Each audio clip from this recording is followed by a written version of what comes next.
a man middle-aged and mean, chasing a dream that's never been. Filed another case, he's losing ground. Can't stop wheels from spinning round. He's got minions on his side, no prayer. Still fighting on, it's just a nightmare. Pull 'em up, you're making it worse. Endless motions, pocket full of curse. YouTube hits, but your soul's in chains. Protracting pain, multiplying shame. Pull 'em up, can't you see? You're drowning in your own hypocrisy. Every case is a money grab. Put it on the tube, that's the only tab. Litigation game, no need to win. Just drag it out and reel 'em in. Twist the law, break the rules. He's playing games, but he's just a fool. Pull 'em up, you're making it worse. Endless motions, pocket full of curse. YouTube hits, but your soul's in chains. Protracting pain, multiplying shame. Pull 'em up, can't you see? You're drowning in your own hypocrisy.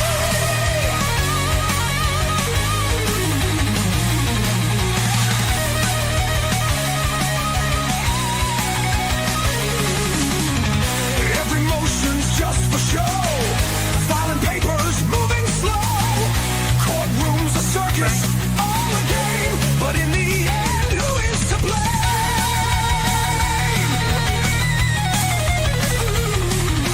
Sick of the noise, sick of the lies. The case is dead, he'll never realize. Pull 'em up, you're making it worse. Endless motions, pocket full of curse. YouTube hits, but your soul's in chains. Protracting pain, multiplying shame. Pull 'em up, can't you see? You're drowning in your own hypocrisy. On the case another day. Will the judge care the sky's gone gray? Pull 'em up, it's all a trap.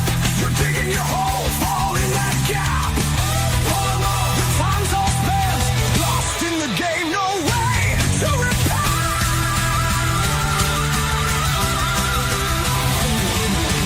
Mommy didn't love you enough, germ. Too bad, not sad. Pull 'em up.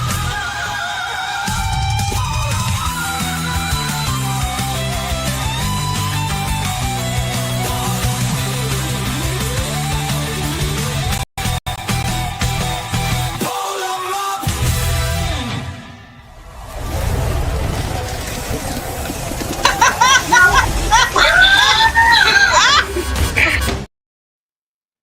Hello, hello, hello, hello. What's going on, everybody? Hi, Stacy.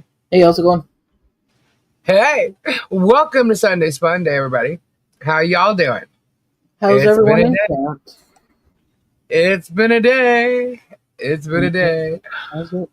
Let's see. Hey, John Cook, what is happening? Tammy B, WB Granny, Bill Wheaton, 9 Chins. Lori J, Tammy J, Don, Lucinda, Ruth, Bonnie, WB Granny. Hey, Susie. Did you get as big of a laugh as I did? Ernie Boyd, little bit.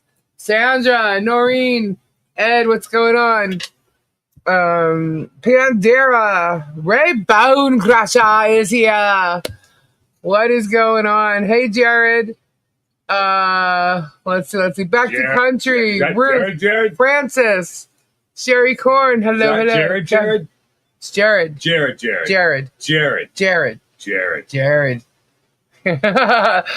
Chicky Chee, what's going on?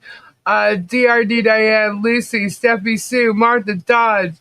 Hello, everyone. Jacqueline Ridge. Hello, Malin. Black Widow. Lisa, it's flying. The chat is flying. Black Widow. Joy, how you doing? Mindy, what's going on?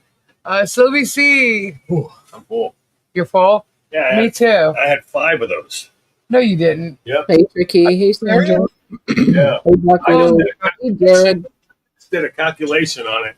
He counted. I ate if you were to technically be a hamburger, Uh-huh. I would have eaten 3 full-size hamburgers. That's crazy. Hey, Marla. Hey, Tanko. Hi, Marla. Marla. Timothy Looper, hello. Debbie. Doreen, hello. Crimson. Linda. Hey, Oh Suzanne. my God. Kevin J. Oh my goodness. Patty Lynn's a member for 11 months. Hello, everyone. Hello. Hey, Terry. Michelle McGilla Gorilla for sale. How much is that gorilla? Uh-oh, troll alert. Who's the troll? Oh, what I wanted to Quad tell you. state cameras? Hey, I'm not sure. what I wanted to tell you at the What happened to me at the grocery store earlier. Mm-hmm. What happened? Okay. I went in. I went to get the mix, Mm-hmm. the hamburger buns. Right. And I got a gallon of milk, right? Mm-hmm. So I'm walking through the line now. Now, usually they have a line open up, like a register open, at least one, Right. because I mean, I never used to self checkout, rarely. Mm-hmm. Well, they didn't have a line open, so I had to go to the self checkout. Right. So I did the milk, put it in the bag, did the cans of mix, and then I did the hamburger buns. Well, the woman that was taking care of the people that get in trouble, like have problems with the computer. Okay, I was like, Okay, so she's up there, and she's helping people, and she sees me trying to bag the groceries. Uh-huh. So she saw me put the bread in the same bag as the cans.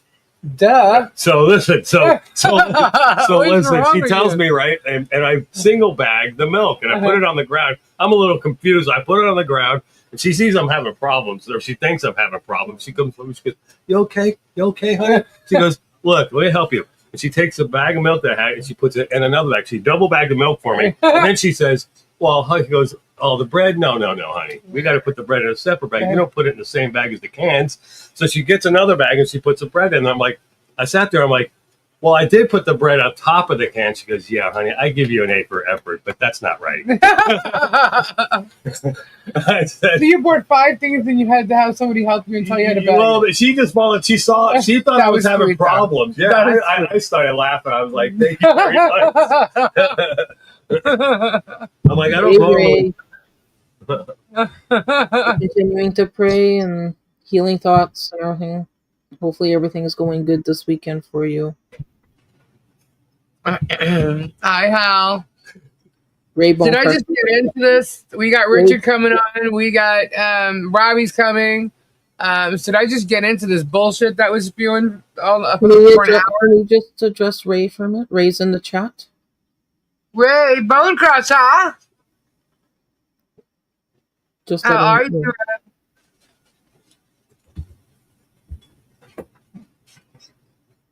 We just want to let you know we are thinking of you and we'll always have you close to our hearts, dear. Absolutely, 100%. His live tonight. Jerem says to his viewers, "Get a brain." Yes, he did. Yeah. Yes, he did. What? He most certainly did. Yeah, because he was talking about people on drugs, drug addicts, fat people, all kinds of stuff. And someone in his chat said something along the lines like, "Well, I am," and I don't remember what that was, but it was like whether he was overweight or whether he was not a drug addict at once, whatever it might be.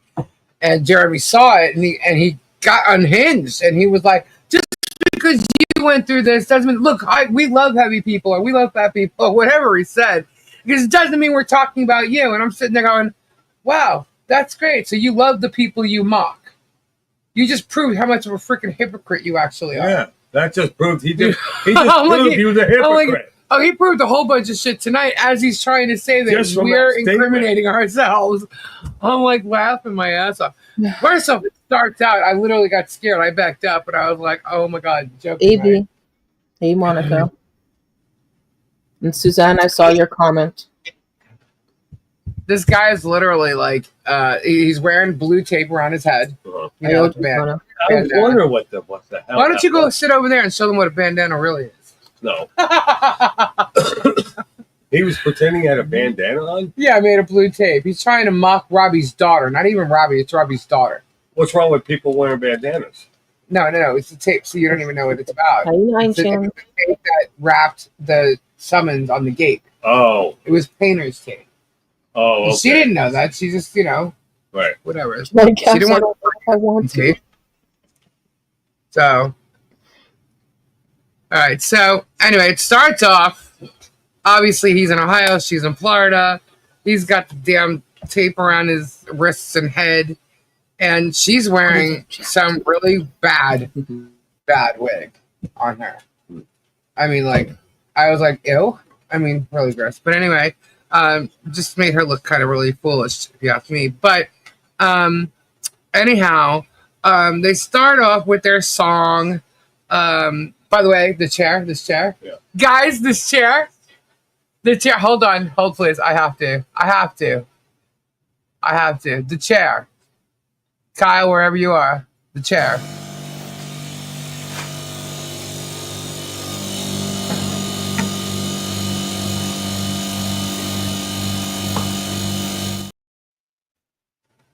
The chair is famous. 100% famous now. Because it's been spoken about on the Jeremy Hales show. So it's famous because he spoke about it? Oh, it's famous because, yeah. Well, of course. Everybody's definitely going to go buy the chair now. Thank you. Good anyway. Lord, so he went into his song, talked about the chair. Then, this is so funny.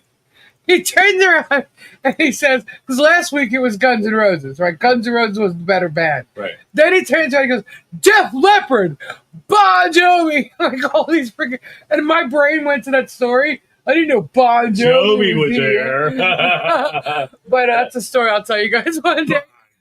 But it's like, Def Leppard is better. Bon Jovi's, I'm like, don't even tell me he's going to say better than Poison. And he did. And I'm like, are you fucking kidding me? Now he hates Poison.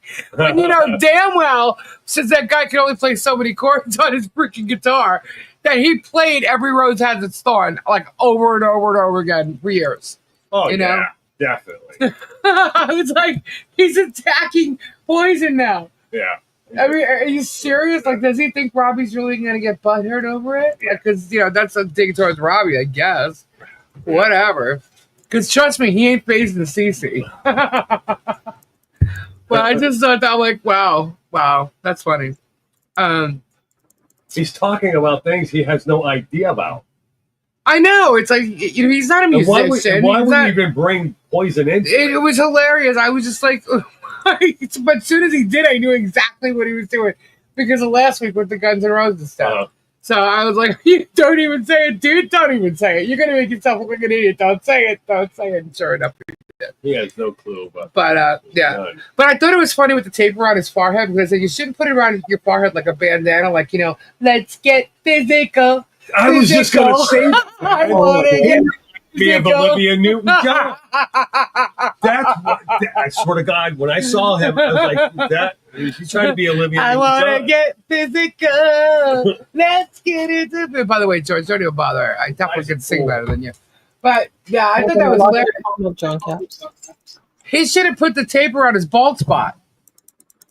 That's how he should have put it. My husband plays and said Germ can only play 3 chords over and over, right? Tammy B, I'm telling you. Oh my God. All right. So, yeah. Anyway, so then George starts talking about John Cook going to jail because I guess they said that Michelle said nobody's gone to jail.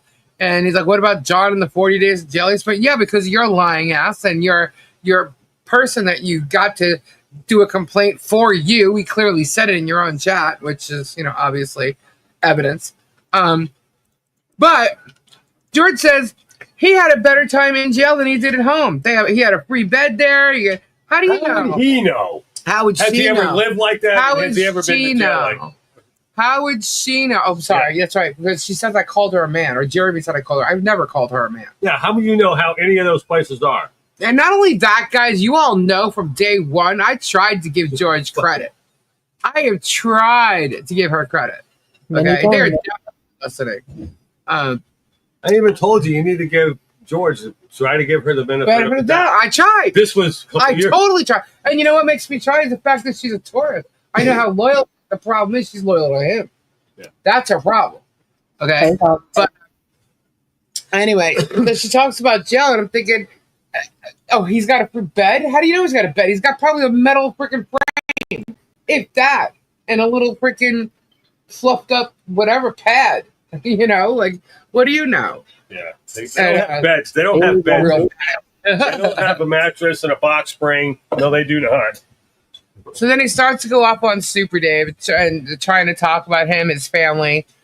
He mentions them quite a few times. Same with Guapo. Same stuff every week. But he's really trying to go after Super Dave because he thinks he can. And the fact of the matter is, you're going to try and, you're going to hurt him. You're trying to hurt him. He's definitely affected by it. We are all affected by it. No matter how much I can sit here and, sound strong or whatever, don't think I'm not affected by what he's doing. Because he's trashed me publicly. He has done things outside of YouTube. He's literally contacted the Florida bar on me. He's tried to go after my husband and try to ruin his business. Trust me, we definitely have merit for lawsuits. So whatever he said towards the end, he's out of his damn mind. He just doesn't know what's coming. Okay, he has no clue. He thinks, bonds, whatever. Well, we'll see what happens when a bond shows up in a court case. He's not going to like it. Okay? But anyway, so he's going after Dave, talking about Whoppers this, Whoppers that, talking about his brothers and films and this and that, and what neighbors have to say. How do you know that this is all about Dave? Like, you don't know. Do we know that those are Dave's neighbors? How do we know? He's threatening to put this video out. We talked about it. Your lawyer said to. Really? Your lawyer told you to put out a video of Dave's neighbors talking about him. That is what your lawyer told you to do? Are you sure about that? Your legal team told you to do that? Because that would be really fucking stupid. Oh, you got that on. Don't you got a copy of that? That video? No. I understand that mugshot was his younger brother or something. Oh, the mugshot he showed? Yeah, that was his brother, not him. So you're going to attack one person for somebody else's misgivings, mistakes. I don't even know. I'm not even going after or looking at the story.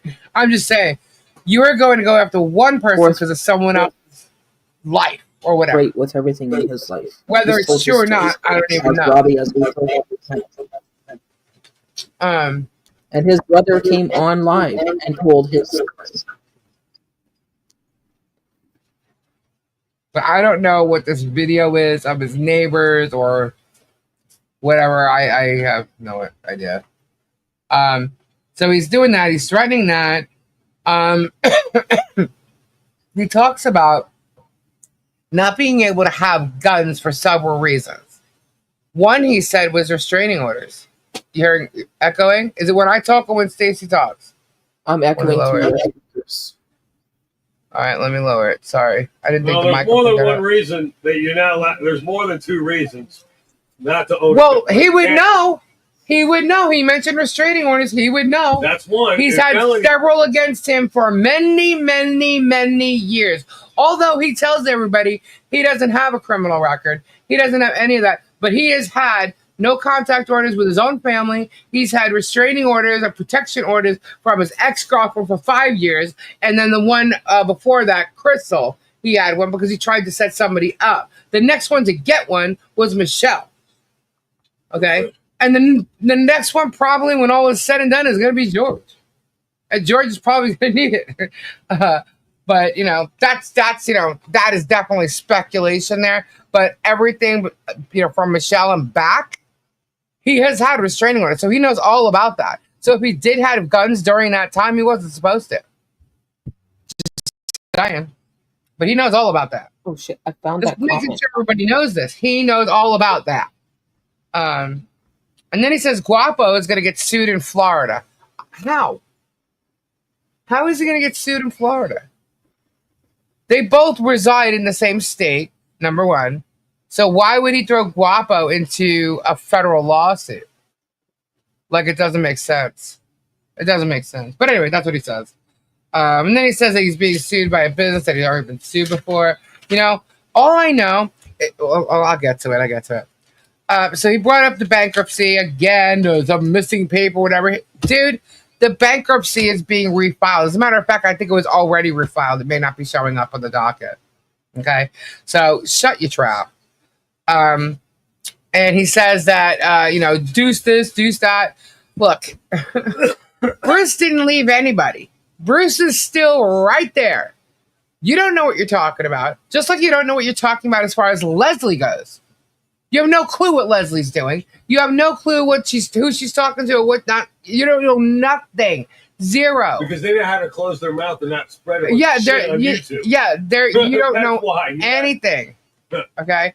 If Martha declares residency in Florida and sues Guapo, but that would undermine the Fed 1 and Fed 2 cases. Leslie and Supposedly she did, and we'll see if that's true. Leslie don't depend on YouTube for content. No, she doesn't. Or depend on innocent people for content. He said Guapo is selling drugs. That's defamation right there. You got it? Yeah. I'm watching Germ's Whatnot, and he is intense watching your live. Hey, Germ, can I get a mention next week? Damn. Germ's intensely watching the live right now. Well, get ready. So he says all these lawyers have left and blah, blah, blah. Dude, the lawyers left because they don't want to deal with your ass. You are ruining people's lives online, on YouTube. That's what you're doing. And you may think it's all funny, ha, but the end result is going to be that you're going to get stopped from doing that in the future. And that's the whole point. That's why people like me right now are standing up and saying, you cannot do this and get away with it. You are hurting people. You're using your channel to hurt people. You are no longer documenting your lives. What you're doing is you are following and stalking people and their families and their businesses because they disagree with you and how you treat people and what you've been doing. And you're sitting there calling people witches. I'm a witch? Honey, I ain't no witch. Okay? But if you want to talk about, intuitive things or gifts from God, there's people like me that are put out there to help people. What you're doing, if you had God in your world the way you claim to be, Mr. Godly man, you wouldn't have been on your live tonight saying the shit that you were saying. Period. So don't talk about people having God in their lives and witches or whatever you're talking. You're full of shit. Any gifts I have, God gave me. Remember that. Anyway, what did he say? He said something. You turned around and go, man, you pissed him off. It's not on. Oh. It is, but you're not on. It's not on here. Oh, well, I pissed him off? No, remember you said, oh, man, you pissed him off. Oh, yeah. No one acts like that if they weren't, I guess what you could say was hit below the belt. Hit below the belt, but really, hit a nerve, more or less. Well, you had to hear him talking about acting like we live in trash, and we're all gross and everything, and it's disgusting and all that. See that? That's kind of funny. I'm like, that's like kindergarten. That's like elementary insults. Yeah. Just ignore that crap. Why don't you ask Kimmy or ask your L's? Ask anybody who's ever been here. I don't live in trash. I have a very nice home. Very nice. As a matter of fact, you want to talk like that, Jerem. I have nicer things in my home than you have, and you're $1 million home. Okay. So you really shouldn't talk like that. But what he's referring to is last night when I was selling the necklaces, right? The cages, a bug flew on the table, and he tried to say it was a flea, fleas, whatever. I'm like, that wasn't a freaking flea, you ass. And I'm in my garage. No, it wasn't even a moth. It was just a little one of those little tiny flies. Oh, yeah. And they actually showed that. Should I copyright that? Should I strike them on showing something from my video? Yeah. I could. But anyway, that's like the game that he tried to play and write it with a little storyline like that. Then he also said something about my avatar that we mentioned the chair, how gross it was, talking about my vibrating chair and peep heads and all this other stuff that we were all having a blast with. I thought it was funny. So he was a little bit unnerved by that because he can't joke about, adult types. Otherwise, he's going to get in trouble.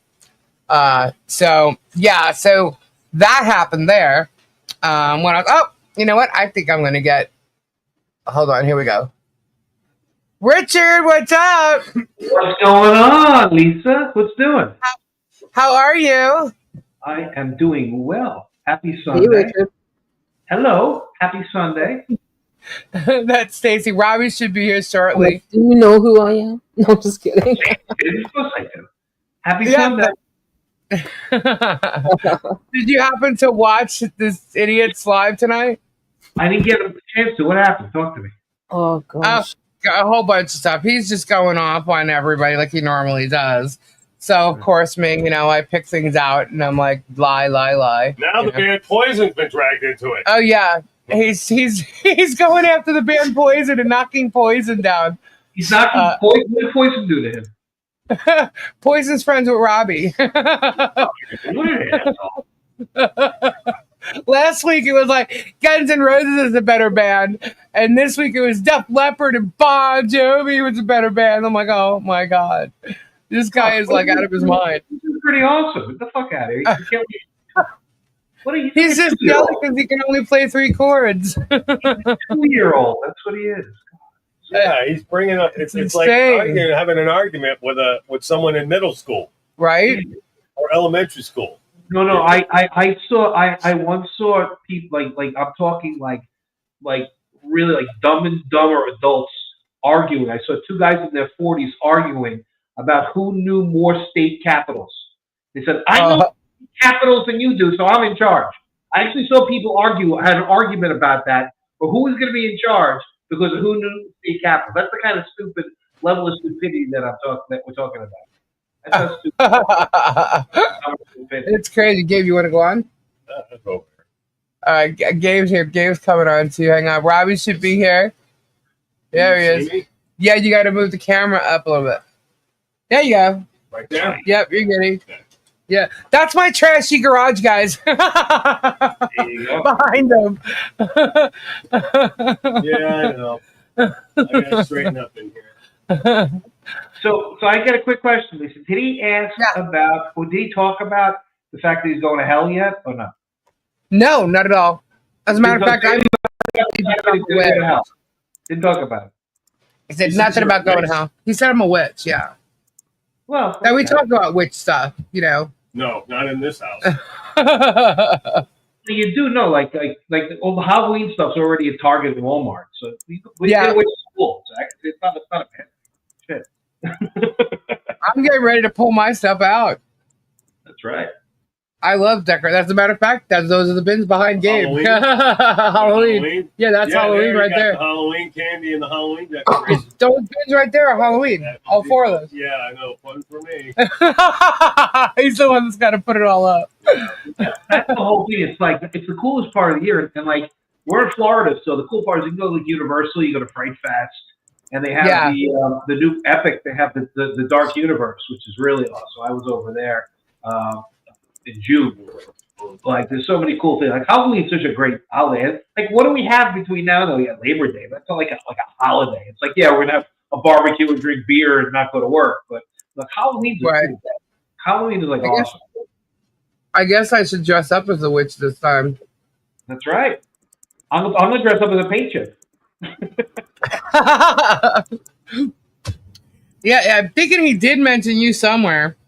I'm getting to it, but it wasn't that big of a deal with you. He's just gonna minimize me because he knows I got his fucking goat.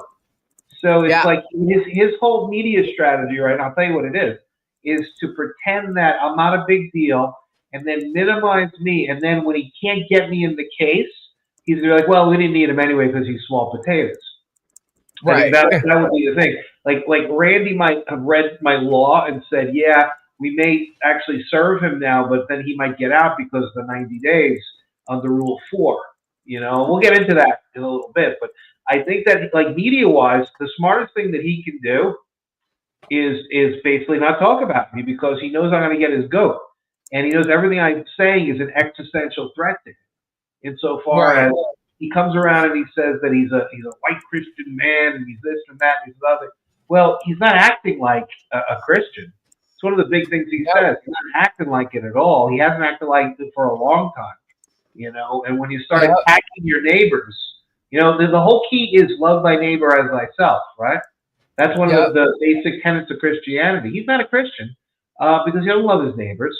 If he would have stuck to his storage stuff, he would probably do okay. But he's going to actually, you know, he's jumped the shark already. He's going to go off the cliff pretty soon, and he's going to be without an audience, and he's going to be without a livelihood pretty soon. It's going to be a real problem for him. So yeah, he says that, you know, a lot of stuff happens. he's talking about all the money we have and like things that like only me sent people or whatever, and it's like it's great because he's gonna own it. It's all gonna go to him. I'm like, you ain't getting a dime, dude. You have no clue. Oh, and then he says that we're incriminating ourselves, and you know, we're letting everybody know all our legal plans because, you know, the bonds. Everybody's mentioned the bonds, and I'm like, he has no clue. The bond is like gravity. Okay, it's written in the law. You know, it's a law. So, like the law of gravity, the law has a bond in it, and so you can't get around it. It's not like it's a trick. It's like there.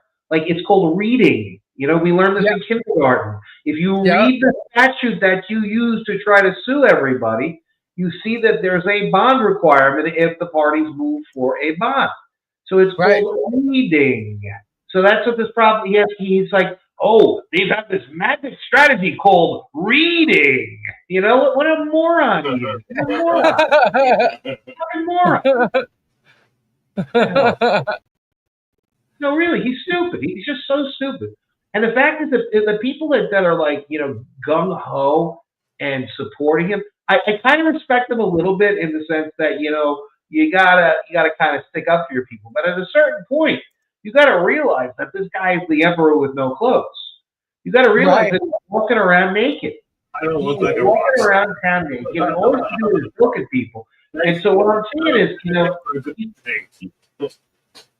what happened? No, someone said he looks like a rock star, and he's like, I don't look like a rock star. Is that a bad thing or a good thing? But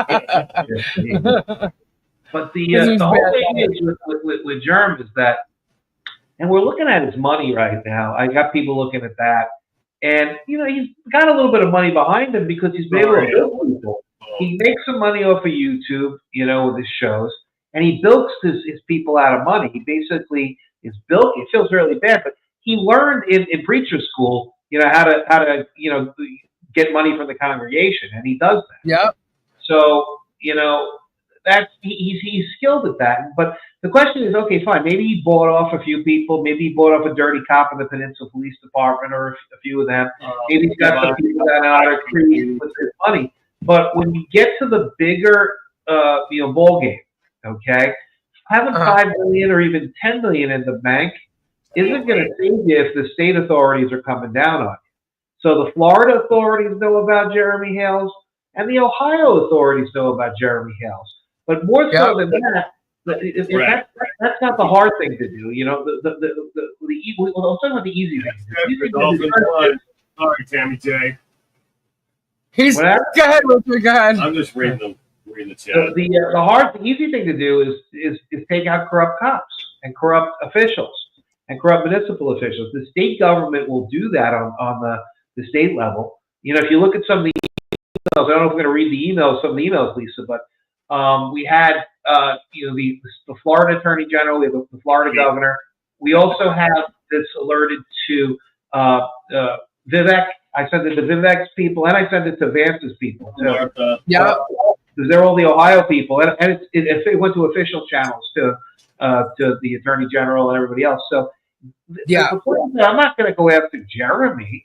I'm going to go after Jeremy's support system. I'm going to go after the people who are around Jeremy and are acting in a way that only a person who would have taken a bribe or would have been corrupt would have acted. A regular cop doesn't act the way that they have with respect to Mike Volpe in Peninsula, Ohio, respect to other people in Otter Creek, because you know, and it's my belief in that there's all sorts of stuff that's going on with potential bribes, you know, or a cozy relationship that is, you know, other influences there. They said he gave the guys in Peninsula a dog, and he gave a whole bunch of other stuff. And that's fine to donate to your local police, but don't expect preferential treatment, you know, protection. You know, it's not like this is like the movies where, you know, you go in there and you own the police force. If that happens, Yeah, what that police officer did to Michael was wrong. Internal Affairs goes after him. Peninsula's too small to have internal affairs. They're worried about a lawsuit from Jeremy. Well, guess what? They should be really worried about Ohio Attorney General and Ohio law enforcement on the state level, as well as the feds coming in on a public corruption probe. And so that's, if they can fix their own things, or get their house in order, that's one thing. But if they can't, that's when the state and the feds come into a little shipwreck town like Peninsula, Ohio, and they may very well come into Otter Creek too. I don't think that. We'll see. We'll see what's going to happen. But these types of things are that's what's going to get Jeremy. It's not going to, the whole key to Jeremy is not to destroy Jeremy in the first instance. He's going to destroy himself. It's to take away his support system. That's what we're going to do. And Jeremy, I'm giving you the playbook because it's already in. It's publicly in people's hands right now. That everything you've been doing is in the hands of prosecutors and investigators and other people that are well beyond your system of control. You can talk to the Peninsula people. Call them tomorrow. Tomorrow's Monday. They'll be in the office. Say, guys, what happens if the Peninsula gets a call from, Columbus, and they start asking some questions? Or what happens if the U.S. attorney, the southern part of Ohio starts asking questions? What happens? I actually think that the magistrate in the Ohio court has a little more knowledge than she used to about Jeremy Hales. Well, that's part of it. I'm not saying that because it's from me, but based on the order that she put out last time, it would seem that way. A lot of these judges don't know what's going on, and then when they start to figure out what's going on, it doesn't look good for Jeremy. And that's the problem. He's got some big problems. The guys. I don't know what you think. Here's Robbie. Hey, Robbie. Hello, everybody. Hey, Robbie. Hey. What's up, Richard? What's up, Gabe? What's up, Lisa? What's up, Stacy? Crazy. The order denying the last filing, Marla. So is it unheard of? I'm here too, Robbie. He said hi. I said, hey, Gabe. Get my hearings checked. No, you're just sitting on the other side of the room. That's why you can't. That's why you can't hear the speakers over here. I got to get those surround sound speakers. But Richard, would it be out of the ordinary for a judge to call another judge that's presiding over another case involving the same people? Usually, it's not going to quote unquote happen, but it's not going to stop judges in the same division from bumping into each other. It's going to be tough for a judge to do something like that unless it comes in front of them for legal purposes.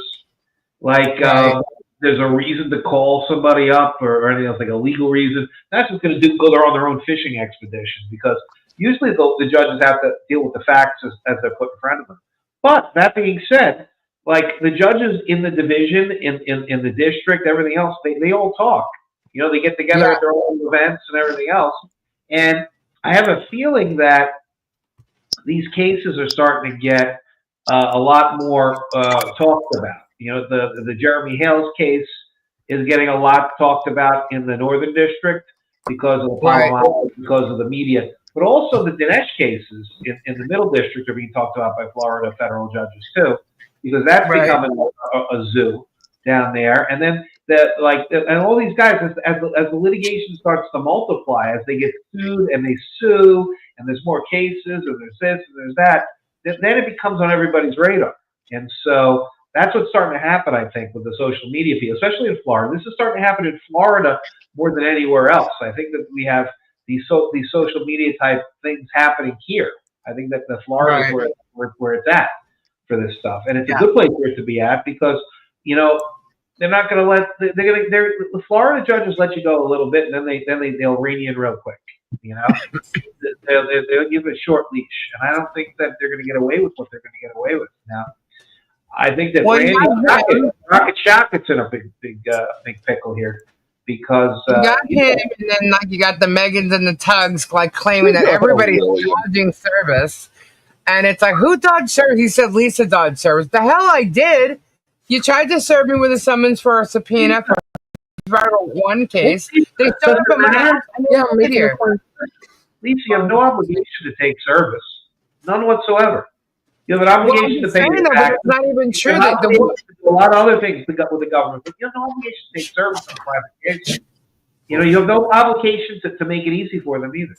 If they pay you with it, sure, you respond, but there's no obligation to stand there in the middle of the street and pretend you're a good citizen and say, I'm going to take service from anybody.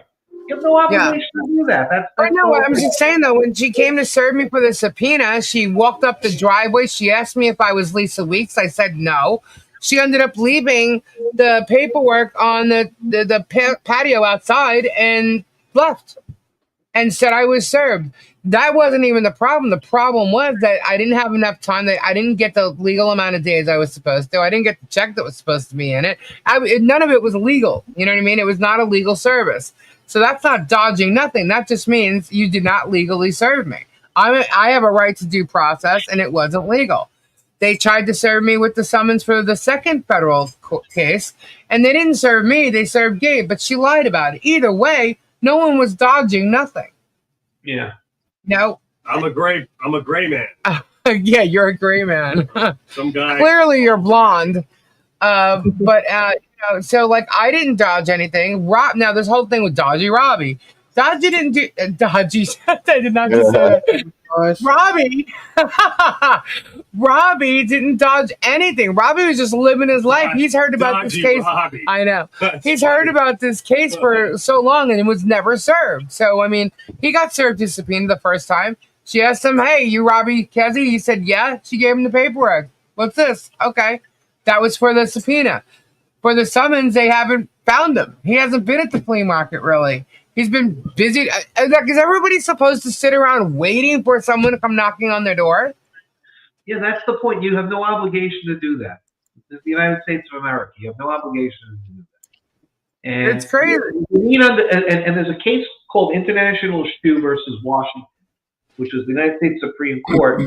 And they talk about, getting service on people and it's more about the jurisdictional basis for it, but it also talks about something that's part of every type of service, which is a jurisdictionally acquiring act, right? And I talked about that in some of the other cases. But you need to actually put people on notice. You have to have notice and an opportunity to be heard. And there needs to be a jurisdiction acquiring act. You just can't kind of email it to somebody. You can't, just mail it to their house. It's not enough. You have to actually put somebody on actual notice, by law that they've been served. And with me, he hasn't done that. And the sick part is, he has me living in New York in his pleadings. If he had a problem with me, he should have been filing a motion, or he should have amended and said, no, he lives in Florida. We know he lives in Florida. He didn't motion the court yet. He named me in this lawsuit in April. Remember April when I was at friggin' Senior Frogs and I'm dancing around? That was a lot more than 90 days ago. That was April. He had April, right? May, June, July. He had till the end of July to serve me, right? About a month ago. Because even though he amended his complaint, he didn't put anything new about me in there. There's nothing that's new about me. He didn't put anything that's materially new. The case still is a disguised defamation case. He calls it whatever he calls it, but it's defamation. That's what the case is. He didn't make any new facts in there about me, any new claims, any material difference. So his no stated claims. He's shot. He's shot. That's what this guy is. He's shot. So, dude, I don't understand the one thing, Lisa. They said they tried to serve me several times. Never did I even see these people. The only time it came up was after my 90 days. When that woman showed up at the market at Matt's booth and accused him of being my son. And then, then the guy's in our driveway and then he's following me around. She was your property on all these other days. But I never saw her. Did she leave a card? Did she leave anything? Never. Well, she claims she was in front of your property all these days. That's in her affidavit with the court. And I know damn well it's a lie. Jeremy even knows it's a freaking lie. Yeah. How many process servers did he have? One and then a private eye. So it's the same girl who came here served him. Who was the man? A private eye. Which is an ex law enforcement dude from New York, upstate New York. Why is he down? Why is he doing? What's he doing? He had to hire a private eye, and my guess is because he saw your wife the day before and spoke to her. When she asked who he was, he said, "It's none of your business. I'm on a job," and told her to call the sheriff, which she did. And they all know it because if they pulled the FOIAs, they got it. He said something about the FOIA today and how stupid I am. What? I don't even know what he's talking about. But anyway, so when Michelle spoke to that guy, she told the officers in the 911 call what he said. They came out, and I guess they know it's the same car or whatever. And this was the day before. Here's the situation. If he spoke to her, why did he say, "It's none of your business, I'm on a job, call the sheriff," and not give her the papers? That's Robbie's wife. If he would have given her the papers, Robbie would have been legally served. Yeah. So my thing is, I bet you this guy wanted extra money from Germ, obviously speculation, to get it on film of Robbie being served. We lost Richard. That makes sense. We lost Richard. Hang on, we Jezebel lost. Super Chat. Thank you, Jezebel. Squee, those puppy hugs are just kind of adorable. I needed to see tonight. Oh, with Jules? Yeah, you feeding her, giving her treats? No. You just sitting there with up her? there just chilling. But he's back. Here he is. There you go. Hey. Oh, I'm trying to fix what I'm doing here. But then what I don't understand is Pretty pathetic. Yeah. what I don't understand is the fact that when he said, he was following me, and dude, if you guys would have seen how erratically this car was following me, it was ridiculous. Never once did he flash his lights. Never once did he make eye contact with me. His windows are darker than my windows are tinted, and you can see that in the video from the sheriff's department from him getting pulled over. So he could never make eye contact with me, and I'm in an F-250. He's in this little car. He sits way down, and he never once waived papers. That's a lie. He never Not only once. that, you have a witness. Someone was in the truck with you. Yeah. Yeah. And then if he knew he made eye contact with me, why'd he have to ask the police officer, "I want to know who's in that truck"? Yeah. I thought you made eye contact with me, you liar. The other thing that they're saying too is that, like, when the officer called you and said, "This guy's trying to serve you, do you want to come back?" They need to realize how far away you actually were at that point. Right. You were already like 25 minutes away. Right. No, you're not going to turn around and come back. It's just ridiculous. And when then I knew that's when the officer told me they're trying to serve you. Do you want to come back? I said, "No, thank you." And what am I going to do? Turn around no.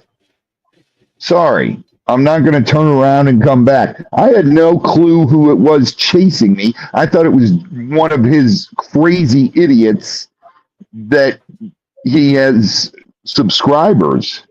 Right. Hey, Robbie, you're lucky it didn't turn into the OK Corral, right? They're lucky it didn't turn into the OK Corral. Because God knows, I go and I am, this is Florida, we have a right to carry. Obviously, I don't carry a firearm, but I carry weapons with me. I'll carry tools, actually. I don't carry weapons. I carry tools, one of which is a nice 3-foot-long machete. I also got a bunch of other assorted knives and different other cutlery tools. They're tools. So if any of these fucking people want to run up on me, they better watch themselves. Because if I feel afraid, I'm going to defend myself. I don't give a shit. Yeah. Well, Richard, if you look at the video, there's a gun sitting on his seat. Yeah. You don't even see papers that he's supposedly been waving at Robbie. What you see is a gun. Who did that? The PI. Really? Yeah. Yeah. It's right there, clear as day. And it's funny because Jeremy's saying, like, that's where he mentioned all the felons. You gave some hurricane victim, which I still don't know what the hell he's talking about with the hurricane victim. No. But they keep rambling off about that. Robbie's thing, Paint Chips' thing. Everybody's a felon and stuff. And he says he's never had any criminal charges against him. But that's funny because he mentioned getting arrested in one of his depots when he first was involved in the court case with Michelle. He had a depot, and he talks about getting arrested. And it had to do with his ex-girlfriend, Crystal, which is one of the protection orders that was against him for quite a while. That's all silver bullet stuff. That happens all the time with domestic Yeah, relations. but what I'm saying is, like, this is like that's different from prison. Like, if you spend a night in jail, that's a freaking, come on. Yeah, but it's still part of a rap sheet that he had sealed.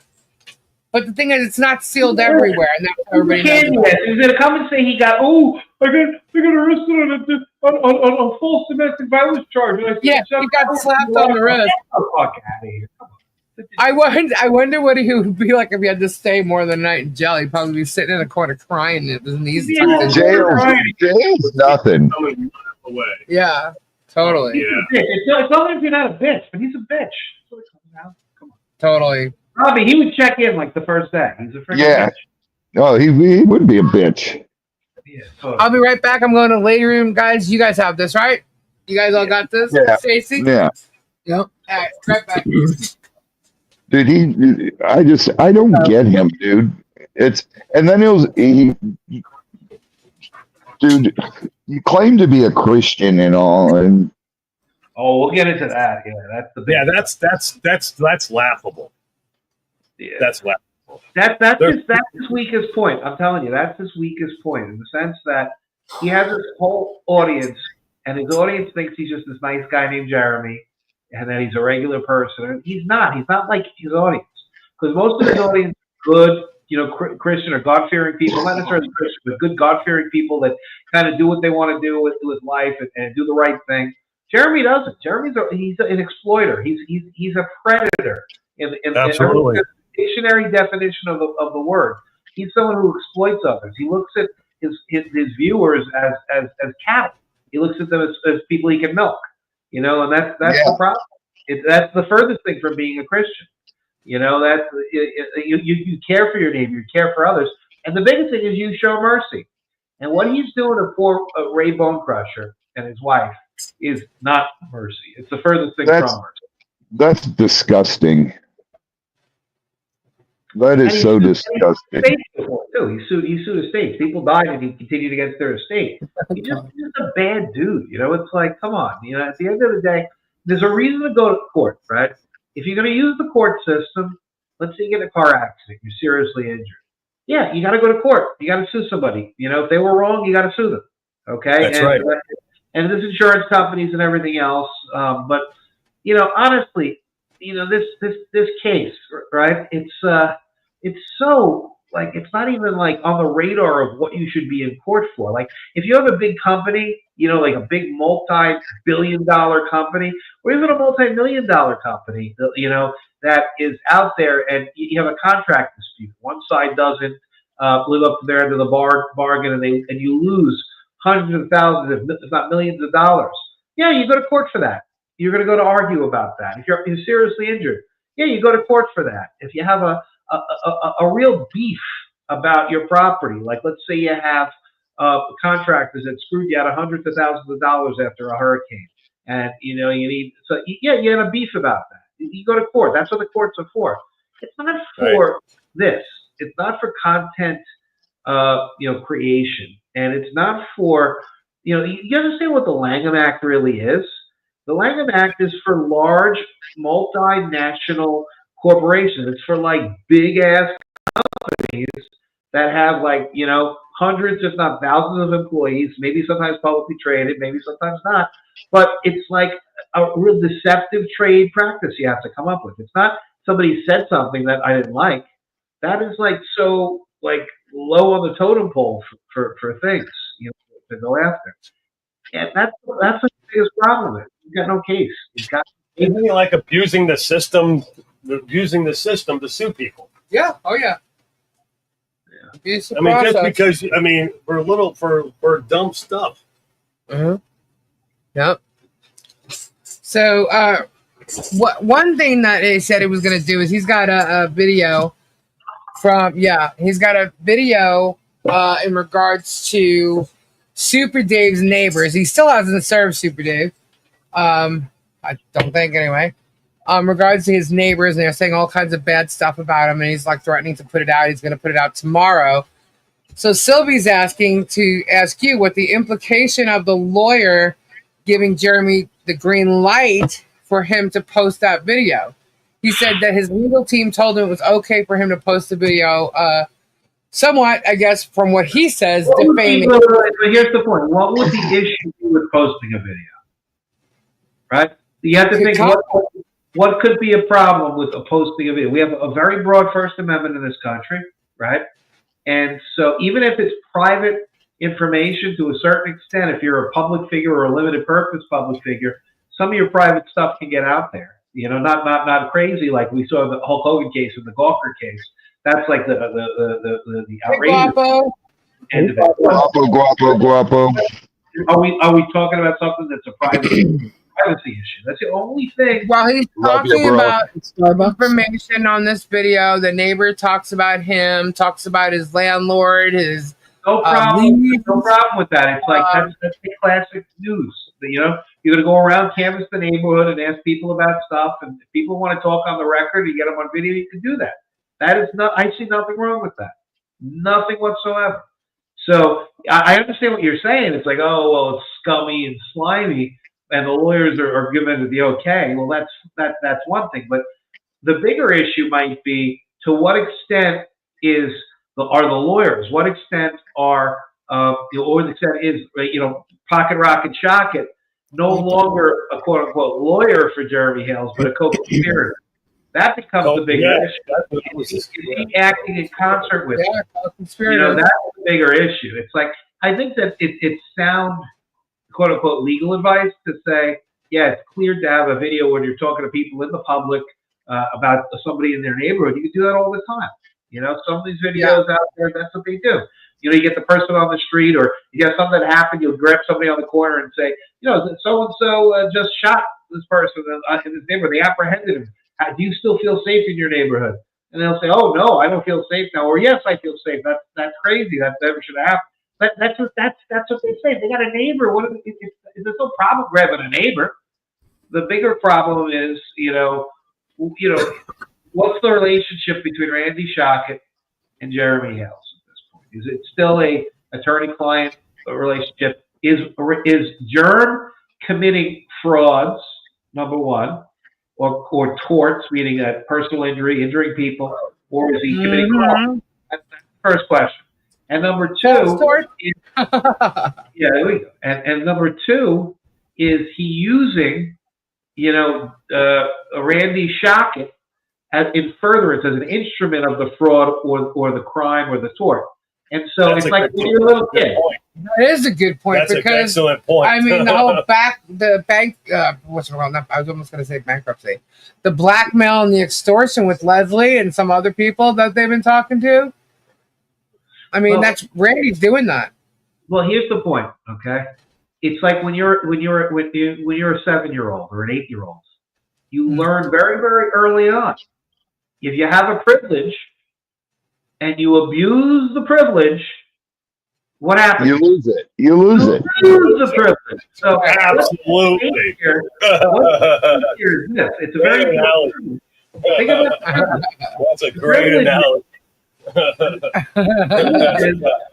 The attorney-client privilege, right? Mm-hmm. So if they're acting, if Jeremy is acting, it's not about what Randy does. It's about what Jeremy is doing and having Randy do, and it's to a certain extent Randy's actions, but it's Jeremy. If Jeremy is using Randy's representation as a continuance of his harassment, his crimes, his frauds, that type of stuff, then his attorney-client privilege with his attorney is lost. That means we can get every conversation between Randy Shockett and Jeremy Hales. How juicy would that be? That is what my goal is here. If they ever get their heads out of their asses and serve me, one of the first things I'm going to be doing is moving to disqualify Randall Shockett, because he's a witness, not just an advocate. But number two will be to ask for the fact that the crime fraud exception applies, meaning that the privilege, the attorney-client privilege, or the privilege of having an attorney, has been abused by Jeremy Hales. He's making his attorney party to his fraudulent, dishonest, and harmful activities, and therefore he should lose the privilege of his attorney, or at least the attorney privilege, the private attorney. Yeah. That's what you're trying to do. That's one of the things. And I'll tell him right here. This is what I'm coming for. I'm going to put Randy on trial. I'm going to get Randy on the stand. I'm going to close a lot of problems. I think he's afraid to serve you because he knows you know what you're doing. Yeah. You know what I mean? I think he's scared to death of you. Well, the other guy in the other case, in the Dinesh case, that lawyer, he's about to get suspended, I think, in my opinion, because he caused a lot of trouble. That guy, and Dinesh Deshirban, who Hales, he called up. Remember the video where Jeremy comes, we got him, we served him, we told the other people's lawyers, they gave us this, blah, blah, blah, blah. And how many times did he say he served you now? 3 times. 3, 4 times. Every freaking day they think they come up with the fact they serve that. I want to smoke what they smoke. Oh, yeah, totally. He's saying that he has served him. He said he served him, then he ran on the court.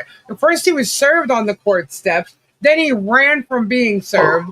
And what was the other one? Oh, my. The last time he served his father. He served me in the Tampa federal court. I have never been to the Tampa federal court. I've been to, Tampa. I've never been to the federal court in Tampa, thank God. But it is what it is. Right. Well, he was going off today because apparently I did a post the other day, right?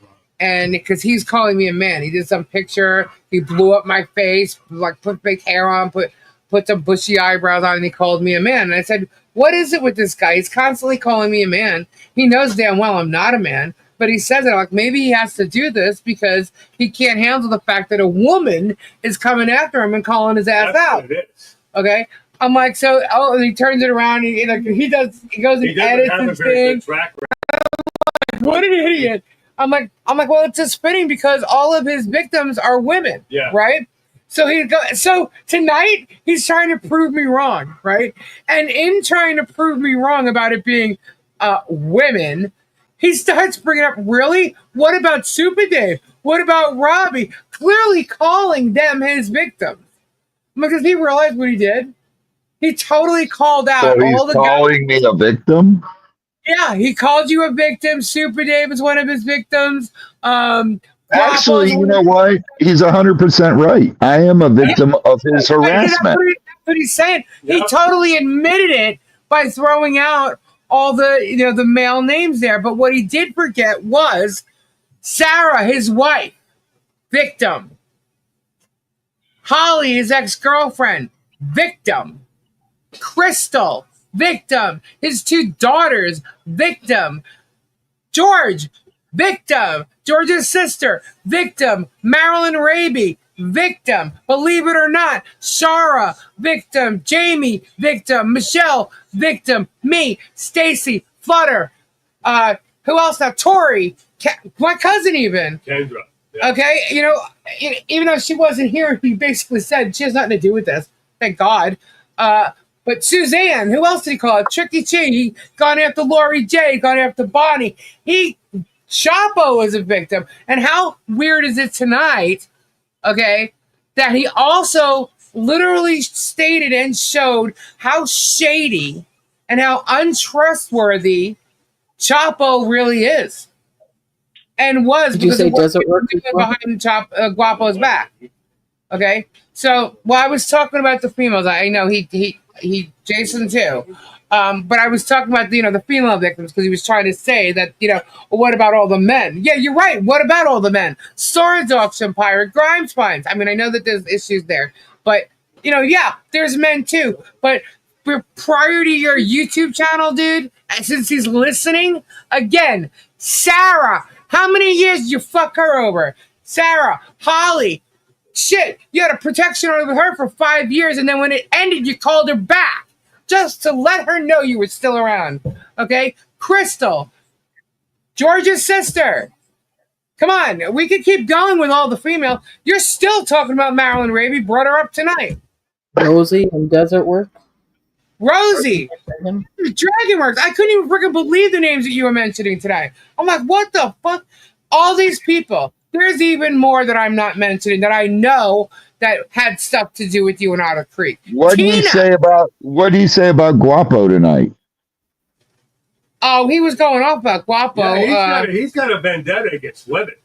Oh, there's no doubt. There's no doubt. Like women. Let me see.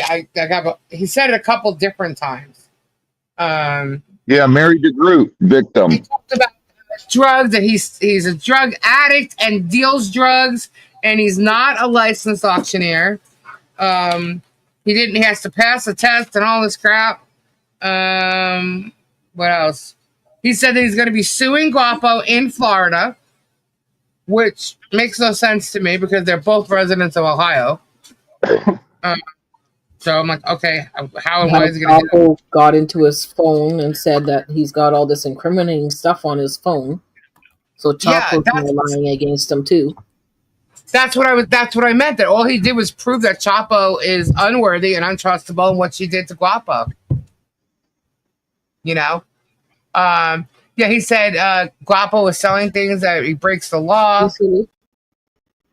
Send him the link. He's asking for the link. All right, hold on. I'm gonna send it right now.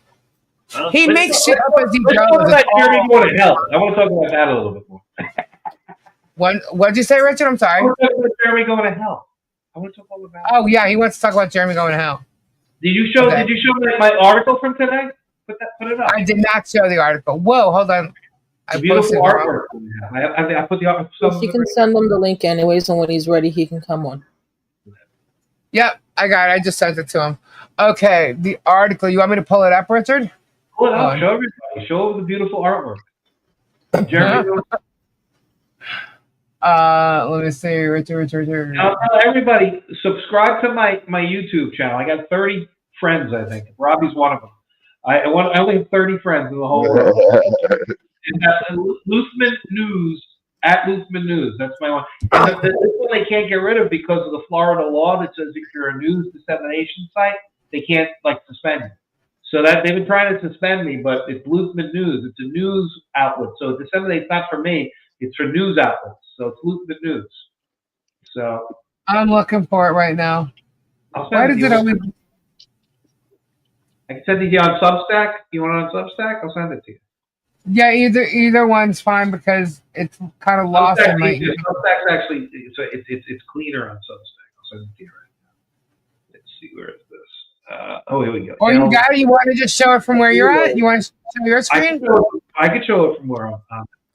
All right, good. You show it. You know how to do it better than I do. I'm like a retard. All right.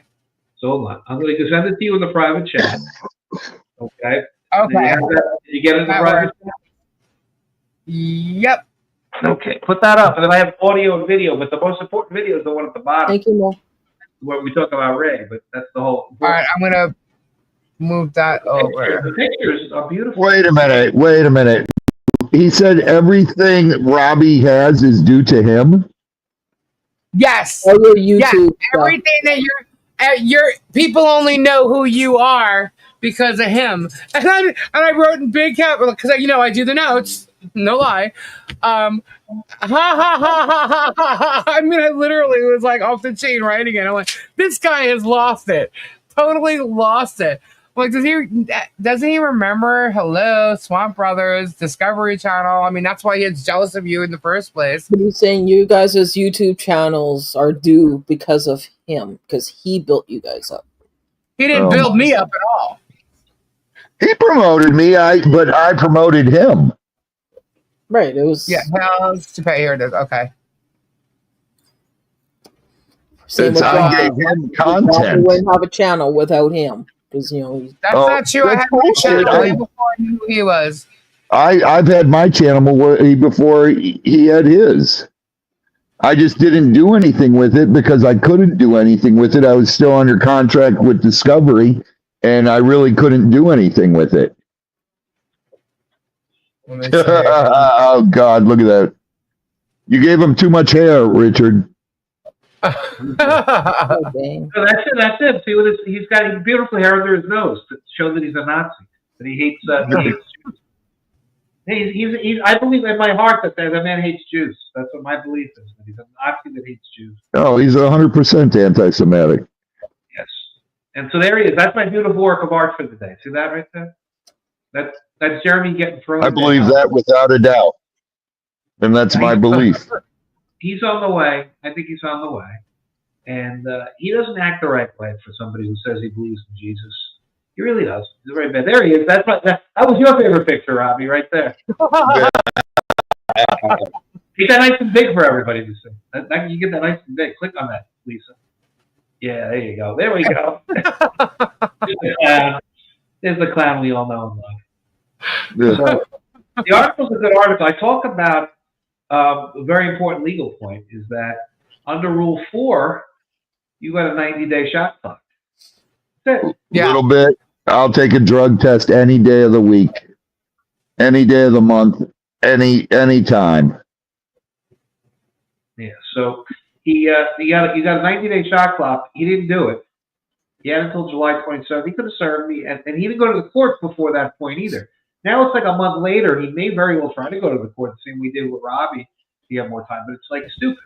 It's like he served my dad, and then like if he's serving Richard Luthman's in Florida, like his pleadings are all wrong when he says in his complaint that Rich Luthman lives in Staten Island, New York. You know, that's like the guy's like out of his mind. So Right.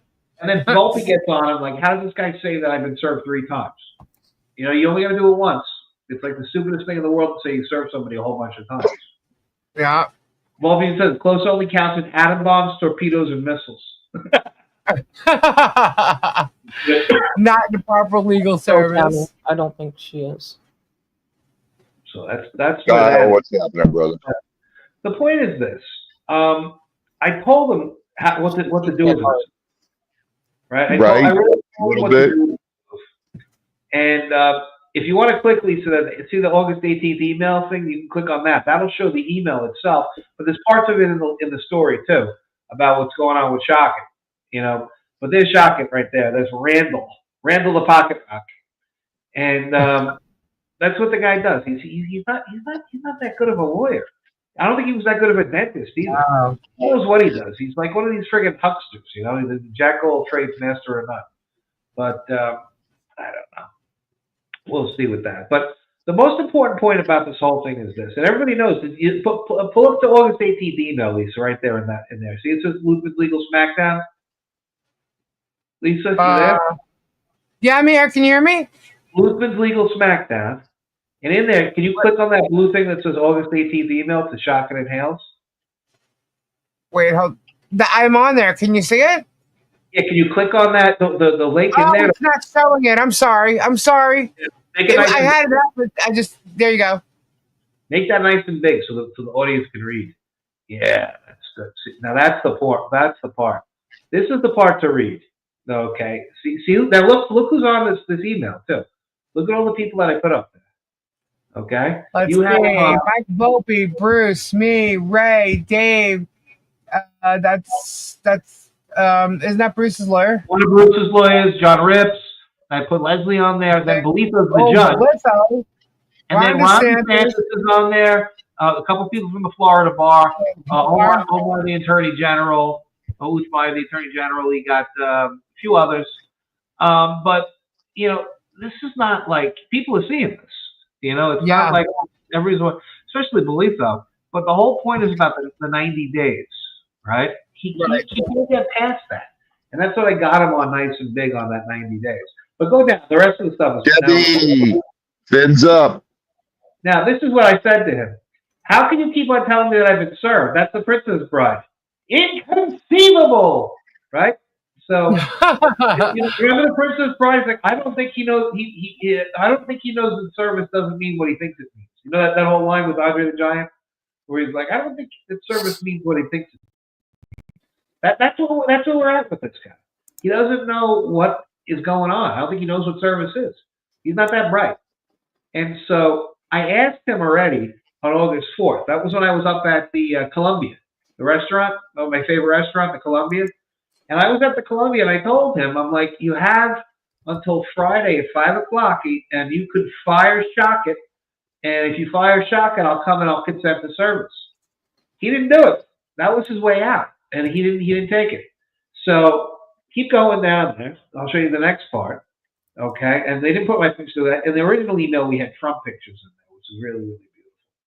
But go down. I'm going to show you. I'm going to show you more. I'm going to show you more. There's more. The best part's at the end, Lisa. Keep going down. All right.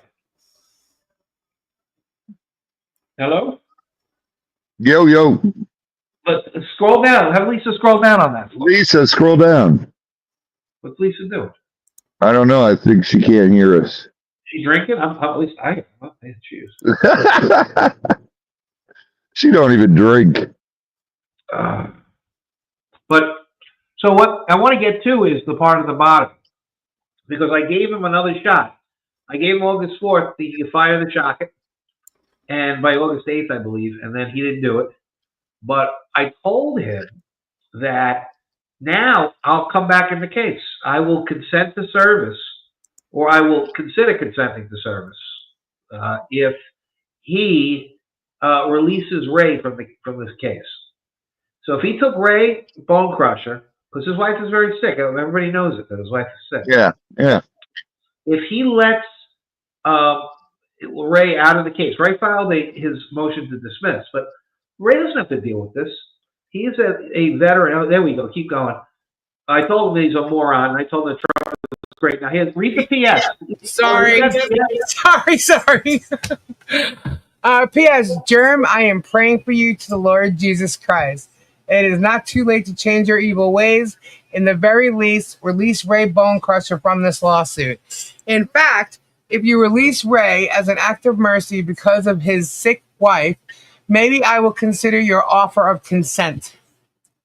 You just go on your YouTube broadcast channel and announce to the world that you are releasing Ray from the lawsuit for reasons of mercy because Paint Chips asked you to, and I will do the rest. Blessed are the merciful, for they will be shown mercy. Matthew 5:7. There you go. Now get rid of that. Go back to the article. But that's what needs to be said. I said it, and I said that a few days ago, and I've heard nothing. He hasn't gone on his broadcast channel. He could have done it tonight. He didn't do it. And he could have done it any day. He could have just make a video, a 30-second video, and say, "Hello, everybody. I'm releasing Ray because I am a Christian person, and that is something that I do as a Christian. I'm going to have mercy." But he doesn't have mercy. He's a very, very bad person. And so that's what we have here. That's what we have going on, is that I've given him every opportunity here to prove to the world that he can be a merciful Christian man. And he's proven time and time again that he cannot be. That he's a very, very bad person. And so it gets in front of a judge. And Ray just filed a motion to dismiss. That's right. So he's still in it. If Ray... Richard, you are a gentleman and a scholar. That was very, very awesome of you. Well, Ray shouldn't have to be dealing with this shit. Ray is a great American. He served the country. He worked his whole life. He's worked his ass off. He's in his golden years. He should be retiring right now and just enjoying life. And he's got a health problem with his wife. He take care of his family. And you've got Jeremy, who's an asshole in plain English, just doing this. And what is he doing? Because he is a predator. He meets the dictionary definition of a predator. If you don't believe me, look it up. Merriam-Webster. Go down to the predator and see what a predator actually is. And that is someone who exploits others for personal gain. And that is what it fits to a T of what Jeremy Hales is. He is a predator. And so if you want to go and follow a predator, Jesus Christ wasn't a predator. Jesus Christ was the opposite of a predator. Right? Jesus Christ put himself out there, and all the predators came at him, and he overcame them. That's the whole story of Christianity. You cannot be a Christian and be a predator all at once. And so Jeremy Hales has chosen to be a predator. He's chosen not to be a Christian. He's chosen you can tell he's a predator just by listening to his live tonight, and everybody's going out there. I mean, it was ridiculous. That's not the Christian way. This man is not a Christian. He's not at all. As he speaks about, witches. I was at church today, and the scripture they had at church was about how the gates to heaven are narrow. And there are many that will try to get there, but the gates are narrow.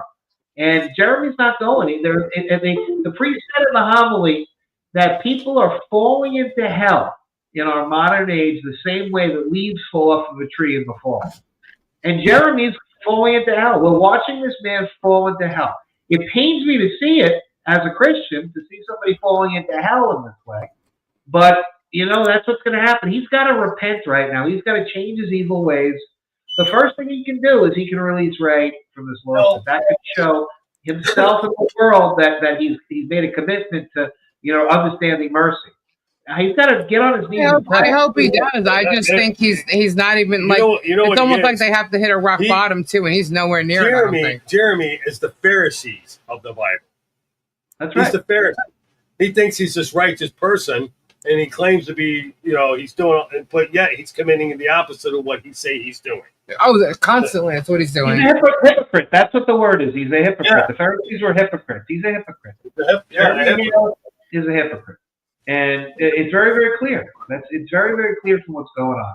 And anybody who studied this in any way understands. And I think it's very offensive at this point, because we've got all his videos where he claims he's a Christian and everything else, and that's offensive. I've already got that catalog for litigation if it's necessary. Every time he talks about himself being a Christian. And, we have to ask the question, what happened that he was in a ministry and he was separated from the ministry? Did the people inside the ministry come to the same realization that the rest of us are coming to now? That he's not a Christian? That he's not he does not have Jesus in his heart, that he's on the way to hell? Did they try to save him? We have to talk to some of the people from his past if this litigation progresses the way it needs to. Well, it seems as though, because it was, now see, it would just be speculation at this point to even say, but they have very strong beliefs, and I think that whatever happened between him and his wife, because they were involved with the church, that's part of his downfall with the church. It's speculation, but it's pretty much. Look, litigation privilege. You're being sued, so you can speculate because you need to mount a defense, and you need to look at facts. So, what are your thoughts, Lisa? Talk to us. I want to know why his parents are, his kids are, his siblings have nothing to do with him. Yeah, I think that he was part of a church. It's been known that he cheated on his wife for many, many years. From the people that have come and spoken to me, he got caught being in a relationship with someone under a fake name, another female victim of his that he was with under the name Brian Smith. Figured it out, did some face recognition thing on him, and then went to his wife and told his wife. She filed for divorce. According to his son, he'd been cheating on her for a long time because he should have a half sibling his own age, and he's a middle child. So this has gone on for years because he has a younger sibling. How many kids does he have? 3. Does he see any of them? No. Well, supposedly his older daughter now, but that's wait also. A second. This is all the time. This is all the time he was in ministry, right? This is all the time he was working to work in a ministry. He was doing sermons and everything. And he was and had a fake accent, like a religious type of accent. Yeah. We played one of the sermons. It's disgusting. He doesn't sound like that. Wow. This is it's terrible. So to me, I now this is just my opinion. I believe that growing up doing that and speaking to congregations and stuff like that and getting them to donate to the cause of the church or the camp, he knows all about, embellishing and getting people to donate and give money to whatever cause he's talking about. And I believe he uses that to this day with his channel.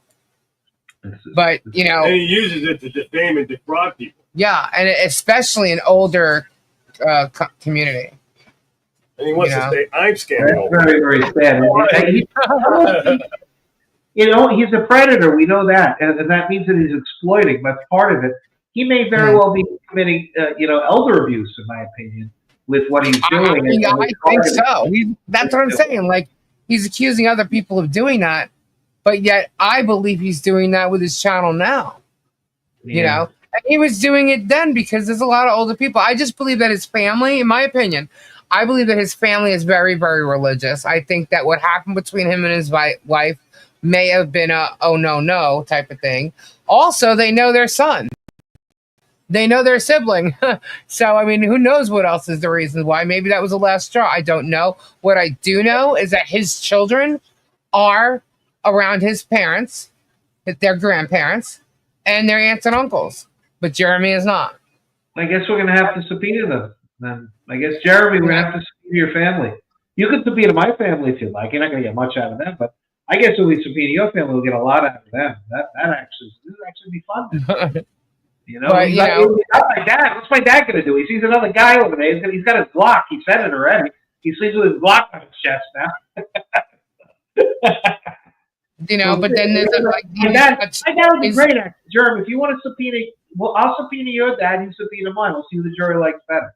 I bet you they'll both be. Yeah, it's funny. He wants to go after everybody's family, but it's like, here we're the ones that we're trying to help out a family over here. The people that he's shunned, the people that he's been ridiculing this whole time.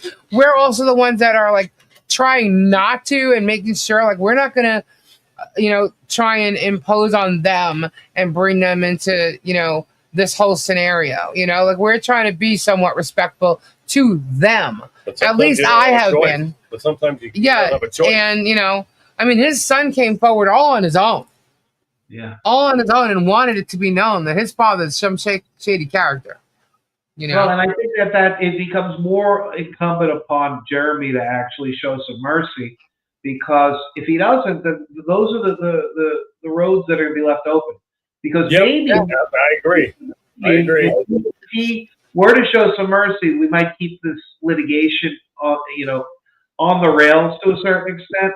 But I'm ready to go scorched earth. If he's ready to scorch people's lives and push people to death, I'm ready to go scorched earth with him. And I'll get his son, and I'll get his son to come talk and testify. I have no problem about that.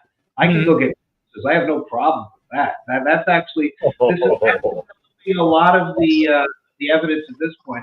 I thought they were actually going to serve me, and I think they may still do. They try to get me in the case. I kind of hope they do. I think he's afraid of you, man. I really do. I really want. I He get me. So I just don't. Maybe he's doing this for show. I have no idea. No offense, Rich, but the day I found out you were added to this, I was like, yes! I was like, this is going to be fantastic.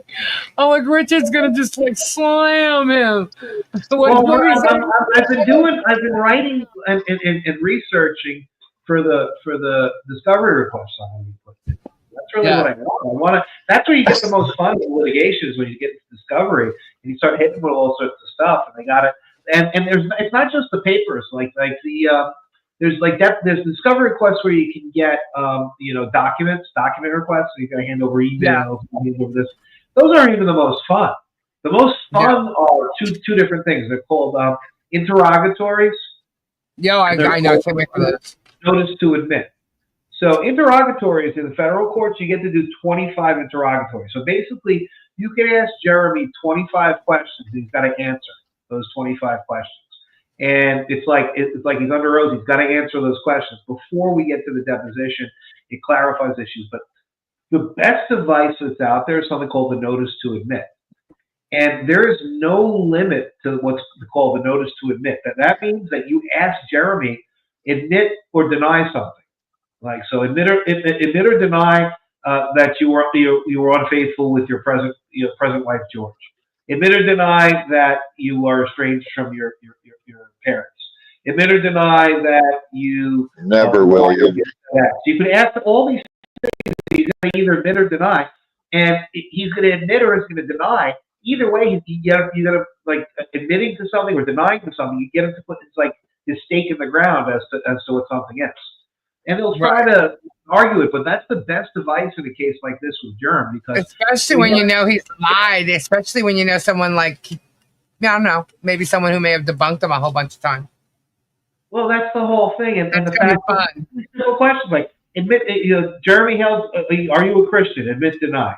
That's an easy one. I have like all sorts of questions like that. I probably got about 200 of those admit, deny. And those are unlimited. It's unlimited, yeah. So with 10 of them, with 10 defendants, if we all came up with 50 good ones each, and then handed it to him, he's done. He's shit out of luck. He's what's called shit out of luck at that point. And then you could also do it. George is walking around thinking that no one's going to subpoena her. What happened? Are they having their month? She's walking around thinking nobody's going to subpoena her. Who? George. Yeah, George is out of her fucking mind. Come on. Hopefully. I don't think she's all there to begin with. I think she's like you know what? I don't. And sometimes when she comes on, she's got like these googly eyes. I'd almost think she was on something. Because we got the depositions with her, and she comes in and says, I'm mentally ill. Like, nobody would actually disagree with her. She's like, I don't recall I'm mentally ill. Okay, I kind of figured. Nobody would disagree with that. It would be one of those She's things. all offended, like Jeremy, because I said with green hair. I was like, dude, I'm better looking than that. You know what I mean? Like the green hair, the mocking of everything. They tried to say, oh, I don't look like my avatar. No shit, it's a freaking cartoon, you dumbass. And then they're trying to mention even my mole. I'm like, well, I hate to tell you this, Jeremy, but I do have that mole. That's exactly why that's on that character. And I'm like, the bullshit, the stuff he's saying. It's like, wow, you are showing so much how we are in your head. He's listening right now, and probably his head is like boiling red and smoke's coming out of his ears. Oh, but he's done though. Once he's notices to admit, get in, and that's the thing. Like, I think that this, these motions are in. We'll see what Polito's going to do. I think those motions from Bond have to get in like ASAP for everybody that's in the case. Hope he serves me. Like, I get the next couple of weeks. Hopefully he serves me. And then we'll do what we got to do. But he should release Ray. That's the big thing. He really should release Ray, because that will keep this at a much more, shall I say, genteel level. It won't go to scorched earth right yet. But because I don't think Randy Shock is capable of scorched earth litigation, and I don't think he knows exactly what's going to happen with scorched earth litigation. But he'll get a lesson. I'll give him a lesson in that very, very quickly. I mean, he was like totally off the chain now. He's mentioning Stacey's live the other night. He was on AA saying how, it's exhausting having to like record all this stuff and all this evidence. And it's like, what's wrong, dude? I thought you had all your minions to do all that. It's like he's literally stalking all these channels, listening for every little thing. He thinks because John Cook was actually on a panel and made reference to one thing, it's like incriminates everybody. He went off on Stacey. He went off on Flutter. And Robbie, since you're here, Liz Barnes was in that damn chat tonight, and Liz Barnes said that it was not her, okay, about those images. They're lying, okay? It, in fact, was Liz Barnes. Wait a minute. Let me just set this straight right now. Guapo was down here to buy the T-shirts. Yep. He came down. And we went over to Guapo stayed at the Microtel, the hotel down the street. I took Sean Goodman to drop him off over there with Guapo. And Sean Goodman sent Guapo and me the picture. And he said, it's from, and I saw where it came from, Liz Barnes. In Sean Goodman's text. It was from her to Sean Goodman in the text messages. And it was really test pictures of her what? Her hoo-ha? Yeah. And Her what? Her hoo-ha. What the hell is a hoo-ha? You know what a hoo-ha is. her renegade. Oh. I thought it was some kind of toy or something. And that is 100% truth, so help me God. That part I can say is 100% truth. That is not speculation, because I saw the text thread on Sean Goodman's phone. And it was talked about so much at the time. I mean, I remember the I whole was damn like, thing. dude, that is disgusting. Get that out of here. And even Jeremy said Guapo sent it to him. So he's totally calling out Flutter for this. And it was Liz Barnes. And Liz Barnes made a comment in the chat to make sure everybody knew it wasn't her. No, sorry, it was Liz Barnes. Nice try. 100%. No doubt about that. It was not Flutter. Flutter did not send it to Guapo. Sean Goodman sent it to Guapo. And Guapo sent it to Jeremy. Right. And that's what Jeremy saw. And it wasn't Flutter. It was Liz Barnes. Liz Barnes was infatuated with Sean Goodman, and they used to have, their little. Is that guy shock at the lawyer? Oh, Is dude, Jeremy those two I think used to so. fight every day. It almost seems like it's his only client. Plus, they're like more than client. They got more of a client thing going on here. It's like they're really good friends. Well, Liz was working for Sean Goodman, was packing all his little gold flake stuff that he sells and shipping it out. And Sean was, you should hear how Sean Goodman used to talk to her. It was like, really, dude? She works for you and you're talking to her like this? Yeah. And it was like, oh my God. Yeah, so that's the one thing that he went off on. Then he went off on Rosie. Gonna say, Guapo put in chat about, because I asked Guapo to clarify that in chat here just tonight. And he said he loves Flutter. That's Cap. Haha. He tried to get that from Melissa Brown. So whoever that is. Melissa Brown? I don't know. Whatever happened to I don't Sean know who that Goodman? is. I have no idea. Why I was looking for clarification, because we know Flutter didn't do nothing like that. Who knows? Who cares? Good riddance. He's not a good person. There's no way. No way. But I'm telling you right now, it was Liz Barnes, and Liz knows. Liz knows. I went off on her about it. He hasn't tried to reach out to you, Robbie? Who? Sean. Oh God, no. I told him to take a flying fuck a long time ago. He went off on Rosie, another girl, someone that he swooned into buying that. Remember, he was going to sell YouTube education thing for $500. He'll teach you how to do YouTube. Yeah. He swooned her into that. And now he's sitting there going off on her, saying that she owed thousands of dollars and all this crazy crap. And whatever. Let's see. But I happen to know that he swindled her out of that whole YouTube training thing. Now, I already mentioned Flutter, another girl victim. Then he mentions Desert Dragon Works. And I'm like, what? Another girl. So he's mentioning all the people that were in the live. I'm like, what the hell is he talking about? He's just making shit up about people that he's seen in his own chat or something. Then he mentions Suzanne, calls her Susie, and saying that she showed up at, Melda Grill. No, not Melda Grill. Christmas in the Creek. Dressed up as Olaf and stole presents. And I'm thinking, excuse you?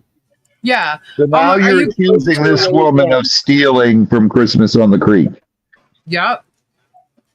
He I'm also sure mentioned Tricky Chi and something about her being a pain in the butt. And I'm like, are you freaking kidding me right now? Really? Attention Oh, seeking. yeah. Oh, yeah. Yep, went off on every one of them. And I'm like, and I'm sitting there listening to him. That's when he also said something about the witch, people being witches and stuff.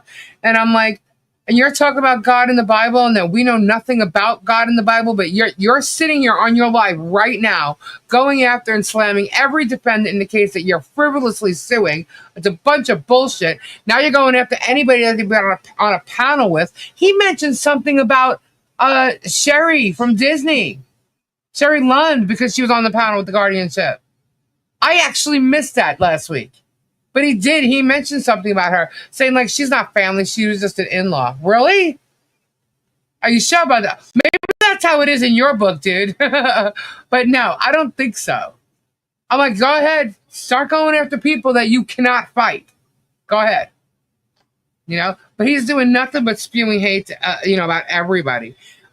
He started talking about the legal plans, like the bonds and stuff. And I'm like, because he thinks he knows better. No, he don't, obviously. Right, Richard? He said that I denied creating the Save Harley Grace website. No, I did not ever deny creating that. Never denied that.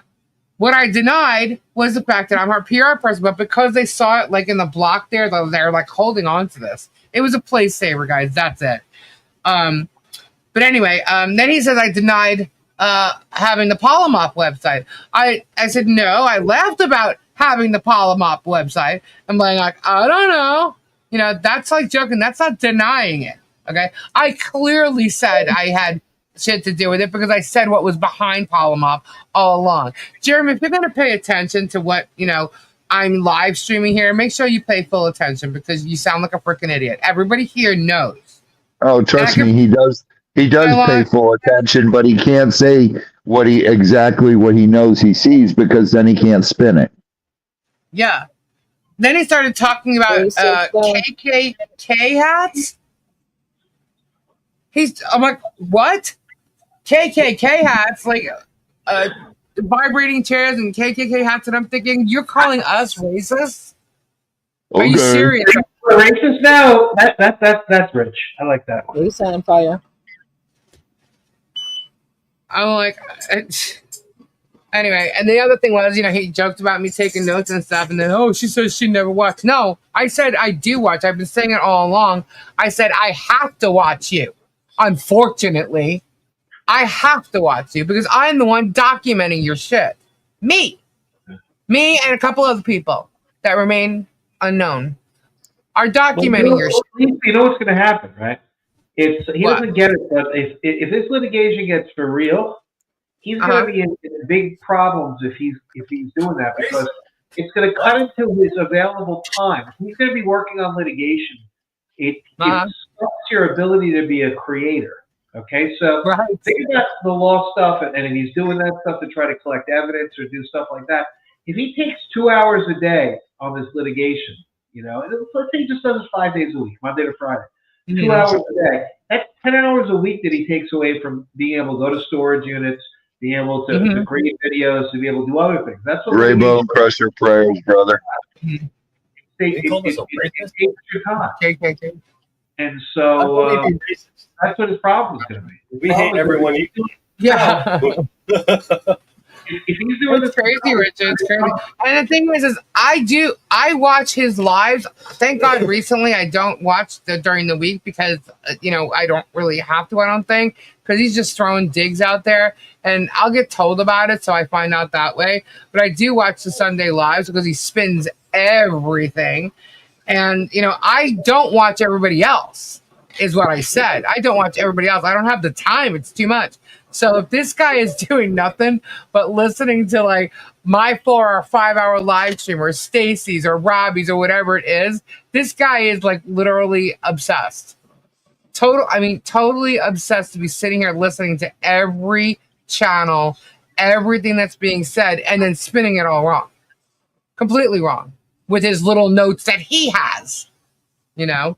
All I know is tonight, all he kept doing was trying to convince everybody of what he was saying, unhinged, and it's he's saying that, you know, only me sent money to people who hurt others. Does he like to hurt people too? He started talking about domestic violence, and then he brings up Super Dave again, and I'm thinking, what were you arrested for, Jerem? What was that all about? How can you even deny ever being arrested? You were. There's a mugshot of you. Hello. You know, he's talking about the Ohio court, and now there's new violations and contempts. Thousands of them. Thousands of them? Look, I've been around since, on this whole entire thing since last August. I've been around since November. You explain to me how you have thousands of violations. Thousands. It's like you're an idiot. You're an absolute idiot. Michelle and John have been nowhere near you. If anything, they have shit against you. You know, it's really insane. But he did say that all the money that was coming in for donations, for no matter what it was, whether it's defense or whatever it may have been, it's all going to be given to him. He's going to have it. He's going to own it. And I'm just going to tell you, dude, you're not getting a dime from nobody. You're the one that needs to watch your wallet. And no one's running from him. No one is. Obviously, he's, you know, he sees that. No one's running. Oh, thank you. No problem. That's how I feel about him. But yeah, no one would know you, Robbie, unless it was for him. Yeah. or you. Okay. They wouldn't know you. They wouldn't know me. He's out of his mind. He says that my cease and desist against Shara is worthless, but his cease and desist that he sent out are, perfect because they have merit. Oh no, honey, I sent her a cease and desist based on the shit that she pulled up that YouTube even pulled down. So don't tell me it doesn't have merit. It absolutely has merit. And if she continues to do so, like she has been actually, it'll go further. The dominoes are going to affect because Jeremy's going to go down, and then so are the rest of them, right along with him. So he wants to know why we haven't brought lawsuits against him or countersuits. He obviously doesn't know the process. He thinks we should have been bringing countersuits against him right already.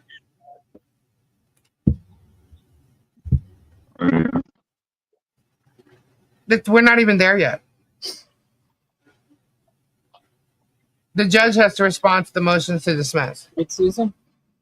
After the motion to dismiss is decided, you get some time to do your answer and counterclaim. So they'll give you 20 or 30 days to file your answer and counterclaim. Well, file your answer at least, and then you can choose to counterclaim if you want to choose to counterclaim. But there's going to be a lot that has to be resolved here. There's going to be probably a big court date up in Gainesville, and Bolito's going to call everybody in, and they're going to do the motion to dismiss that day. And all the other housekeeping. They're going to call everybody in and do that. And that's why I say that for your motion to dismiss, I think you should also put in now the motion for bond at the same time. And there's a motion for slap a couple of people have put in. So I think all of those are going to be dealt with at once in one day in Gainesville. So he's going to call a date and say everybody has to be here this day. And we'll probably set aside a couple of hours just to kind of go through the housekeeping on the case. The case might get dismissed, but if it doesn't get dismissed, then your motion for bond can get heard that day. The date of the motion to dismiss gets heard. And if Bolito says, it survives and it goes to discovery, then you can ask the judge to set the bond on that date. Say, Judge, we want the bond set today. And so that's the point. The point is that if he wins, quote unquote, Jeremy, and the case survives the motion to dismiss phase, and he actually loses, he's got to pay a bond. So that's what you want to do. You want to put it, if he wins, he loses. And if he loses, he wins. At the same time. So there's no win on the case. No matter what he does, he loses. That makes sense to you? Oh yeah, absolutely. I put that bond motion in immediately. It may cause him to abandon his Florida Unfair Debt Collection Practices Act or Unfair Deceptive Trade Practices Act claim, because if he has to post a bond on that, I don't know if the Langham has that bond requirement, but if he has to post a bond on that to keep the case going, he might just abandon. He still needs the 2 torts for conspiracy on everybody else. Yeah, he'll try to do the conspiracy torts because they don't have a bond, but he'll get rid of the unfair and deceptive trade practices claims because that. So he'll remove that and then add another tort. He might amend it, put in something else. Who fucking knows? Or the Langham Act is based as tort because I don't think Langham has a bond requirement. At least the Florida one I know does. But doesn't he need 2 torts for conspiracy? You just need 1 tort for a conspiracy. You're talking RICO. You need 2 RICO predicates in a RICO case. But for a garden variety conspiracy, you can conspire to do anything. You're thinking RICO. RICO, you need 2 RICO predicates. But on a regular conspiracy, you can do just about anything. Okay. So what was the other? Get that bonded. I get that bonded immediately if I get that motion like yesterday. Get it in this week. Shit. Get everything in this week. I would get all that shit.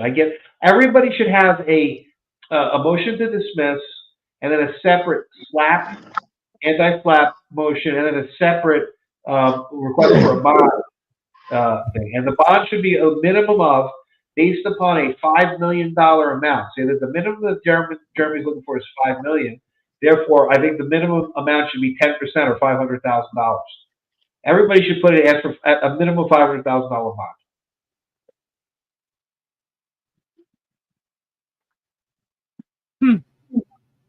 So you should know.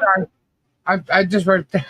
Those three things should be in immediately. If that shit starts flying in from everybody, Belito's going to have to deal with it all.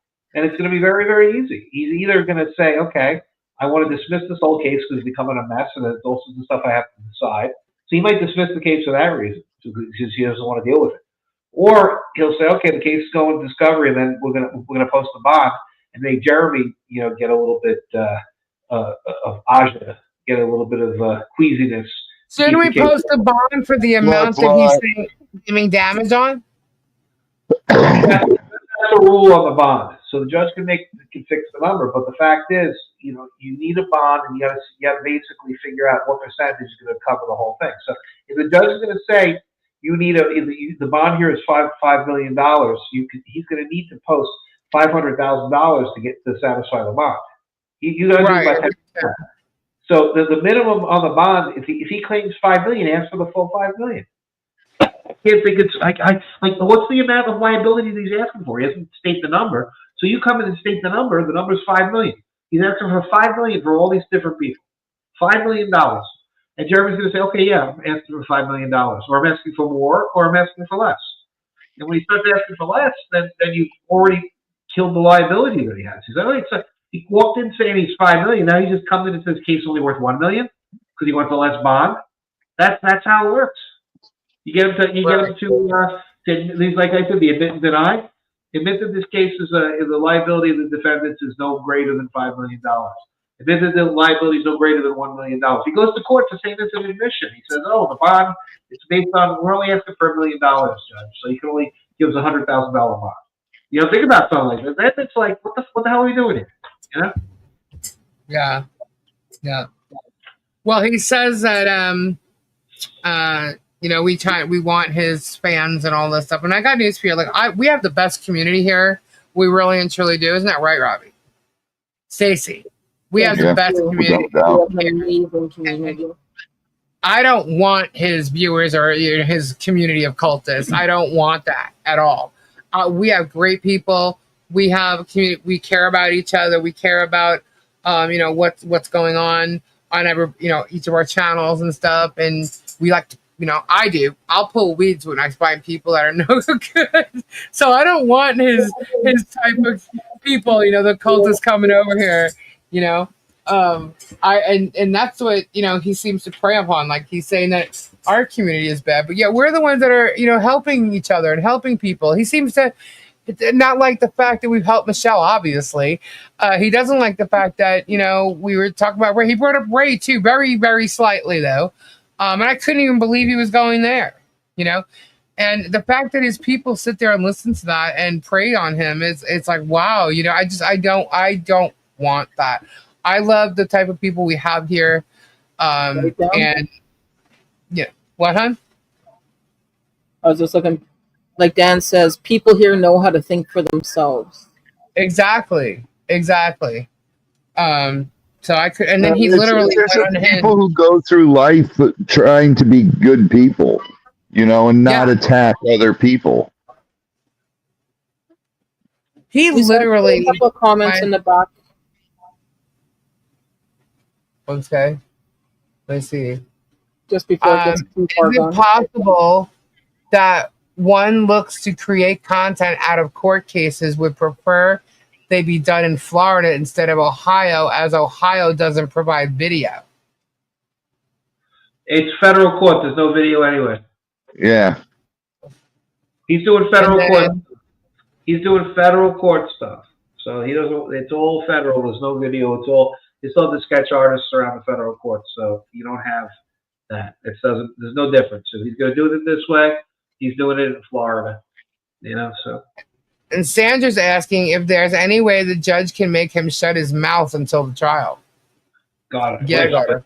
We have a First Amendment. Yes, Flutter. I've been just crazy. It was raining all day, and my internet was in and out. Flood!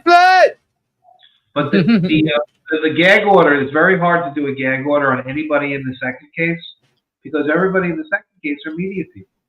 So not only do you have a First Amendment right to speak on things, you have to balance it against what it does. So What would be the compelling reasons not to have a goosey? Well, everybody here, to a certain extent, or to a larger extent, some larger than others, speaks for a living. I speak for a living. I write for a living. I speak for a living. That's what I do. That's why I make my living. So you're telling me I can't make a living? That becomes a due process issue too. Jeremy as well. Jeremy speaks for a living. He communicates. He creates content for a living. That's what he does. So you can't, it's a goose gander type thing. If you're going to shut up the goose, you're going to shut up the gander. So everybody has to be gander. You can't do that because I would never consent to that. And I don't think anybody would consent to be gagged. That'd be crazy. Well, he did say, both Jeremy and George did say that Shara and Jamie are their best witnesses. Wow. No. The best William, good night, brother. Love you. I'm telling you right now. Brothers. Best witness in this whole case is Ray Bonecrusher. Because you put Ray Bonecrusher on the stand and there's a Florida jury there, they're going to be looking right at Jeremy and say, what did you do to this poor fucking man? And he's going to lose immediately. So Ray is the best person. That's why I don't know why. I shouldn't be saying this, but I don't know why they're still keeping Ray in the case. Because if they keep Ray in the case, the case is over. The case is so over. I can't wait to get the jury on this. It will be the greatest thing in the world. You have a Florida jury. Florida juries are between 5 and 10 years older than most juries. This is the nature of how Florida is and the jury pool you're drawing from. And so the people on the jury are going to look closer to Ray than they do to Jeremy. Okay? And the fact that when we hear about what Jeremy did to Ray and what he's gone through, and he's like the best witness that there is. You can't get a better witness than Ray. And I don't know what Shackett's doing. He's like this. He's walking, talking malpractice at this point. I don't know how the guy's. He doesn't have a license to try. Might be another lawyer if they do. But Ray wins this case hands down. He's the best person there is. Robbie's a good witness too, because Robbie's got a bit of star power, and he always likes star power. Like if you saw the Johnny Depp trial, people who know who a celebrity is will be like, oh yeah, they want to see what they have to say. They're automatically entertained. So as long as Robbie's entertaining, he's going to be likable, and so that's the point, So he's actually bigger to a cross section of the audience than Jeremy Hales is. Jeremy is big in his own little bubble. But outside his bubble, nobody knows who the hell he is. You go around, who's Jeremy Hales? Like I'm telling you, we did market research in Gainesville and surrounding areas, and asked, who's Robbie and who's Jeremy Hales? Robbie's going to come out like 9 to 1. People who know who he is. I know that's why it's so funny that, like he says, Richard, people would know who he is if it wasn't for him. I'm like, oh my god. It was so funny. My wife and I were in Sam's Club on Sunday, and this older black gentleman walks up to me, and he goes, "What? Can you hear me? Popping it out. Yeah, you were popping it out. Okay, all right. So we're in Sam's Club, and this older black gentleman walks up to me, and he goes, "I hope I'm not bothering you. I don't mean to bother you in any way." He goes, "But you were on TV, weren't you?" And my wife laughed, and she went on shopping, and I stayed there and talked to him. I was like, "Yeah, I was on a TV show called Swamp Brothers." He goes, "I knew that was you.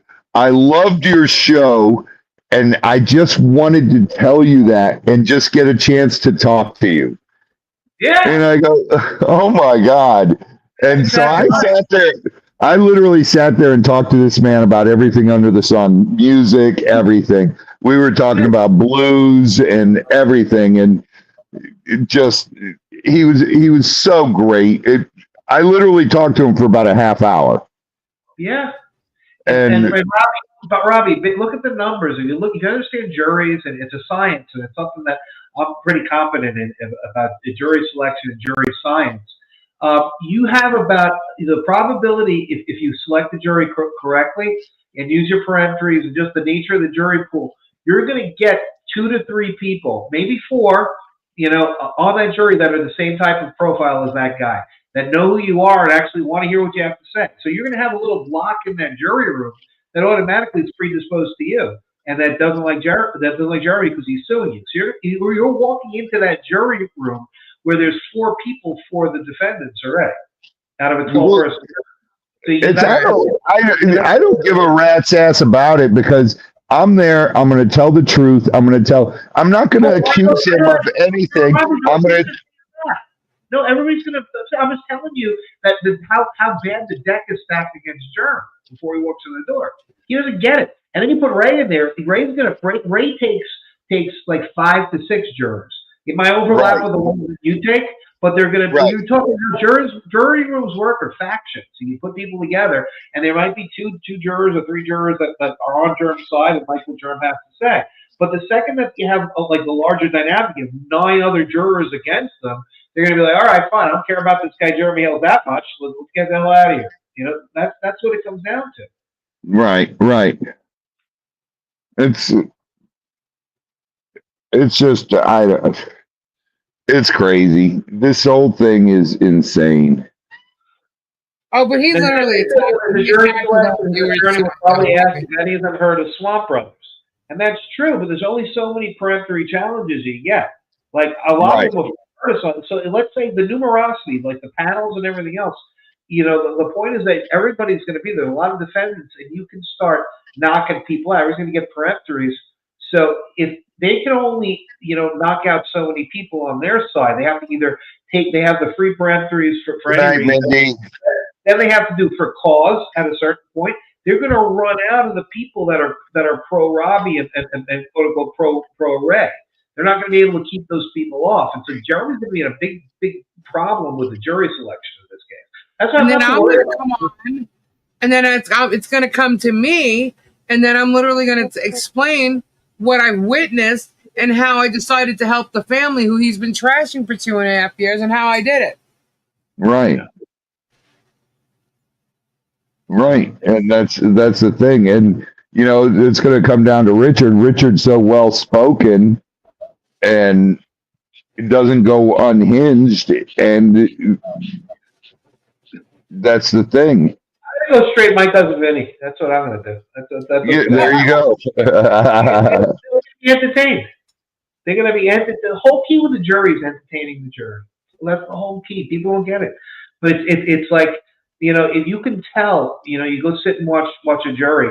If they like a certain attorney or they like a certain plaintiff or a certain witness, they sit up in their seats. They have little notebooks. They get their notebooks out and everything else.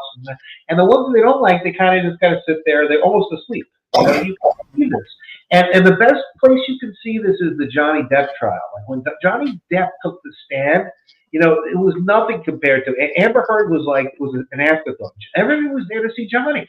He was the event, and you knew that the case was over because he had charmed them. And so I don't think that the Germ is going to be able to charm the way that he thinks he's gonna. I don't think he's going to be able to charm more than people are going to feel bad for Ray and are going to identify with Ray, and they're going to actually like Robbie. I think those are 2 of the big things that we got going for us in this case. I think they're in a lot of trouble. I really do. So I kind of like this, and it's like not like I'm evading service. I hope that he gets me. So we'll see. We'll see what happens. I want to get. I think a jury's going to love Richard. Yeah. Oh man, just wait. Well, the psychoanalysis, the AI stuff, the psycho stuff on him, he is a bad witness to be on a stand. I mean, he like everything that it says, he would be a bad witness. That he would not come off credible at all. He would be just as cocky as we all see him, like almost the same. I think that he'd be able to contain himself to a certain degree, but I think if any attorney got into him and got on him hard enough, he's going to show exactly how cocky he really is to that jury. He's going to show his true colors. That's who he is. Yeah, he's already been showing his true colors. Yeah, even his ex has said that he's really in court. Lisa, do you think he's going to be able to behave himself through a whole line of questioning? Like you put him up there, you have Shaka, and he'll rehearse some stuff, and he'll get them ready, he'll know what to say, yeah, and they'll coach him. But then he's going to go through a rapid-fire succession of 3 or 4 or 5 or 6 attorneys cross-examining him. He's not going to be able to keep his shit together. It's going to be great. It's going to be glorious watching him crash and burn. Hell no. Mm-mm. No. It is what it is. It'll be interesting if it gets to trial. Do you think it's going to get to trial? I wish it does. I might not get past the motion to dismiss, really, because the Dan Bongino versus Daily Beast case, like on all fours with this one. And I said that to my judge up in the Middle District about this case because he asked me about this in August, not August, in July, last month, about what's going on with that case, just for scheduling purposes. I told him, I said, look, got this case. This guy's a content creator. It's same as it's on all fours with the Dan Bongino versus Daily Beast case. He was interested when he heard that. Now this guy's a magistrate down here. They all talk. So I guarantee you, Bolito's got and it's on the record too. It's an on the record conversation. So I think that Bolito's kind of got already clued into the Bongino versus Daily Beast case, and that's going to be that's the easy case for Bolito to hang his hat on to get rid of this case, or the district court judge to get rid of this case. So I don't think he wants to have this case. No judge wants a defamation trial on their docket. And I hate to say it, they're saying this is, the deceptive trade practices and the Langham Act. But that's not what this is. This is a defamation case. Jeremy doesn't like what we said about him, and what we said about him was true or was quote unquote defamatory. It wasn't a deceptive practice. It was just things he didn't like. And so the court may very well just turn around and say, look, you pled all this stuff. It's really a defamation case. You didn't plead defamation the right way. You're out. Yeah. Yeah. So Truby. Well, I tell you what, he proved he won't go after Zim tonight. Yeah, he literally said it's Travis's story. And you know why he's saying that, right? Because Zim is a witness for him. Yeah, Zim's a witness for him. He said he had a lawyer call Zim and talk to Zim as if it was a very strong conversation, and like he used his weight or something like that. But he won't go after Zim. I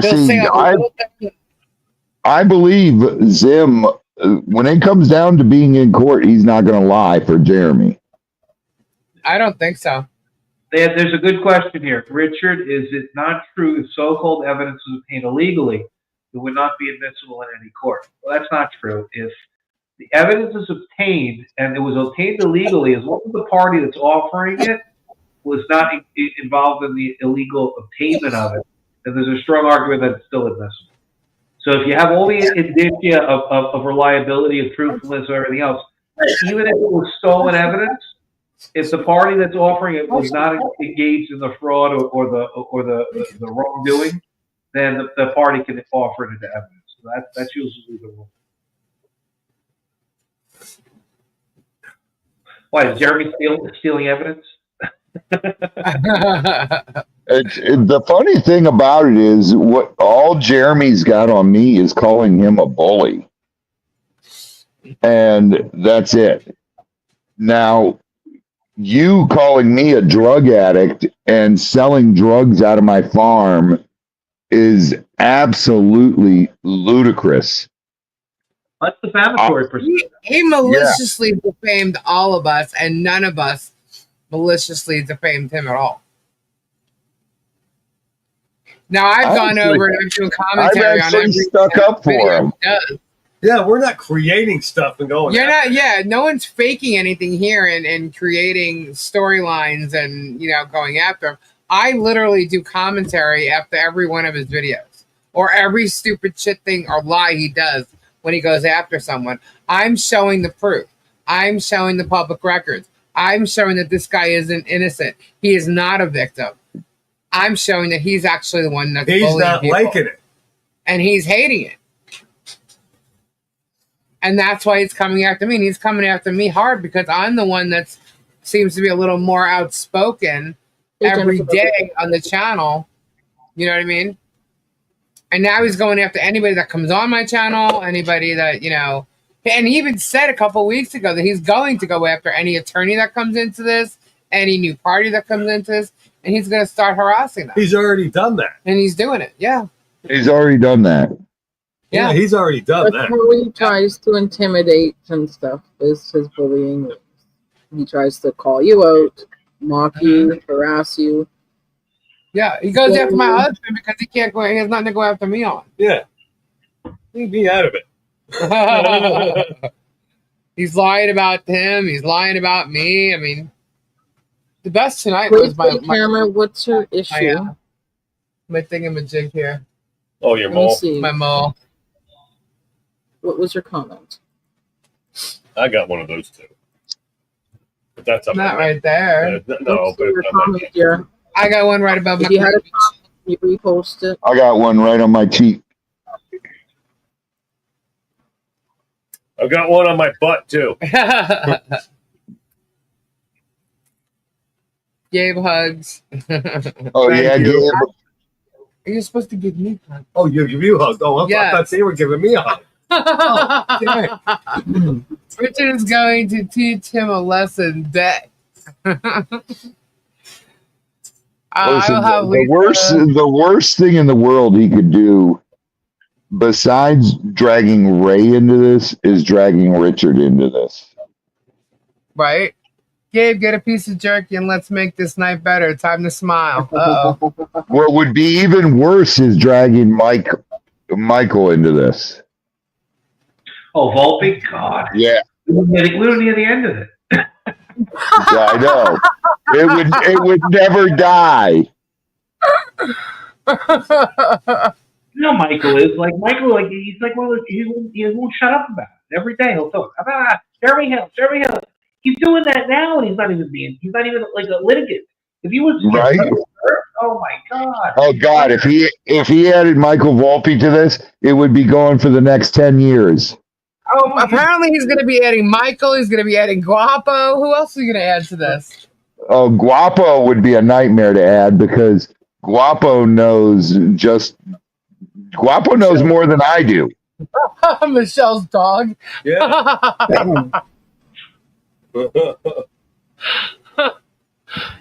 He had a problem with that too. He harassed the dog. He did harass the He dog. harassed the we dog. have video of him harassing the Yeah, dog. he had video harassing Michelle's dog. Oh my God. That's how pathetic this dude is. It is. It's ridiculous. It really is. This guy is just absolutely unhinged. And I kid you not, he really looked physical tonight. Let's get Oh yeah, physical. somebody peed in his Cheerios. Oh, I did that. Somebody peed in his Cheerios. I pissed in his Cheerios. No doubt. I think Richard got his cornflakes. Hey Gabe, right now we're putting a bet on the game, $1. A what? September 20th between Florida and Miami, Gabe, $1 bet. Who's that one? But what? Like, what do you want to do? A point spread? What do you want to do? No, straight up. Straight up. up. Win, Oh my lose. God, now we're gambling. $1. He's gonna call into the Better Business Bureau. Whatever. What's that? What's Florida that? Lottery Gaming or whatever. Yeah, the who does the fantasy footballs? Yeah. They're trying to pull up. Whatever, Gabe. It's $1. You can do a one-on-one bet. Good night, Rainey. You can make book. If I have an agreement with one person, you can do that any day of the week. That's total. It's American. There you go. I'm on. Who's taking what? I'm taking Miami. Gators Hurricanes. versus Yeah, Hurricanes. Gabe's got Miami. I got UF. No, you're in trouble, Robbie. You're in No trouble. way. No way. Dude, are you kidding? Are you kidding me? I've got a Heisman Trophy runner. Robbie, you know that I went to the University of Miami in 2004 when they won the national championship with Ken Dorsey and Frank Gore and Roscoe Parrish. I was there. I was there in the old Orange Bowl in the student section. I was there. Yeah. Through, man. You know it. Yeah, but UM is doing nothing. You wait. Don't sleep on the U, man. Don't sleep on the U. No, can't do that. I'm telling you. Quarterback's not there. We got Carson this year, so. Dude, please be careful what you say. You got Carson? Yeah, Look we're what not gonna. look what Carson did against Florida last year. Threw an interception. We'll see this year. Jerm said tonight Guapo was selling video of Jerm beating Martha for $50. Really? Yeah, I don't think so. He doesn't. I don't know if I'm having a video of Jerm beating her up. I don't know if that exists. I never heard that. The U knows how to give away money and sneakers. Jerm needs to get a chair where it's he's literally up. For someone to be so upset about my vibrating chair, the man who talks and refers to everything in his storage units as a sexual device or sexual innuendos or whatever, for him to be upset about anybody having a vibrating chair is beyond me. It's so funny because we make fun of that stuff all the time, and it's making fun of Germ, and people don't get that. That's funny. There's MoMagic. He's not upset. He's jealous. Carson Beck's going to win the Heisman this year. Oh God, please! He's not even in the front running. He's jealous of me. Yeah, he wants my chair. But my quarterback is. Who do they have? Who does who have? He did mention the chair, Todd. Who's passing the ball for Florida? Really? Yeah, who is it? I'll tell you what. He was a freshman last year. What's his name? Go look it up. Oh my God! Are you gonna make me look it up? Go look it up. Why did you just tell him? Because that name should be imprinted in your brain as fear. Who, Beck? No. Who's Beck? Miami. Okay. What did he say about the chair? He was disgusted by my chair. DJ, I'll tell you right now, Lucinda, I'll just say DJ Lagway, baby. He's already gone. Lagway blows away Beck. Lagway's already in the running for the Heisman. If you were talking to Gabe, he's out of the room. You made him go look.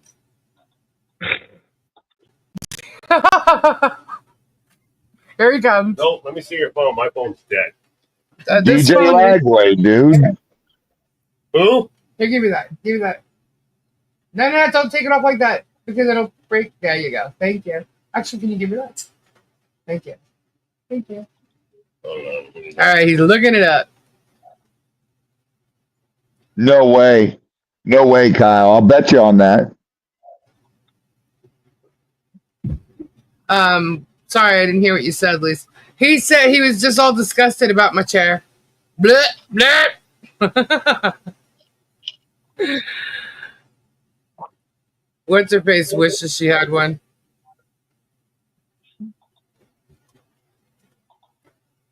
Let me see. Okay, there's like a couple. Is it DJ Lagway? Yep. Never heard of him. Okay, you're an idiot. You didn't follow college football last year.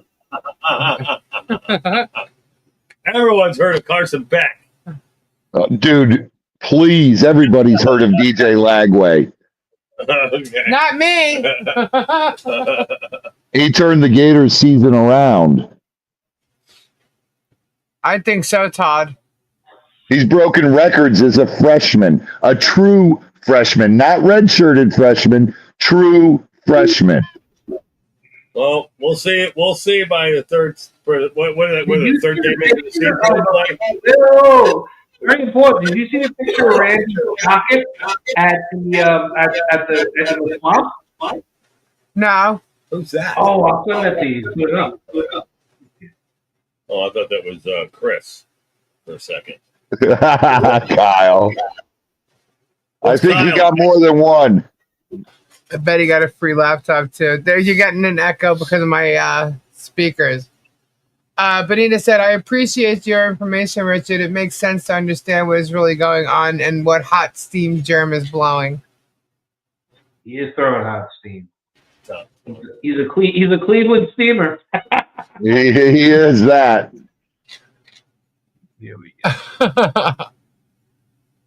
Did I get an email? No, I didn't get an email. Richard, were you sending me a picture or something? Yeah, I'll send it to you an article. Okay. Okay, let me see. Oh, we got to put it in the private chat. Let's see. Put that here. I get nervous when Richard sends pictures. Articles from my website. Okay. Well, our true test comes the first game of the season as we play Notre Dame. You're going to get your butt whooped. It's the Catholic versus convicts. That's the Notre Dame. You're going to get spanked next Saturday, Gabe. Who you guys play your first game? Nobody. Go down. Oh, what happened then? Go down in the article. Oh, Long Island University? This is the one. Yeah. God, that's that girl. She's like Joan Rivers. I didn't even know they had football team. Well, she's the one that's banging in shock. Heard of Long Island University? It is shocking. He looks as charming as a serial killer in that picture, right? Randy the Rocket Shock. Pocket Rocket. Just call him Randall. He hates being called Randall. Pocket Rocket. I think he hates Pocket Rocket more. Jeremy's lawyer. That's him? Yeah. Yeah, does he look like a serial killer? Yes. Totally like a serial killer. Anyway, keep going. And then we talk all about him, and that's the Florida bar in Tallahassee. Dude, does he have any lips? There's Doreen. Doreen showed up in Central Florida, in the area by Trenton. She showed up and was there for 6 months, and she ran for judge. She was down in Boca, and she got ran out of town. She's a carpetbagger. You know how different is Boca from Otter Creek, or Boca from Gainesville? Oh, Jesus Christ. Oh, Jesus. Really? And then this broad shows up, and she's like, I'm going to run for judge. I've been in Florida for 25 years. Like, yeah, but you've been Boca. Her partner. Big difference, woman. Shocking Anyway, her. Keep going. Yeah, Shock is banging her. So keep going. All right, there we go. It's just, there she is. Again. Don't say anything. Sorry. Sorry. Don't say anything. All right, there we go. The carpetbagger. Oh, there's the germ. Okay. And then, He always have his mouth open, or do you guys? Yes. No. Or do you guys make it bad? Hey, you're special. here's the picture. Here's the picture. Go down below that. There it is. Randall shocking in public with an unknown child. You see? So that's him with some child. We don't know who the child is, but that's Germ. He's a UF fan. So I cannot support Randall Shockett's team. I can't. I'm sorry, Robbie. I can't do it. He's a Gators fan? He's a Gators fan, yeah. Oh. Dude, he's not even from Florida. Get out of here. What connection do you have for the Gators? Look, Get out of here. Okay, there's the picture. Go to the picture. Randy Shockett. Dude, you're an idiot. Probably hates that shit. Robbie, the guy's a Gators fan, dude. Dude, yeah. Trust me, the Gators don't want him. Well, he got him, dude. He's in living color right there. He's in the swamp. He's there. He's with a random child. I don't know who it is. He looks like a serial killer in that picture, too. He looks like a Florida Gator serial killer. Look at him. Why does he use a picture? I mean, he looks like a very large person here, but his picture that he uses normally doesn't look anything like that. Hey, and look at it. Look at his shirt. It's a generic Gators shirt. Yeah. A Nike shirt. It's a really Iron on or something? Remember Iron on? Iron on. Yeah, what's he wearing? A Gators iron on there? Yeah.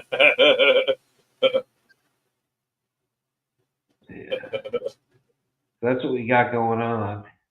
There's the Florida bar right there. Speaking of the Florida bar, Get into that. I got a UPL letter. Jeremy accusing me of being acting like a lawyer. That's hilarious. Yeah. What's funny is the response I'm giving.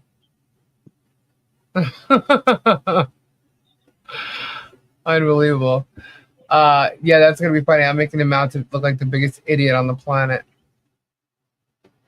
Hi, Todd.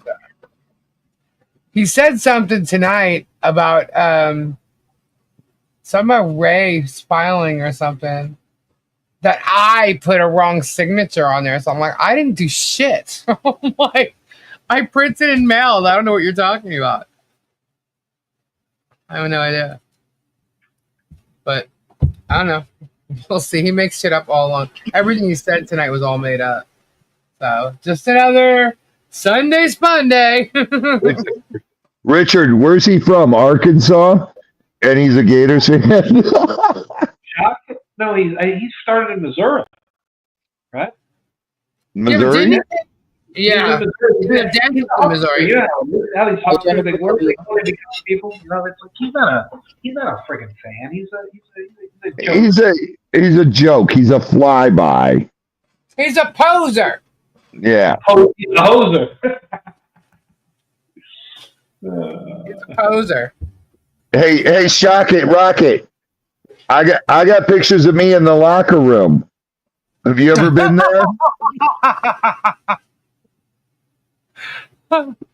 Oh no, Robbie, is he gonna go after you now? Because I don't know, a certain stadium is bigger and better than that stadium, or how is he gonna spin that the way Germ's spinning Poison and Def Leppard? Florida is one of the best stadiums in the college football. It's one of the loudest. I sat here watching this, and I'm literally watching his thing, and I'm literally laughing. The second he said Def Leppard, I knew exactly where he was going. Def Leppard, Bon Jovi are all better than Poison. I'm like, oh yeah, okay. Let's see. Def Leppard, Motley Crue, Pat Benatar, and Poison did what tour? And who was the best band on stage? Okay, that's true. That give you that. Okay, you're right, you idiot. It's just the fact that he's trying Dude, it's so hard. funny. It is so funny. He's got nothing, so that's why he's doing this. He's desperate. He's trying to hurt you with Cece. Oh, you're hurting. Oh, gee, you're hurting me. Stop, please. You're hurting me. You flipping moron. Does he know that Cece thinks this guy's an asshole? What's that? Does he know that Cece thinks this guy's an asshole? Yeah. I mean, come on now. It's ridiculous. Yeah. Trust me, Shockett's never seen the upper deck. I've sat up there many a games. That's crazy. Unbelievable. So Richard, you're gonna wait for service, or you're just gonna I told you the only way that I accept service is if he releases Ray Bonecrusher. The only way I'm gonna accept it. So if he thinks he's gonna get me, maybe he gets me, but I'm still gonna fight him. I'm gonna fight him tooth and nail for the 90 days that he's passed the 90 days and everything else. So I may get the dismissal. I would consent to service and waive all the service, and jurisdictional issues. I'd go right to answering the complaint, and there's no motion to dismiss. That's like if he lets Ray out, he doesn't do the motion to dismiss. We go right to the answer. Ed, and they have to have something on. What? Stacey? Oh, I was responding to Ed. Ed says that they have no jurisdiction to sue me. Who? Oh yeah, because he's threatening to sue Stacey now because she's been on my panel. Where are you, Stacey? I'm in Canada. Say fuck. Yeah. Good fucking luck with that one. Well, and the thing is, Richard, Richard, he's going to attempt to sue you for, but then again, he's suing everybody for nothing anyway. I have to do something to even get served. I've never even said a derogatory, thing. Hey, Stacy, I'm a bully, so he's suing me for being a bully. Jeez, well, everyone He's suing me for having an opinion or two. Yeah, that's the thing. We have an opinion. He's a defamation We law. don't bow to. We don't, But for defamation, people have to understand what that is. You have to be knowingly saying stuff in a malicious way. Before we even get there, he's a public figure. How hard it is for a public figure to prove that they've been defamed? You have to show actual malice, that they intentionally said something that they knew was false in order to harm the person. They can't do that. They can't show that everything's not opinion, that's not made in good faith. Even the facts that were conveyed, you have to show that there's an absence of good faith. That's what you have to show. Oh, I can prove defamation because he hung around me. He knows for a fact I don't do drugs, and he's calling me a drug addict. But Robbie, it's hard for you because you are a public figure too, right? So they can say all day long shit about you. Right. Unless you show actual malice, it's not even worth it. But the fact of the matter is that it's a high standard, it's a hard standard to prove for him. So that's why can prove defamation. He lied about me 100%. You would not get past the motion to dismiss if this was defamation alone, because defamation is hard for a public figure to prove. So I got my defamation, harassment, sexual harassment. You got sexual harassment? Yeah, he keeps calling me a man. What sexual harassment? It would be, a defamation. It's a different kind of sexual harassment. That's just he's not sexual harassment because he's not like in your workplace or in your sphere. He says it to the world, so it's more of a defamation-ish type statement. But still, it's tough to prove to you too. You have a very popular podcast that addresses these issues. So it doesn't, whatever. It's sticks and stones. Sticks and stones. This is what this is. It is, but he's maliciously doing things like telling people I have a rap sheet, calling me a fraud and a scam artist based on nothing.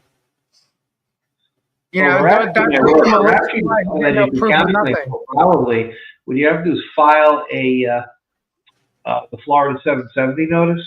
Write this down, Lisa. Florida 770 notice, defamation.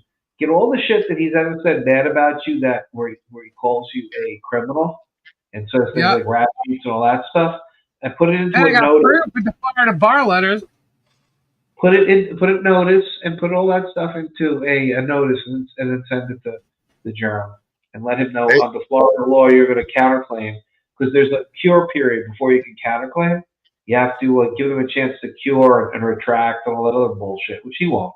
But what I would do is I would do that if I were you, because I'm probably going to end up doing that too. So that gives you the ability to Richard, is it going to help when I bring all my blood? When I bring all my blood test proving I've not done any drugs to court? It's going to help when I bring the Bloods and the Crips. That's what's going to happen. But that defamation notice is 7 days, Richard. Yeah, but you file it now with him, because then you're open to make a counterclaim at any point. Well, it's a letter. It's a notice. You just got to write it as a letter, and you have to list out all the different things that he said. On such and such a date, you said this. It was false. It was defamatory. Please correct it. Blah blah blah. On such and such a date, you said this. So enumerate everything that he said. All your gripes against him. Put it in one letter, one notice. Send it to him. Fuck it. And go back 2 years on it. Go back, a year and a half, 2 years. Send them all. And then, and even if it's outside the statute of limitations period, what you can do is you can use other stuff to show actual malice. Because if they keep on saying stuff that's false, and defamatory, you can say it's malicious. So what he's going to claim is what's called litigation privilege. We all know about that. I claim litigation privilege. But someone in the chat said he said tonight again that I was using drugs and everything. What you can do with that, Robbie, is show his malice. So you can show actual malice by him continuing to misbehave and say defamatory things even when the lawsuit's in process. You can't sue him again for something else, inside the laws, but you can sue for, you can use that to prove his state of mind, his intent, his modus operandi, his common scheme of defaming people. That you can show that, but his maliciousness, you can show his maliciousness. That's what you can show so much with that. And the great thing about it is I'm not doing piss test. I'm doing blood test. There you go. Rich, so has he actually threatened to sue Mike, or he's just threatened to get involved with his custody case? He called his ex. He did this, he did that. He's threatened everything. He hasn't done anything yet, but we'll see. We'll see what he does. That'd be interesting. I just think that if he tries to add anybody to this federal 2 case at this point, Belito's going to turn it down completely. Oh, he's going to flip.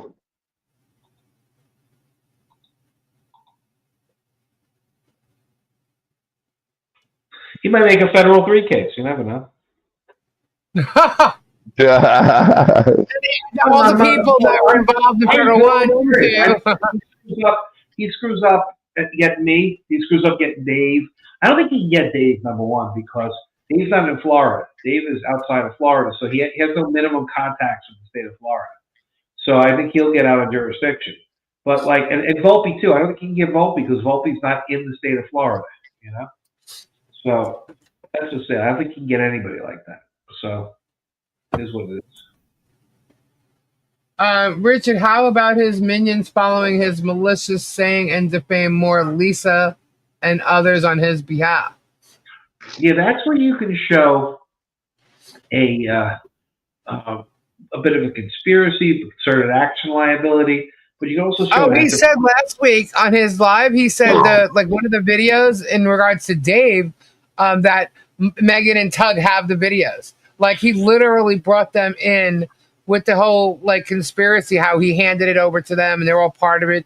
He's talked about Shara paying for her legal fees and the same with Megan and Tug. Yeah, that. It just shows they're all working together.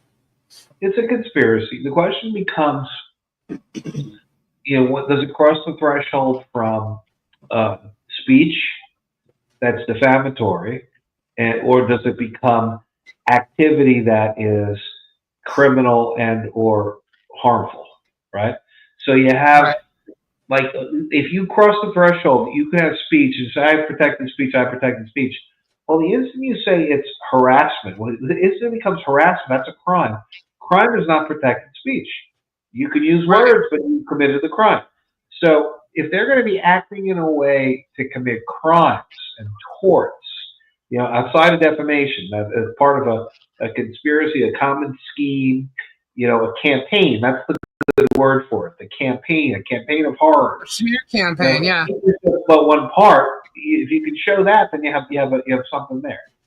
Oh, I definitely can show a smear campaign. How about this? Let me ask you, as far as Dave goes, last week he put a reward out. Oh, no, I'm sorry. 2 weeks ago, he put the reward, the bounty on Dave to have everybody, find out what his address is. And if it leads to him getting served, he'll pay them $1,000. Then last week he upped it to $2,000. I don't think he's in the bad for that. That's actually you can do that, solicit the public or something like that. But the thing is that you need to show it's a campaign, and I did this in the case that I have against Dinesh in the Middle District. In my complaint, I talked about a campaign, and I very, very vividly and graphically said this is like the Muslim horde descending upon a walled city, medieval city in Christendom. And they are there with their scimitars, their swords, they're hollering, ya, ya, ya, ya, Allah Akbar. And they're saying bad words to the people, but they're also shooting catapults and flaming arrows and hot tar. And doing a defamation case is like suing them for their bad words. But in the whole course of things, they've burned down the city, they've burned the house, and they've chopped the heads off of women and children. So there's a non-speech component to that quote-unquote campaign. It's not a smear campaign. You know, they're yelling outside. Okay, you've got them from saying bad words to you, but it's a larger campaign. It's a campaign of terror. It's a campaign of harassment. It's a campaign of dishonesty. It's a campaign. So that's the whole point. It's a harmful campaign. So you have to see what crosses the threshold from speech to non-speech activity that's harmful, and that's what I think has to be defined against Jeremy and his cabal. You know, Right. His cabal.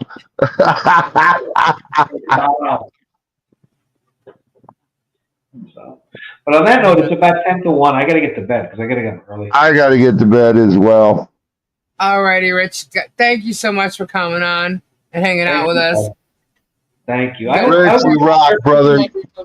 Yeah, You are a true gentleman. I think Jeremy's going to ignore that I even made the offer to him. Yeah, he's going to ignore that the whole thing exists, which is very, very sad. But, you know, maybe he will come to his senses and show some mercy, and maybe he won't get thrown into hell. I'm going to pray for him. I'm going to go to bed in a few minutes. I'm going to pray for him before I go to bed and hope that he... I pray for him every night, dude. Every night I pray for him. Pray for him when I go to sleep.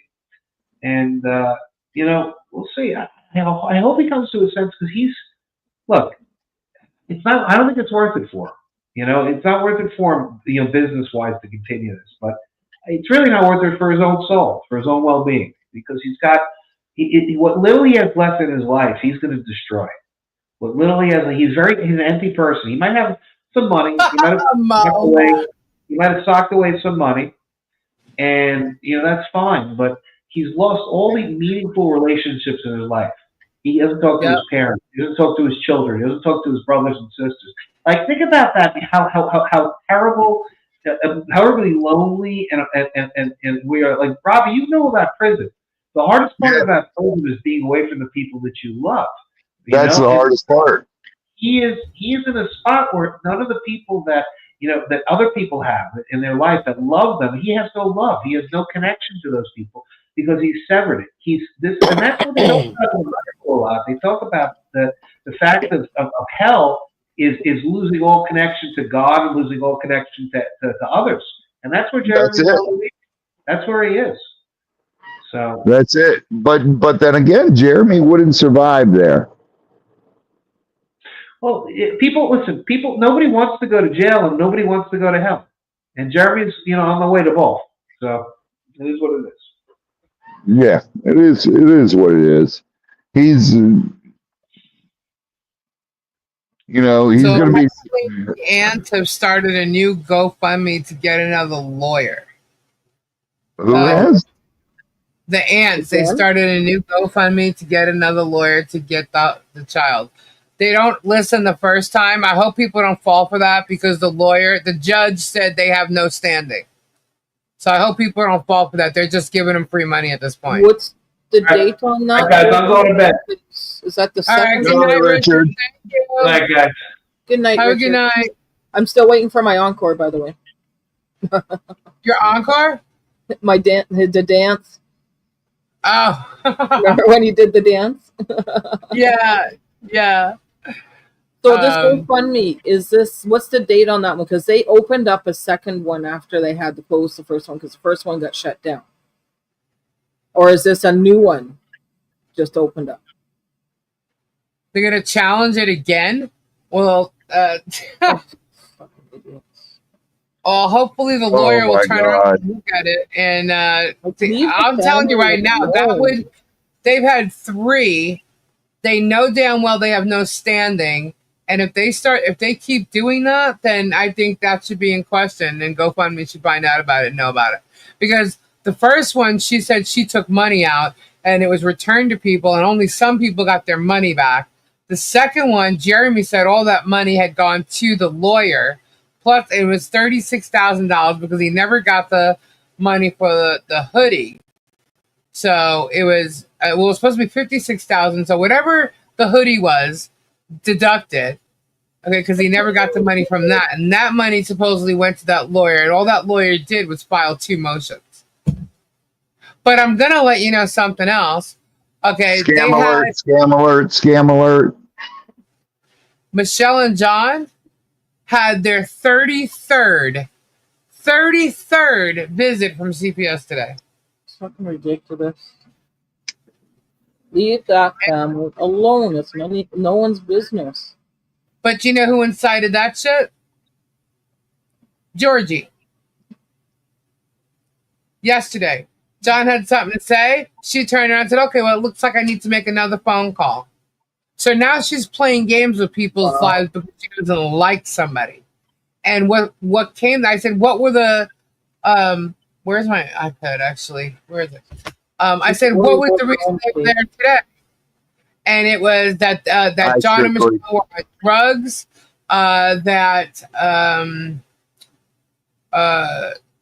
well, they told me what they asked Harley and stuff like that, so I'm not going to say that. But when he told me what they asked her, I said to myself, so people keep coming to their house, people Harley doesn't know, and they're asking her these personal questions, very personal questions on a constant basis. This is fucked up. That's screwed up. That is just so. Yesterday, what she said. Well, apparently that's what happened. I don't have my iPad right in front of me to say it word for word from what I was told. Yeah, we'll talk. They went and they checked all their pills and everything. They took, heat tests and everything. Jeez. But there's certain questions that, Harley gets asked, personal situations, like, do you know what your things are? And has anybody ever done anything to that areas and stuff like that? Like this is harming a little girl that has been asked these questions by people who just show up at her home that she doesn't know. But don't they realize that's harming the child more than just leaving them? She's not an unhappy child. Georgie, she has children, right? Georgie has children, right? Yeah, she does. How would she feel if 33 times because someone didn't like her big ass fat marble mouth on Coop or the Wilburns or just her name, Chrissa Gurley, and decided to call CPS on her ass and her children would ask those questions 33 times? And no one should be going and doing any of that. But exactly, how would she feel if this was happening to her? I bet you she wouldn't like it. Yeah. Now, I know she what she'd say? she doesn't like You're not CPS. here. You're not in my home. You don't know me. You don't know what's going on in my home. How dare you call and report me? That's exactly what she'd fucking say. So you know what? Marble Mouth, shut your damn trap. Leave this family alone. You're a troublemaking little bitch. You and your fuck around and find out. How about you fuck around and find out? This is the other big mouth who sits there saying she's got somebody inside of Pensacola courthouse that's letting everybody know what's going on in the court. Oh, Belitho's mad. Belitho this. Guess what? That's some kind of inside bullshit, and that could be brought up in the case as well. And guess what? It's going to be because of troublemaker Marble Mouth. Because of her. And she thinks it's nothing. It doesn't matter. Guess what? I have a feeling the judge is going to care. You guys are playing with people's lives. And she says she doesn't incite call. She says what? She was trying to say that she doesn't incite anything or call, and it's her right to protest CPS if she wants. But protesting and calling on people are two different fucking things. You're calling on someone that you're just listening to a bunch of idiots talk. Jeremy Hales has not stepped foot on that state. She's not in their state. Shara has never met the family. She's going off of false information that's being posted in her chat and on Facebook. Dude, they said that there was fleas on the freaking turtles the other day. They showed an image from last night of a fly. I'm in my garage, guys, okay? Of a little tiny fly falling on my my desktop, and they called it a flea, which it wasn't a flea. But this is the shit that they say. They make themselves look like a bunch of freaking idiots. I agree. Dude, you couldn't even see a flea on. Oh my You wouldn't be god! able to see it on that. No, it was a little, like a moth-colored looking tiny little gnat bug or whatever. That's her. That's I'm not their gonna say nickname. gnat. G-Nat. You could thank Minagi for that nickname. Watch. Miyagi's another idiot. Now she's marrying J-Hip. What? He's not even her type. Literally. Sorry. I don't fucking care what they do. But she's trying to get a visa. Is that what it is? Is she trying to get a visa? Oh my god. All right. Enough of this. I'm going to bed. Oh, I know it. Good night, everybody. God bless. Prayers to everybody. Good night, And remember, words of wisdom of the day. Don't drink Kool-Aid. It's bad for you. Right? I agree. Stay weird, Robbie. Good night. God bless. Prayers to everybody. And Good you know what? Robbie. All you have to do to be a good Christian is just be kind to one another. And if somebody's being an ass, you just walk away. So true. Ta-ta for now. Toodle-zoo. Ciao. Bye-bye. Bye. Bye-bye. Bye. Bye. Good Bye. rest. Bye. Oh my goodness, man. Oh, what a night. What a night. I just can't believe the bullshit. Bringing everybody into this crap, going off on. Susie blew my mind. I knew that Rosie did the YouTube with him, Tricky kind of shot me, but Susie blew my mind, and Desert Dragon works. I'm like, what the? Shit to them. No. I'm like, what the hell did they have to? And we know her name. So what if you know her name?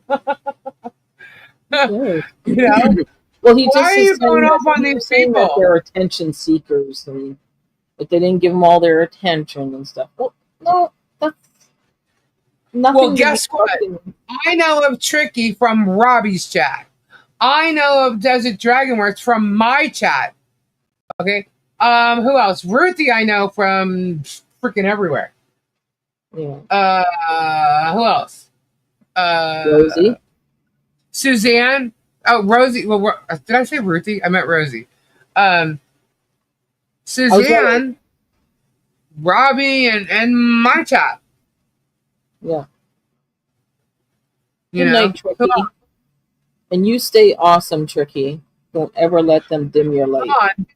Dawn, the good news is, and I can vouch for this myself, there is an investigator that is working on all the calls that have come into CPS as we speak.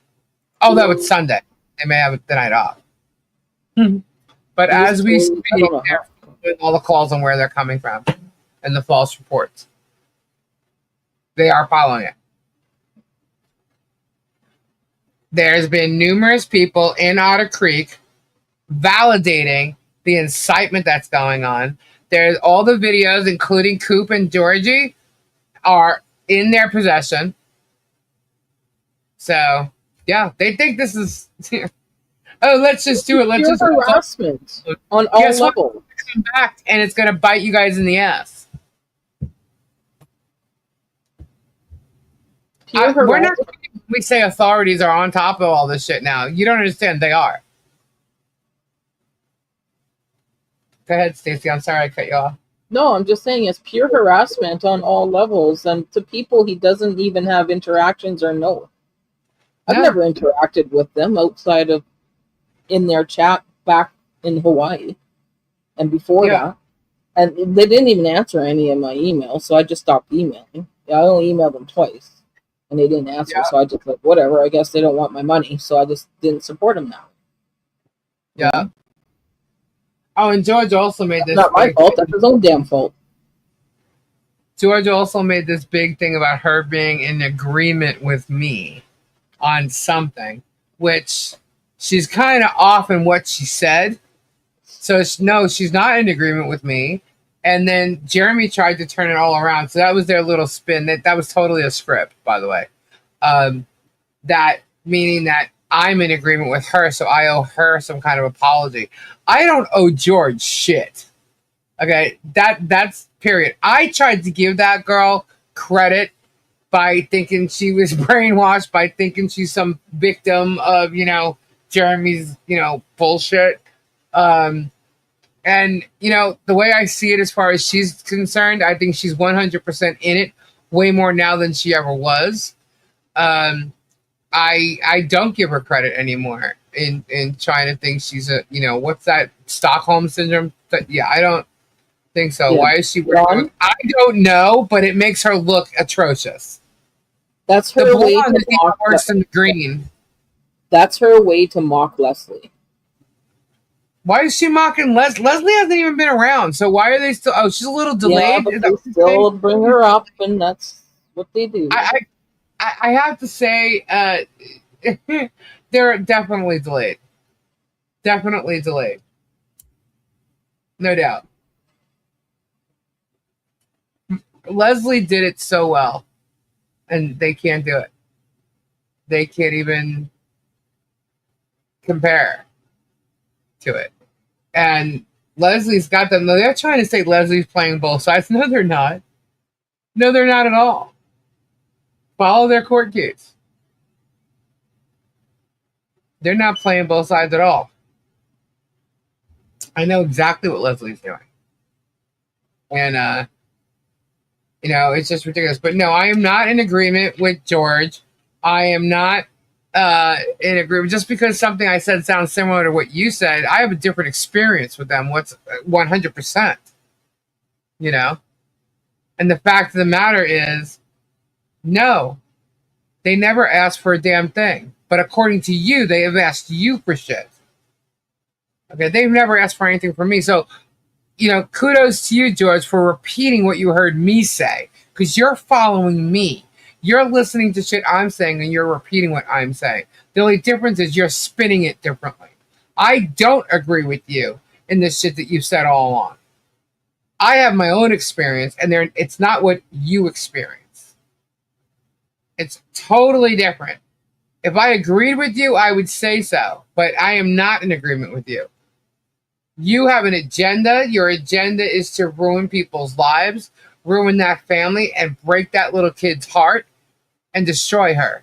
And you've succeeded thus far. You will not succeed forever. And you guys will reap what you sowed as far as what you've done to that family. You can walk around thinking you've done nothing. But God and the judicial system is going to show you, yes, you have. No jury is going to agree with those two idiots. None. There's way too many witnesses to bring in on both of those people's characters. Way too many. No jury is going to believe what they say. None. And you want to come after me and try and prove, because even these torts, it's all defamation. Richard's totally right. The whole case is defamation. And defamation is maliciously saying things that you know is false. He's done that to me and many others. I can say I have not done that to him. I've shown proof. I vet everything. And my opinions are my opinions. I'm allowed to have them. Period. You can sit there and try and state it's your opinion, the stuff you say, but no, your opinion is not that I'm of a man. You have camera footage of me. You know I'm not a man. You clearly know I'm not a man, and you still say it as fact. You state it as fact. You state it. You pulled up my husband's record, haven't you? You doxed his information. He's clearly a male, and you're calling him my wife. So you know you're lying right there. You can't say you didn't know. It's your opinion. No. Sorry. You can't say that. You told everybody I had a rap sheet that's this long when there's zero. I'm not a criminal. I don't live my life that way. You, however, walk a fine line of doing stuff civilly and criminally. You've crossed that line many a time during this. And as this is continuing on, you keep crossing that line. So you keep spewing your bullshit. Have your little, what is he calling it? Flea cap? Whatever the hell it is. You enjoy. Because we're literally collecting the evidence on you. I know what to say and what not to say. I'm not afraid of anything I say. So you keep collecting that because the evidence you're giving is proof that you're lying and defaming people and hurting them. And we got it. That's what we keep getting on you. You know, you're saying, oh, if somebody ever comes up here, I'm going to this. That's a general conversation. That's not something specific. Can you say that?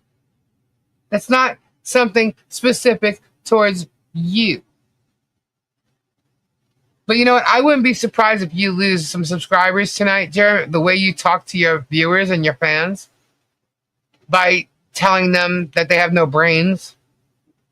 By when you call people fat and you start mocking them, they're wondering, wow, I hope he would have never sees me. What would he say about me? And then you tell them to have a brain.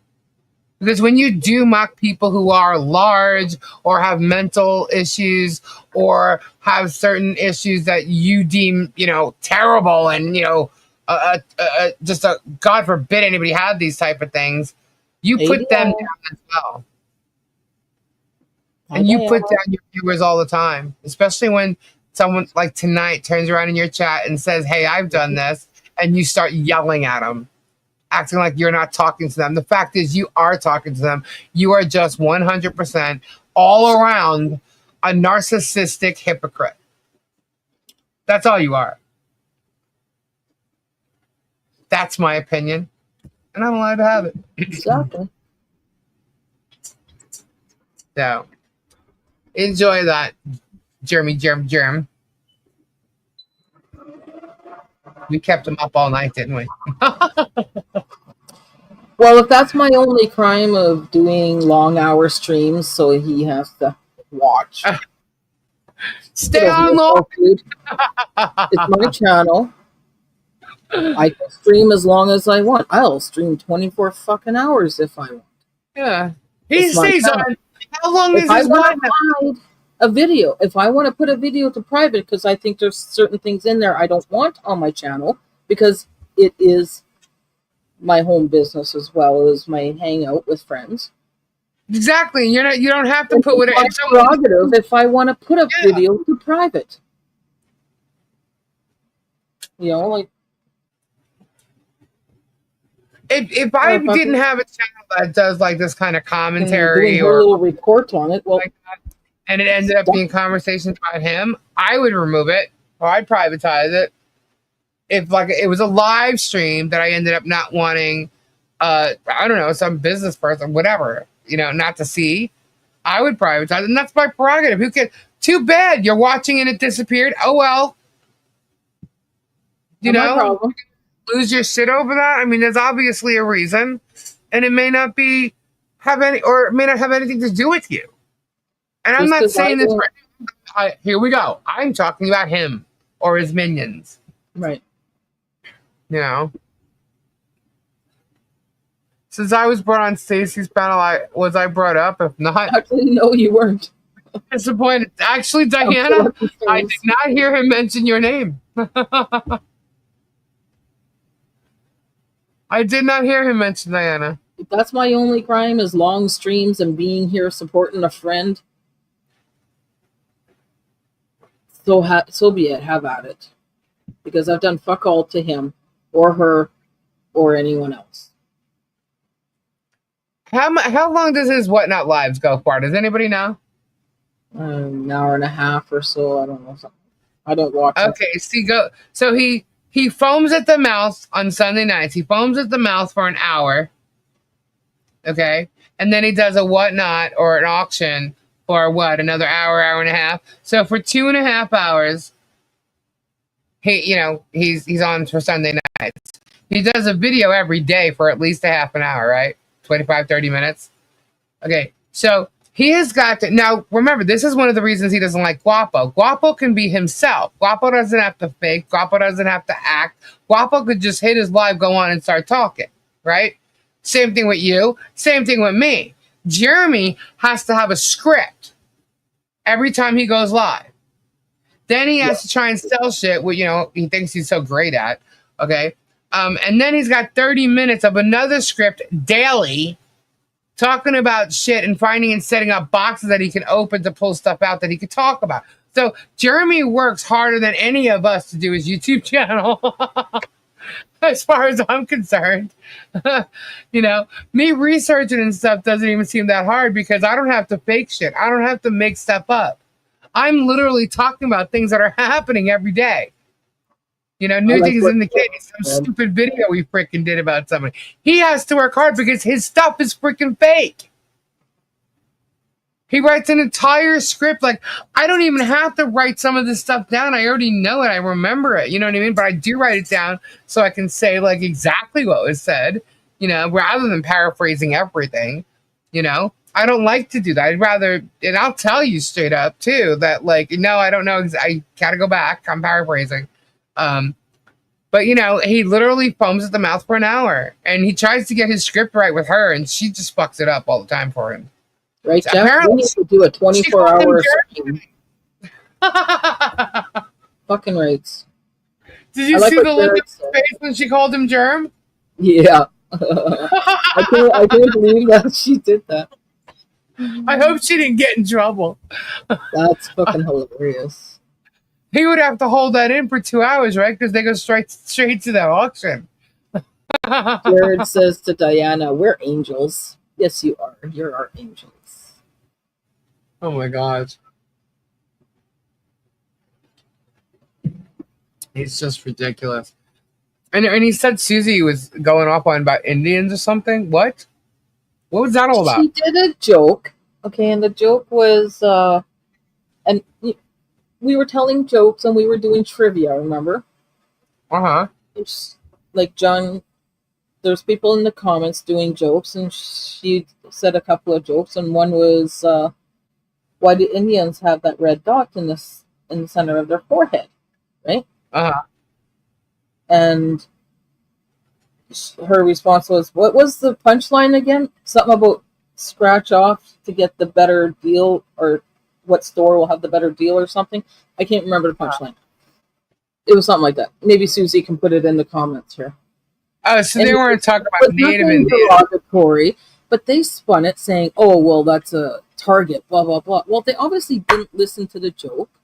Store number, that's it. I'm sorry, I butchered your joke. I'm sorry. And the fact is, now they're running saying, oh, they're so racist. It's so disgusting. How dare you be racist? It wasn't about... She's Indian. Indian. And you know what? Believe it or not, guys, Gabe is Indian. It was a clean Gabe joke. is Indian. It wasn't to make fun about a nationality or anyone. And of course any comedian out there has some kind of trying to say joke in their commentary. So suck it. He talked about people down south like the good old boys, the Yankees, the this. He talks about fat people. He talks so much shit. People's noses. He's done anti-Semitic stuff. He's talked shit like that. He has no right to sit there and say that about anybody. Tonight he said something about us in KKK hats. What? I missed that. What? Says, and the funny I part wonder if he's going to go back and edit the video, the part of him going after and yelling at his viewers. Too late. We got it. Oh, well, yeah. But I wonder if he's going to do that the same way he went back and edited out George getting mad at him about suing everybody and their mother or brother. Yeah, he went and did that too. Like Suzanne says, and the funny part is my friend who is from India told it to her. So, crazy. like, learn to fucking. They dive so deep. It's okay for them to say whatever they want and however they want.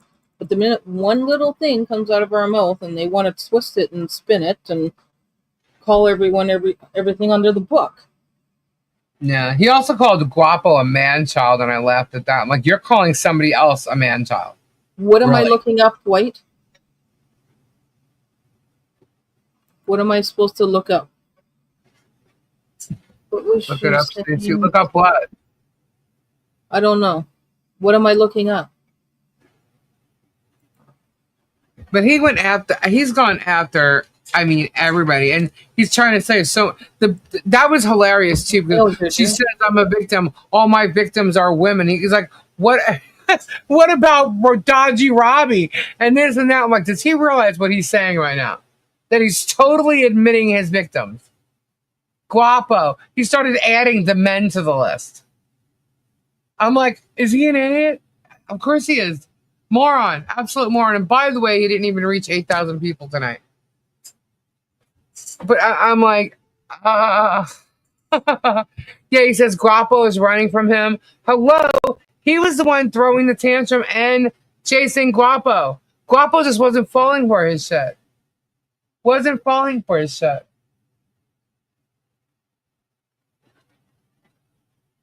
Guapo knew what he was trying to do. Look about as white as I do. Hey, look, Gabe's Indian. Look how white he is. I don't get it. I'm missing something here. Oh, the Just Dunham group joke. Okay, yeah. Yeah, like, I mean, he does a lot of the racial jokes, too. Is he racist? No. It's a fucking joke. It doesn't mean anyone's racist.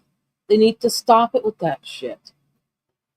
But him and George both agreed that Shara and Jamie were their best witnesses. And I just started laughing. I'm like, wow, the two that he literally trashed, talked about, had her on the phone and put her down in every worst way, shart, jokerless, all this stuff. Is that, I mean, the dirty deleter, I mean, clear as day, the flipper, the chick that was acted like she was friends, the person who wrote the synopsis for Michelle to get the lawyers. I mean, like, are you kidding me? Your witness, your best witness, has absolutely no credibility, Germ. None. Zero, zip, zilch. And Jamie, I believe you called her the porn star, the meth head. Yeah. The one who stole a freaking motorhome? The one you were sexting? That one? This are your witnesses? Well, he said tonight. That's a fucking joke. He said tonight that Michelle was the underwear bandit. No, that's someone totally different. Yeah, he started laughing because underwear bandit. He has no idea what it's about. But he was just like, he was going on about the fence thief underwear bandit, and it was Michelle. I'm like, what? No, totally different person. It was not Michelle. Are maybe all a different those Michelle, but not the Michelle that we know. Where he goes after them? Are they still what? Are all those videos of his still where he goes after them? Yeah, that's Michelle McCain. Oh, Michelle and McCain. I do think that whatever happened there, like, I do think that was a legit situation. My mind it might be less of what he said, but I do think that was a legit thing that happened. I think she was possibly next door or something, and because she hung out with somebody next door, I think she was high, and who knows what happened. Either that, or she got pissed off at Jeremy and did what she did. It's one of the two things. Why even bring that up and say Michelle, and when it has nothing to do with any of these cases? He just does. That's what he does. He throws everything out there and makes people think that it's all one group, or one. Like, for instance, Michelle and John. Everybody, not everybody, but a lot of people, including the judges, treat them as their one person. Oh. It's like, hello, they're in separate individuals. Yeah. You know, just like me or MLS. You know, like totally separate. Don't even talk. True, Monica. I should.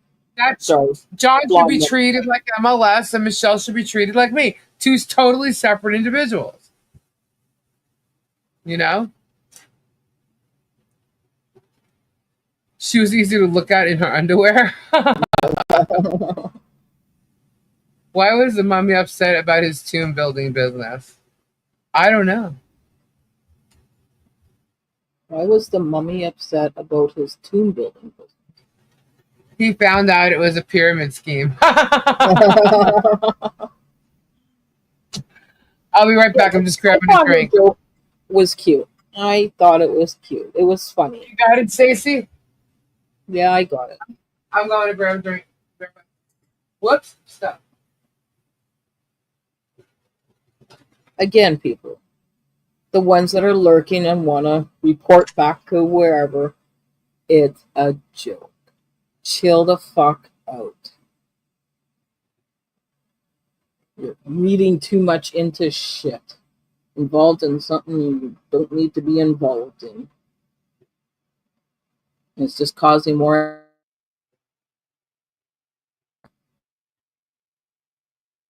The Chinese joke that Jeff Dunham told was pretty racist, and that's where I draw the line. Yeah, he has a lot of edgy stuff, and same with Matt Reith, he does a lot of edgy stuff. You know, it's how it's presented and whatnot, right? There was nothing wrong with Suzanne's joke. I didn't see nothing wrong with it at all.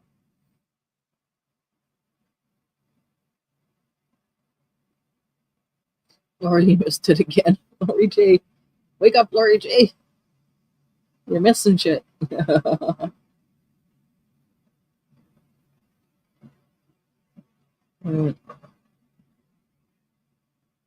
Yeah, I watch them and I don't get triggered. Oh, hi, Tracy. It's me, Mrs. Balls Lady.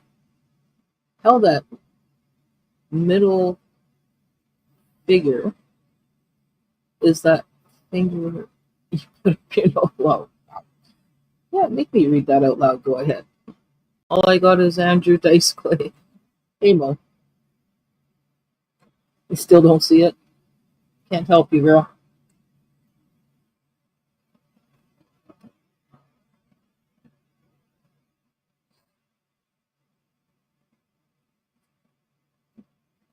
Yeah, it's just crazy. Like, there was so many name dropping today. It's ridiculous. For what? Just because he doesn't like what someone said about him, or trying to defame them when it's not necessary and it's wrong, not even true. It's ridiculous. That's my opinion. I'm allowed to have it, Jeremy. That right is hilarious, right, Terry? I love him. I watch him all the time. He's funny as hell. Sorry. His crowd work is the best. I agree. He does great crowd work. Nope, I'm right here. So do I. I love crowd work comedy. And he does it in a way that it's tasteful and funny, and he has fun with them. So you talking about? Matt Ray. Oh. He's funny. Good night, CBC. Yeah, I seen that, Ed. That's why I'm addressing it, because Gina doesn't know her ass from her head. Obviously, she needs to clean her fucking ears out, too. Because Gina Fitzgerald. Oh, so you got the Facebookers talking right now? I can't wait for Jeremy. He walks like he's winning all the time. His dominoes are starting to go backwards and go down. He did an all. Well, I just lost it. Wherever that was, it was Terry. I heard Jeremy broke his finger. Someone punched him in the nose. That's true.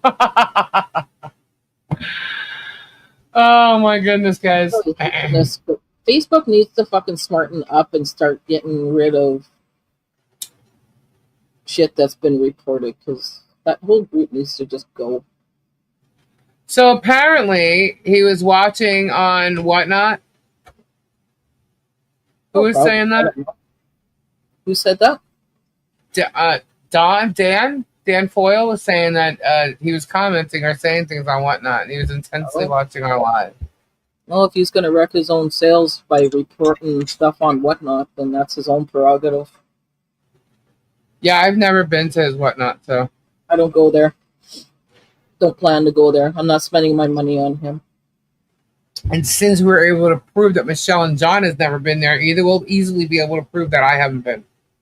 Yeah. Good luck on your little torts of me trying to ruin your business. How the hell am I trying to ruin your business? I'm not even taking you on my show. And I just got ill. I felt ill because of the prices that were being portrayed. Like, I couldn't. Everything's so expensive. Gets bidded up so hard. There's no way I'm paying $250 for a stone that's worth $50, if that.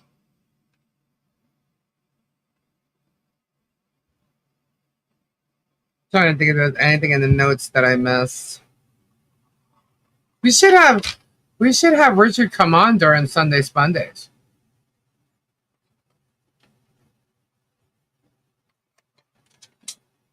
Or lock it.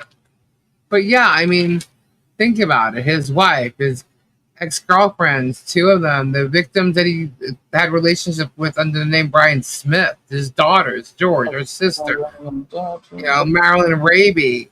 Laura Mott. Hold on. Laura Mott. Let's see what other women over there. Laura Mott, Tina, Mary DeGroot. What other women? Well, got Michelle.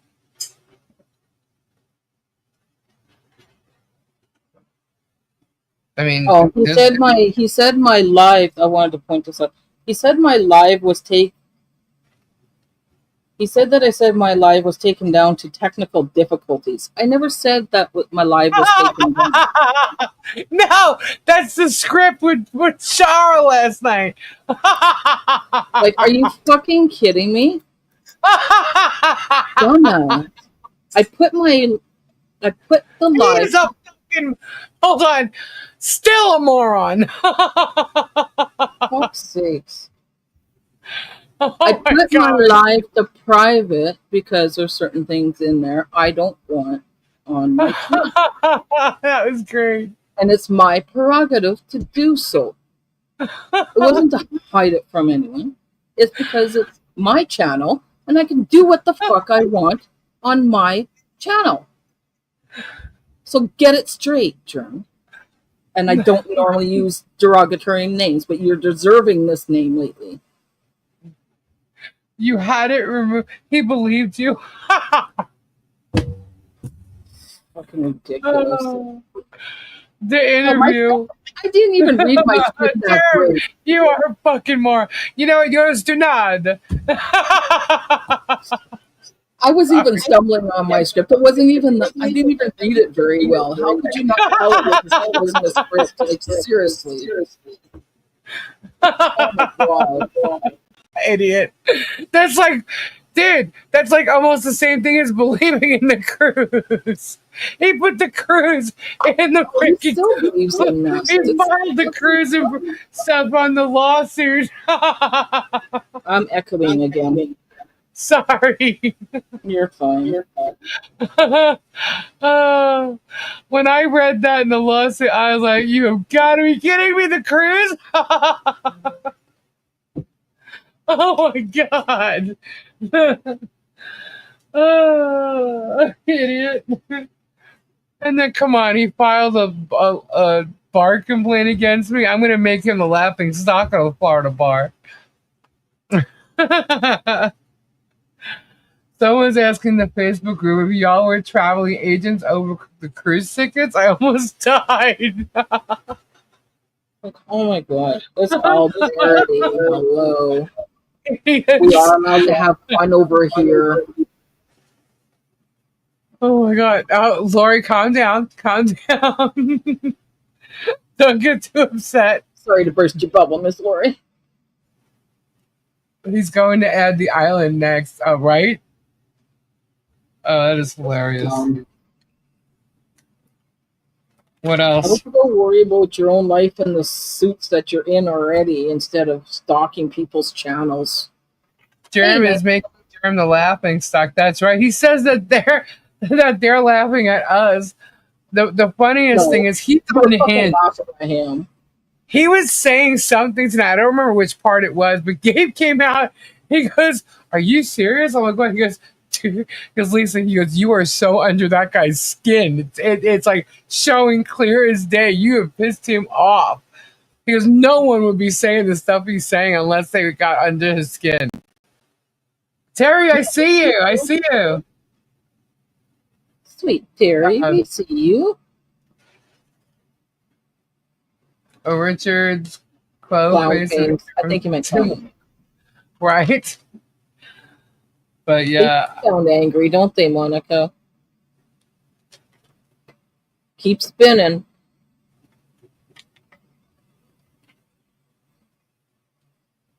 He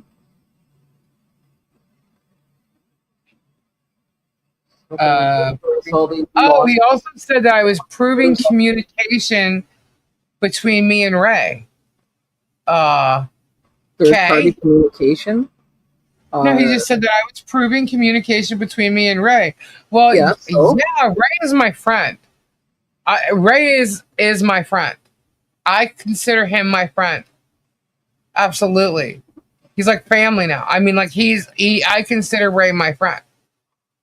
You know, we may have met each other via some type of common ground.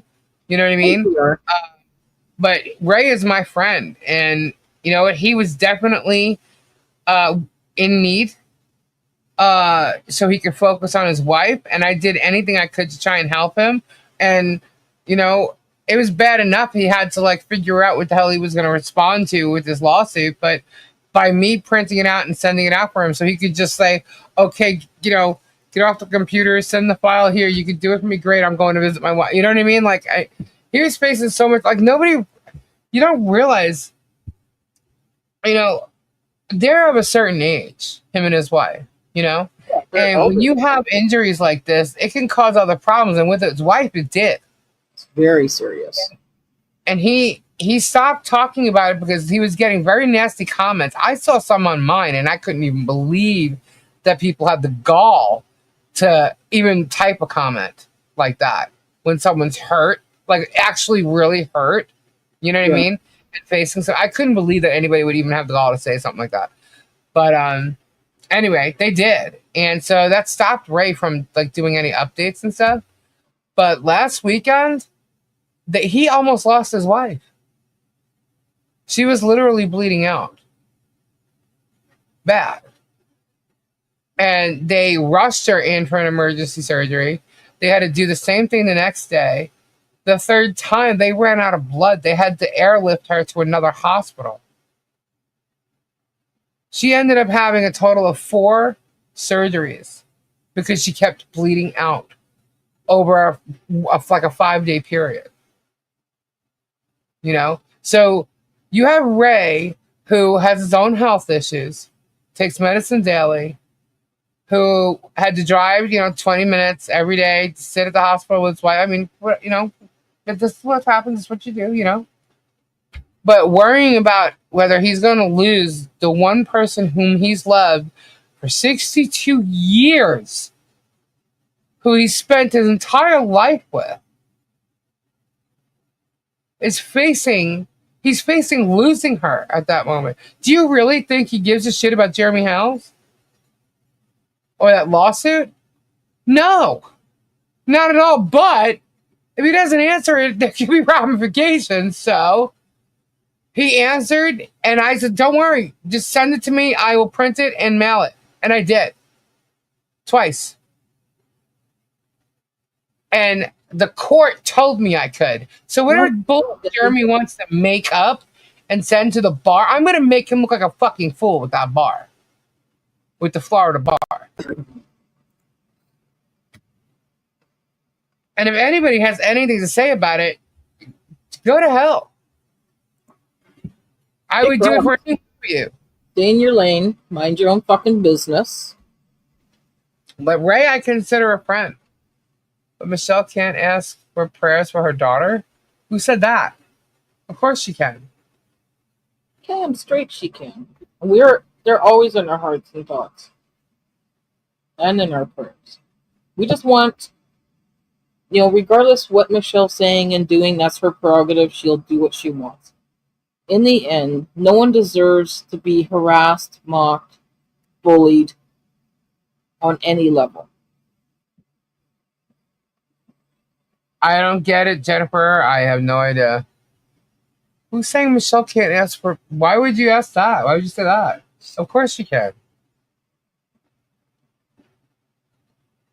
Good night, Crimson. Have a good sleep. Say about that. What, Pam?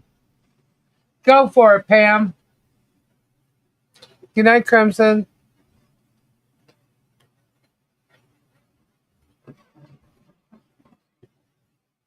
Aw. Aw, that's sweet. Thank you. Awesome. I'm sorry. I just,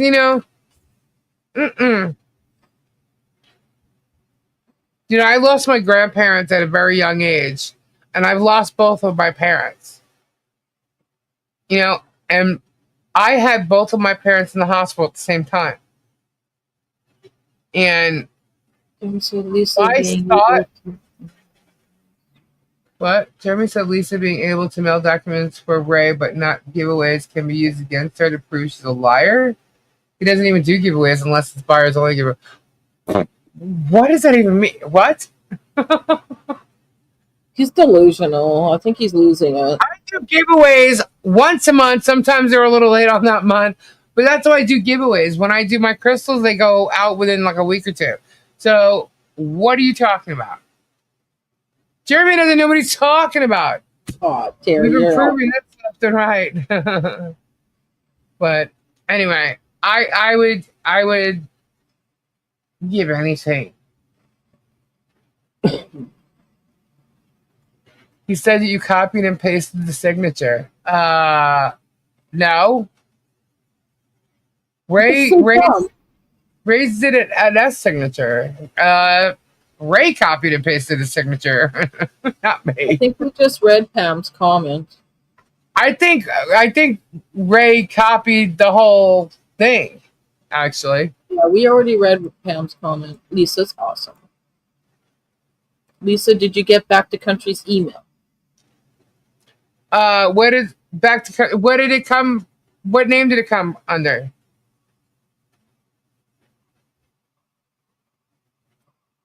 Yeah, I know Ray was looking at the motions that everybody had filed when he had to do the motion to extend. And I think he just copied something. So if that's what he's talking about, I don't know. I got sent the file, I printed it, and mailed it. Hold on. Today? Just now?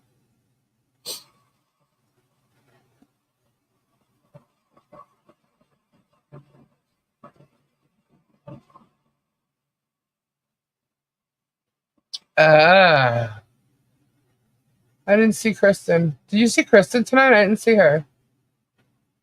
Hey, Echo. What you doing, dude? Meow. Meow, meow. Ah, Mo. Really? Or the day before? I have to look back to country. I do have some that I have to open, especially from yesterday. Hey, Lauren. And guys, if you purchased anything yesterday, please make sure you get in touch with me. Email me your address.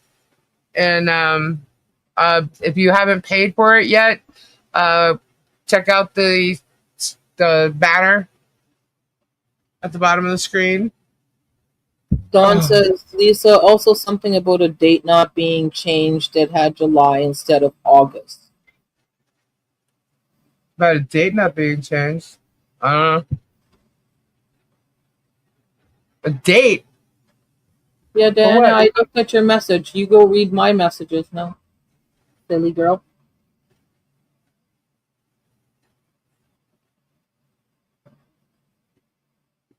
I don't know. I just printed it. I mean, I read it, but I didn't look at the date.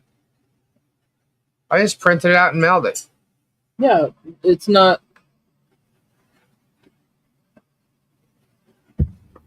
Sorry, let's take a drink. Whew, it's hot.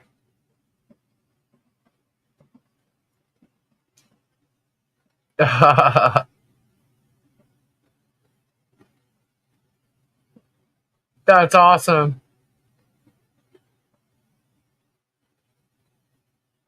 Get your believer fixed. That's cool.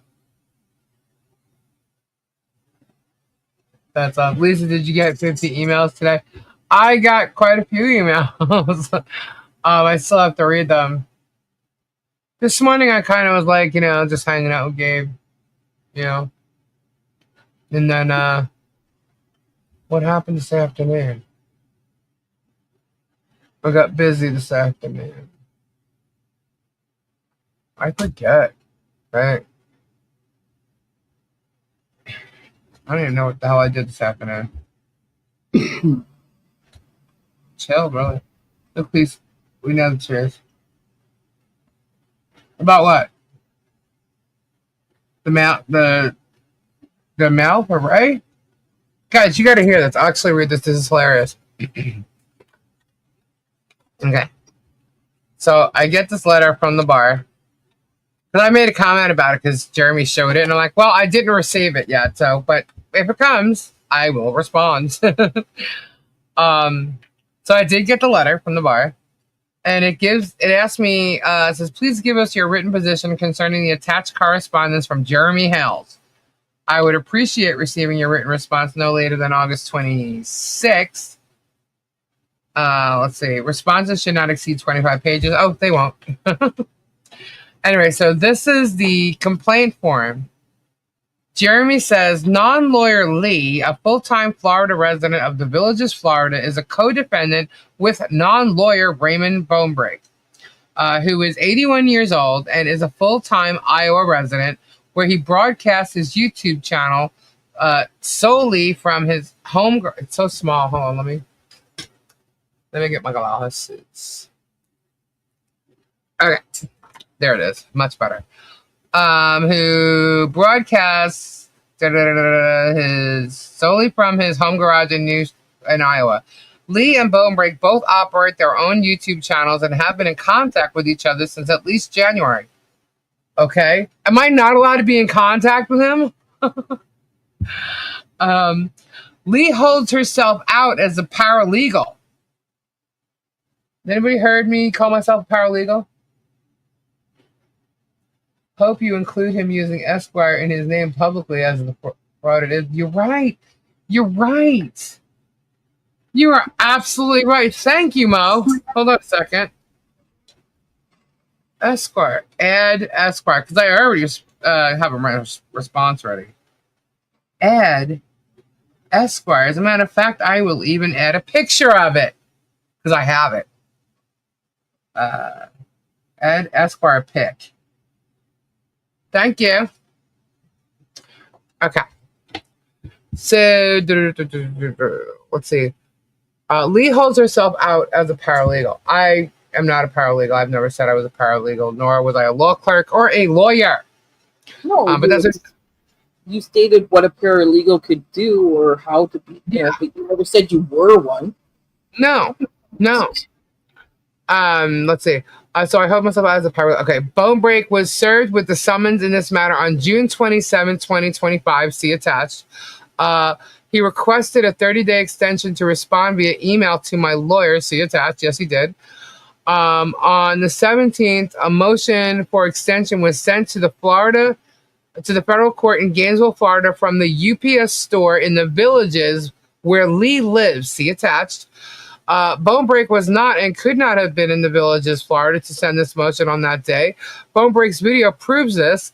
He has never left Iowa this year at a minimum. Plus, Bonebreak broadcast a video from his Iowa garage on that same day, July 17th, which is a public record, and it gives the YouTube link, entitled Update of My Wife, and Thank You for All Your Prayers. As he told the public, his wife has been in an Iowa hospital about 10 days before July 14th, and he has been visiting her every day since. See this link. I believe Lee wrote this motion for Bonebreak and asked that her acts be prosecuted. Under penalty of perjury, I declare that I have read the foregoing document and to the best of my knowledge and belief, the facts stated in it are true. Well, honey, I hope I can't prove you wrong, because otherwise you might be in some kind of trouble. So anyway, he puts this thing up here. On the back of it, he says there's a timestamp on it, right? And he shows these 3 timestamps. And in it, it says, why was Ray's motion mailed from the Villages, Florida, when we know Ray does not live there? And I said, yeah, he doesn't. So I was answering somebody in the chat. And I said, yeah, he doesn't. And then I said, does he goo-goo? There's your answer. Actually, no. My answer was a goonie goo-goo, not does he go goo-goo. My answer was a goonie goo-goo. But the transcript has it completely wrong. This is why you can't go by transcripts. Because I said a goonie goo-goo. There's your answer.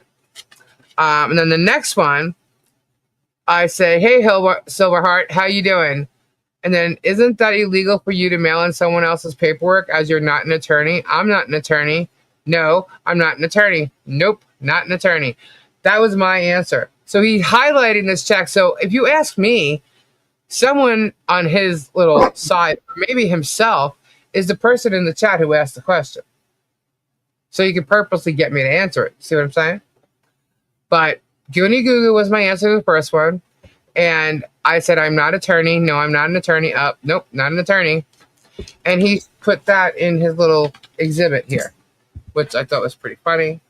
The next one was an email to Shock It that says, I would like you to approve a 30-day extension for responding to summons. And it put the case number, the document, and everything. And he said, this is due to personal emergency reasons.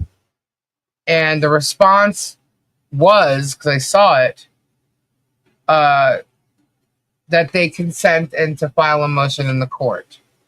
So Ray did a copy of a 30-day extension of time and signed it and sent it to me, and I mailed it. And here it is. He showed a copy of the motion. And then he also showed a copy of the stamp. And the stamp shows Ray Bonebake Jr. and the UPS store from where I go. Because that's where I mailed it from. But he's saying because I mailed it, that I'm acting like a lawyer or a paralegal. By the way, you don't need a certificate or a degree to be a paralegal or a law clerk. Just saying. You don't. But they're doing a UPA as if I'm practicing law and acting like an attorney, and that's not it. And it's a UPL. And they just want me to respond to it. And I am definitely responding. And not only am I responding, so is Ray. So, yeah. Another inconvenience that he's pulled on Ray. Because, of course, Ray's going to have something to say about that. Right? I tried to help him out. And by the way, guys, I helped him out again, even after this little letter. I did it again because the court said I could. So, yeah, exactly. I'm helping. He's listening and Ray to was in more situation the second time because his wife was literally knocking on the door. Okay, so I did it again. I printed it for him, and I mailed it again. Why? Because the court said I could. And if I call the court and ask them a question, and they say it's okay as long as his signature's on it, well, then there you go. It's okay. So I did. And I told them that I did it a second time as well. Exactly. So, there you go. I don't know about copy and pasting or whatever. I do know that all he had to do was copy and paste, a motion that was already filed in the court. And I know that he looked up something in regards to like his motion to dismiss, looking it up, but it's a good motion to dismiss. I think because it was like a failure to state a claim, so I think he copied Bruce's, maybe something like that. I don't know. Or he took Bruce's reasoning. I don't know. But it was good. So I just printed it out and sent it. Especially since the hot new hospital his wife is at is over 90 miles away. You know, Ray was barely getting any sleep at all. He's going through a rough time, regardless how far that fucking place is away. You're helping a friend, and you got permission from the court to do so. So they need to butt out because they don't know. It's not illegal to. He's just trying to go after me and harass me, and I'm going to show the court in the federal 2 case what he tried to do. And that doesn't prove that you're trying to be a lawyer. No. They put you to the bar. It's ridiculous. Did I say I was a lawyer? Did I give anybody any advice? No, I'm telling you what I'm doing. I can tell you what I would think of my opinion, but they can kick rocks. I'm not telling people what to do. And I certainly ain't charging anybody for anything.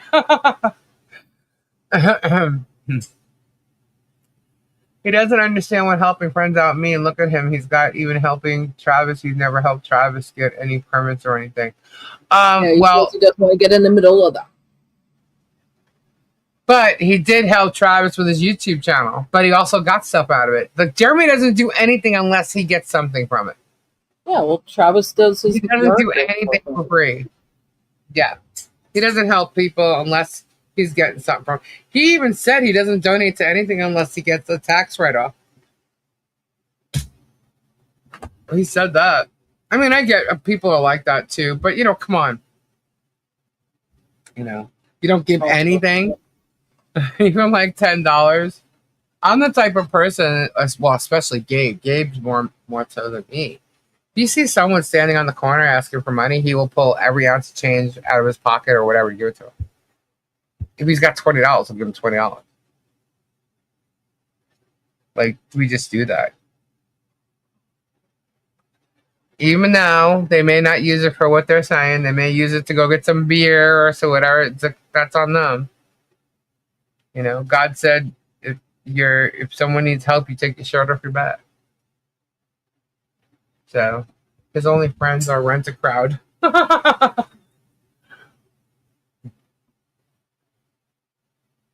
So that same motion was provided to Randall 37 days ago. What?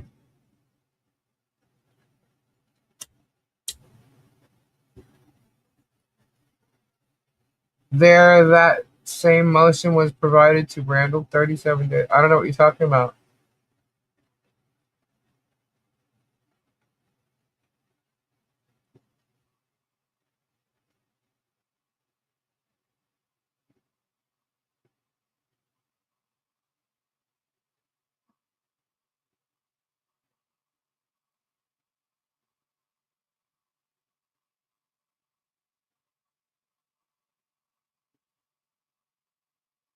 What they said? All right. Hey, don't knock Rent a Friend. I use it.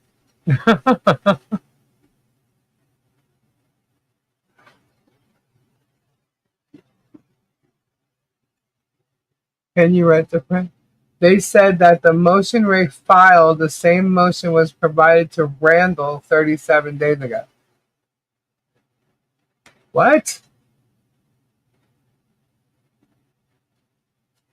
What are you talking about? I have no idea what you're talking about. Ray filed a motion to extend, and then he filed a motion to dismiss.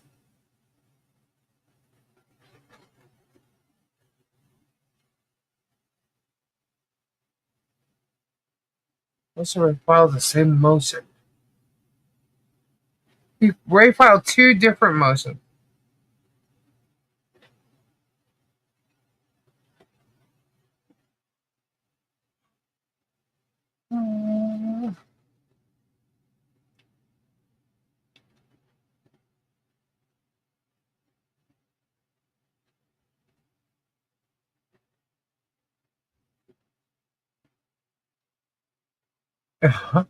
I want friends. You have friends. You have 5 friends that live with you. Let me see. Oh, that's what you said. Okay, I got it. Hold on.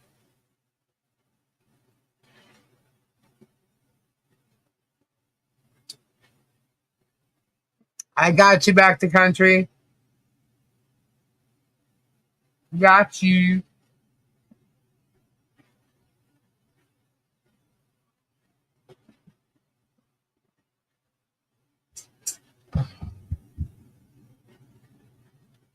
That content isn't available, Dawn. I can't see whatever it is. I can't see it.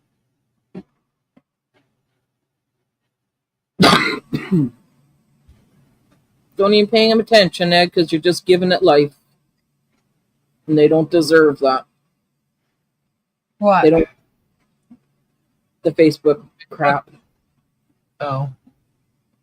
We're not going to give it any more life. It's going to die where it sits. I'm hoping that channel will fucking eventually get taken down. Or that page. The Facebook group? Yeah, the Facebook group. It will get taken down. According to what I've already been told from Facebook.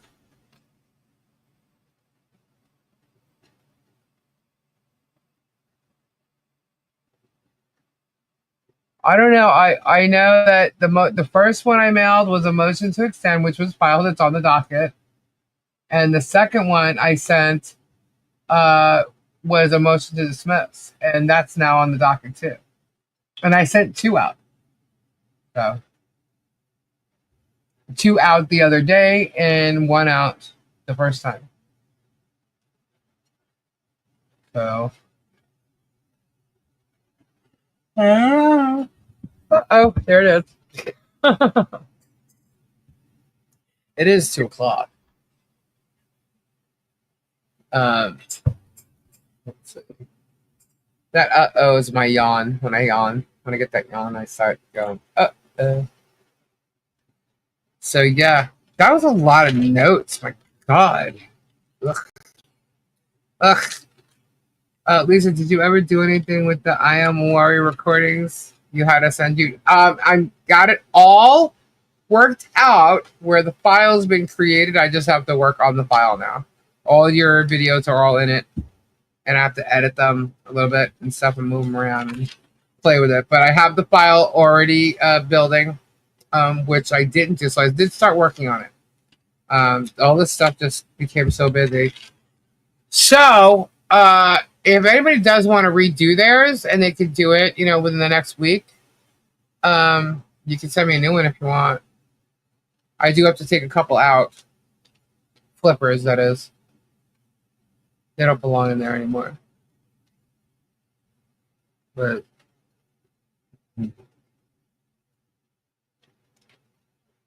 so that's a video. I have a couple videos being worked on. Weeds. Yep. Pulling the weeds. All we can do.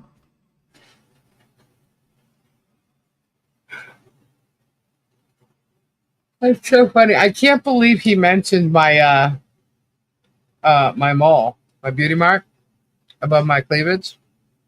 I'm thinking that's not real. I couldn't believe it. Like, that's really funny because that's one thing that is real. Mo, you remember me telling you I actually have one? She put it there because I do have one. I thought that was funny. Oh, thank you. Okay, let's see.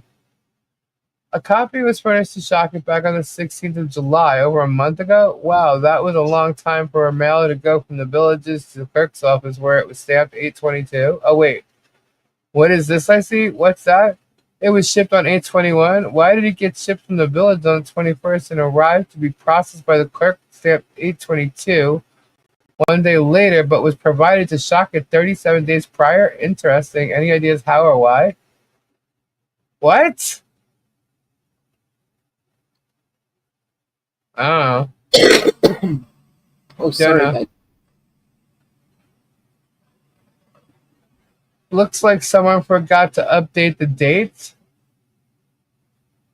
Just proved to the courts Felice had done this as Ray's lawyer. How is that? How does that prove that Lisa did that? What if Ray did it himself? I don't even know that. So someone said they forgot to update the dates. But how does that say I did that? That has nothing to do with Lisa.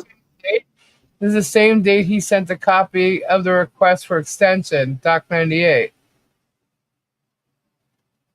Okay. Oh, they're trying to say the second one has the same date or something?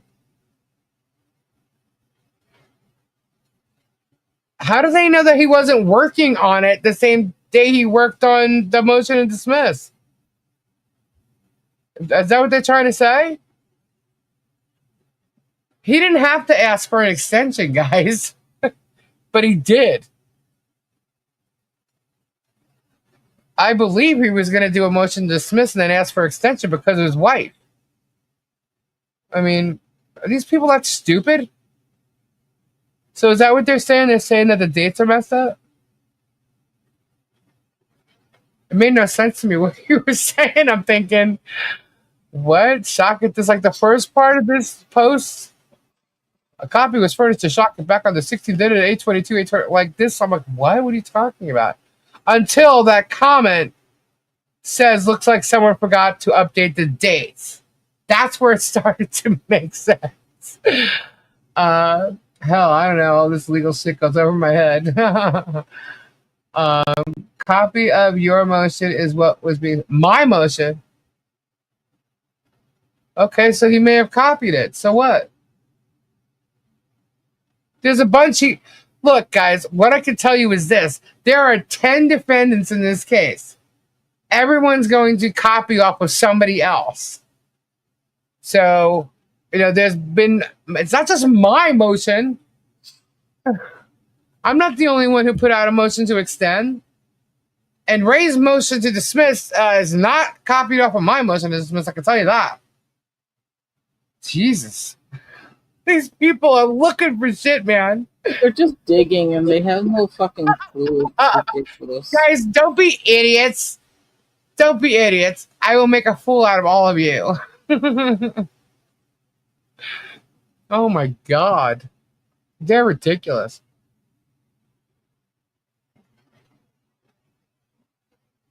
I would be using same attorney. Right? Actually, we all were going to use, or most of us were going to use a similar attorney.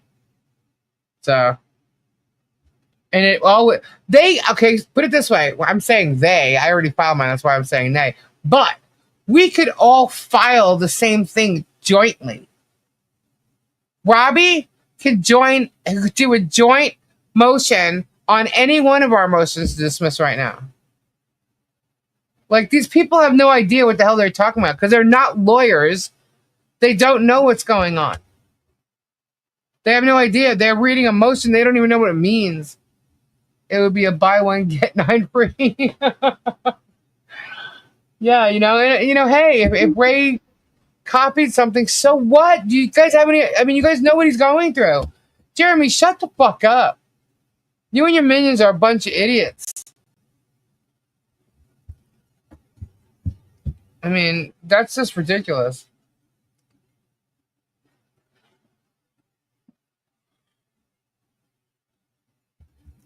Gee, I figured he was going to have a heart attack because I mailed it again. Now it's something wrong. It's not me.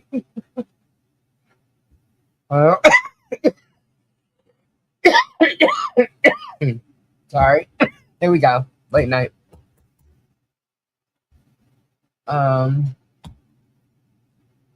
Yeah. Who else has to? Well, Dave hasn't been served and Richard hasn't been served, so I believe Robbie's just going to file a motion to dismiss. I mean, everybody else filed a motion to dismiss. I'm sure Robbie's going to. He does. He absolutely does, Harper. And this stuff is crazy. But Jerem thinks he's going to take all of our money, all of our lives, all of our this, all of our that. Everything we get, everything we own. Nope, sorry, honey. You're not going to get a dime from me or anybody else. You have wasted your money or your viewers' money on this frivolous lawsuit. Keep filing the lawsuits because you're going to be the vexatious litigant. Watch. I did go listen to him preaching. Did you? Did you hear that accent that he has nothing of?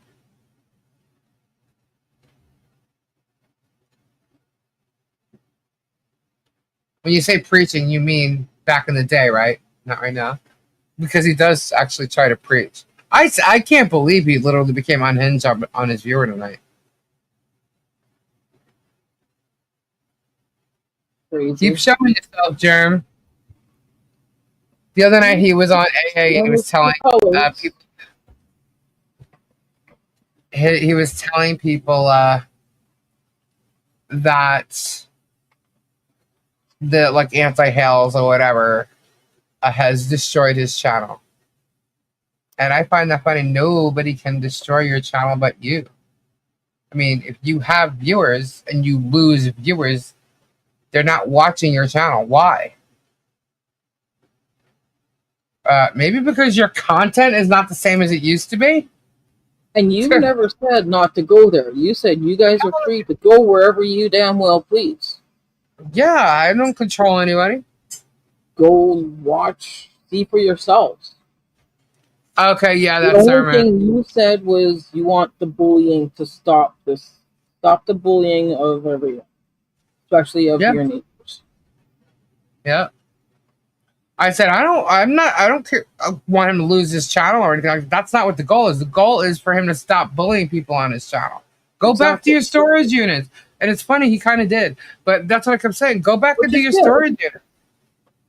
But now, what is he doing?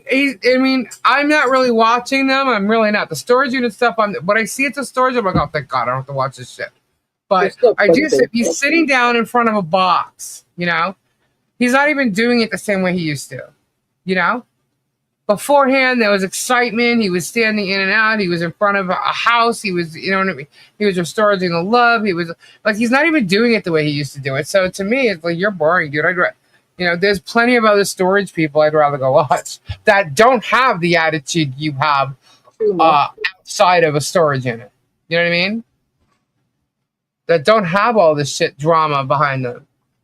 Right. That aren't hurting other people. That would never hurt people like you do. I promote Jeebus. If you guys want to watch storage units and you don't know Jeebus, I'm sure most of you do. But I would definitely go watch Jeebus.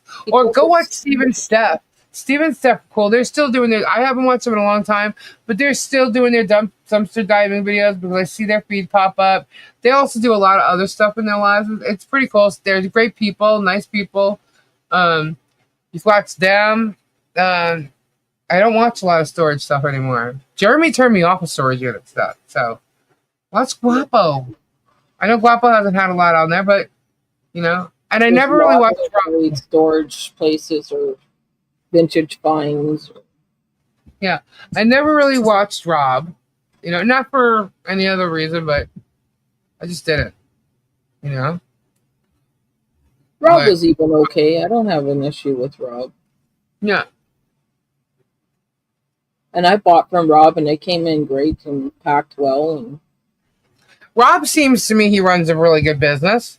I'm not saying anything about business, right? Yeah, so he seems very business-minded to me.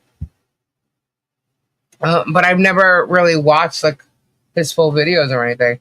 But yeah, Jeebus, Locker Nuts. I haven't watched Locker Nuts in a long time. But I did watch him. He's buying a new house, or he just bought a new house. I did watch that. That popped up in my feed. I'm like, oh, that's so nice. That's so cool. Yeah, you know. Yeah. Steve and Steph were kind of boring. Well, I didn't think so, but I haven't watched them in a while either. I haven't watched a lot of YouTube channels. You know who I'm watching? Roman Atwood. I still like Roman Atwood. I love his positivity. I love...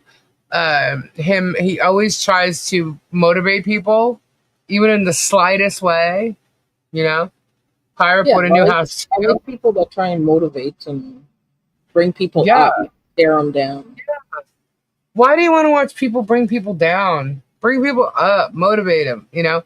And it doesn't matter how old you are. It doesn't matter. I mean, you could always do something, you know. You could always just like, if you need to follow a leader, there's always somebody leading somebody somewhere. You know what I mean? And you can follow, you can learn, or you can just, you know, enjoy the ride. You know, you're watching a YouTube channel. So if you want to do something with it, that's your inspiration. You never know. They may inspire you to do something that you like to do that has nothing to do with what they're doing. Yeah, Adventures with the Hudsons was good too. Yeah. Adventures with the Hudsons. But yeah, no, Jeremy turned me off of storage units. He really did. Even though I bought my first one, like, what, 2 Yeah, months ago? that's not cool. Jeff is a cool guy though. It was a I fluke. think Jeff brings some comedic value to Rob's. Who does? Jeff? Yeah. I don't see why Rob hangs out with Germ, especially with how he talks about Jeff. Who's Jeff? See, I don't even know who Jeff is. Jeff is Robert's assistant. He films. Oh. But he's Yeah, got some totally. comic value to him, right? He's got some good quirky jokes. Good night, Georgia. He helps make it fun. Yeah, see, I watch Taco Stocks is good too. I like him. How do you guys know? I watch a lot of them. I didn't talk. Oh man, it's like I don't even have time to watch television. I like Taco Stocks. He's funny. He's kind of a dry thing, and he just goes through his day. But he has some really good finds, and he's done a few lives and stuff. Hates Jeremy. Yeah, you can see that. I don't think Jeremy has a lot of people that like him, to be honest with you. Maybe the viewers, because he's faking it on a camera. But this guy knows him in person. So if he doesn't like him, there's got to be a reason. Now Conky is a follower, so that's all I need to say about that. Ugh, Conky is a follower. Period. I would have liked Conky. Whoever he's around, that's who he's talking about. If he was here and I said Germ's an asshole, he'll be like, "Oh, but you got to see what he did the other day." Join right into the asshole comments. You know what I mean? Like, I would have liked to see Conky put that machine behind him to use. It's a powder coater. I would have liked to see what he does with that, but I haven't seen any work of it being done. Because he seems very knowledgeable in that aspect, for his craft or whatever. But I don't know. I guess he just seems a little weak to me. I don't like the fact that he played Robbie the way he did. No, I don't. Going like off Jeremy, saying he was going to say something to Jeremy he never did. Then sat there acting like, oh, we're not going to do this on AA. And then the second he got to, Jeremy's house, was laughing and mocking Guapo with Jeremy. I'm like, wow. Wow. No, I haven't watched him in forever neither. But back when we were watching him, guys, I'm saying I would have liked to see him use that powder coater that he spent so much money on. It's just Jim doesn't video for the actual storage units anymore. That's true. He doesn't. Not saying they're he's bad. Just sitting on a seat or a box or something, and he's out going through boxes. That's all he's doing. Yeah, there's so many other great channels out there, guys. And you watch what you want to watch. Yeah. I just don't have time to watch. I haven't watched a lot of stuff, but the one I do check in on lately is Roman. Yeah. And it's nothing crazy, just everyday vlogs or whatever. But he does try to motivate people. I watch magnet fishing still. I watch the fisherman. I watch him. I watch the Saskatchewan fisherman. I watch him lots. And then I watch my Gold Rush videos and stuff, and Dan Hurd and MMLM, I think his name is, or something like that. Mountain Metal. Oh, something. I watch crystal mining videos. I do that sometimes when I'm still up after the live, I can't go to sleep. That's when I'll watch Roman. It's kind of like a little bit of my zen, It's literally before going to sleep that I watch it. Terry Silverstone, I asked him about that back when we used to all still watch him, and he said it was a powder coater. And he bought it so he could redo the powder coating and stuff on his metal cars. I would have loved to see him do some of that. But that's just the crafter in me,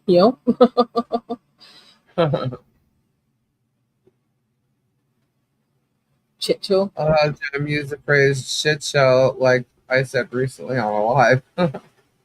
I can't believe he went after you, Susie. Oh, actually, chit show. He's calling me Susie. I've always done her Suzanne, so. Chit show came from a guy that actually is in Miami that does boat ramps. He videos boat ramps. And his show is always called the Chit Show. That guy that was cut salons for free. I was watching him. I mentioned him midlife or something. Midlife something. And recently, I've been watching people who have built their own pools in their backyard by themselves. And that led me to one I saw today of this guy, Platey? I don't know. He's an engineer, and he likes to build things that fly. And he built his own home in a pool on it was a 24-foot scuba diving pool on the second floor of his house. I was like, what? So I ended up watching it. It didn't show how they did it that much, but it was cool. That takes a lot of money. That's all I know.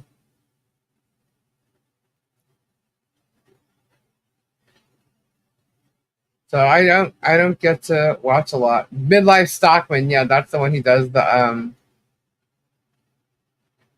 mowing and landscape for free. Yeah, there's a few of them. There's sometimes where you just want to shut your mind off, and it's just like an AMSR. And those guys that shampoo the rugs. Oh yeah, Kendra loves those. I love seeing the transition. I don't know why. Yes, Harper, that's it. The $1 million scuba crazy transitionals in those rugs. Yeah, SB mowing. Yeah, I got caught watching him a lot afterwards. Like if I watch Romans, I'll go to Romans and then I'll go to that and then I'll zen out until I fall asleep. Yeah, unplug. You need that, because from the moment I wake up, you have no idea, guys. The phones between certain authorities or whatever's going on for the day, or see Gabe's business, my business, and then this crap.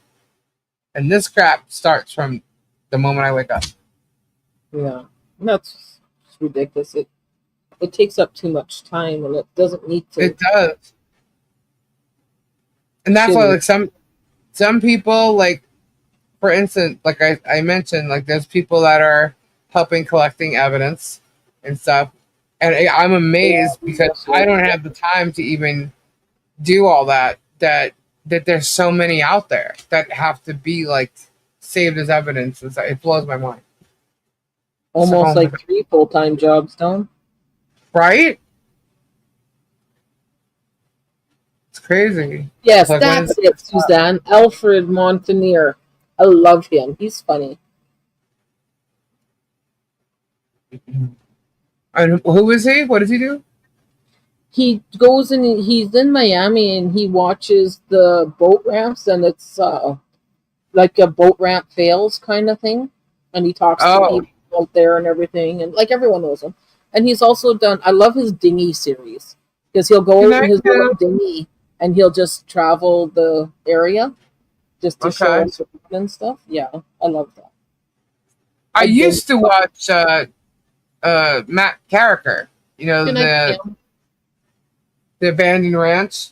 I wasn't really into the abandoned resort that much. I like the abandoned ranch. Yeah, abandoned mansion.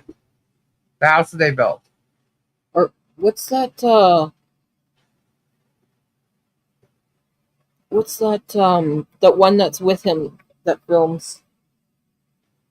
Demolition Ranch. Oh, Sanders. The Sanders that they run bunker branding. Matt's t-shirt company. That Roman Atwood became part of. Or Fred is the Croc's name. Sorry, Fred. Oh, talking about 2 different things. Sorry. Yeah, we're talking about Alfred Mountaineer. But there's that hollow pass where it's really wavy and stuff, and really bad, and it's the boat fails. People are trying to go through those big ass waves. Big Dan, that's it. Thank you, Suzanne. She's getting in my brain now. Fred the Croc is awesome. Yeah, I did too, Harper. Good night, Lori J. Love it. Good night, Lori J. I don't mind Big Dan just because he shows a different area of it, right? Some of those people actually, I'm shocked they're even. I asked him one day, it's like, do you guys even need a boater's license out there? He says, no. I'm like, that's ridiculous. Everyone should have a boater's license and learn how to drive a boat. Because you wouldn't be in those big waves otherwise. Who's the guy that'll fist fight people? Oh, I don't know who that is.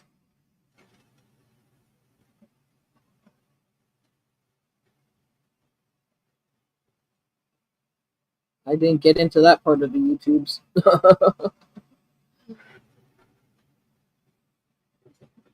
Good night, Pam. Good night, Pam. 2:24. Where's Kyle? Is Kyle still here?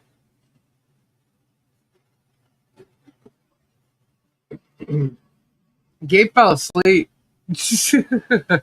Oh, did he? Yeah. He was gonna do some beans. Oh, well, that's okay. But we were talking.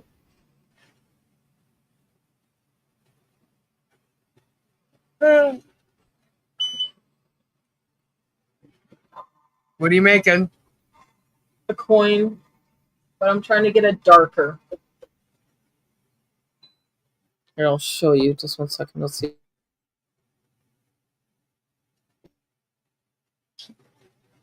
Kyle's not here. USB one. Kyle. Oh.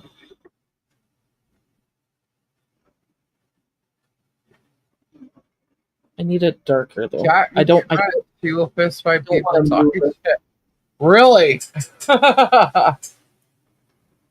Send them germs way.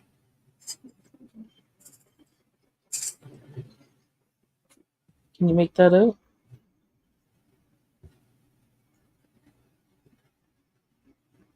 Yeah, let me make you bigger. Yeah, where's the screen? Hold on.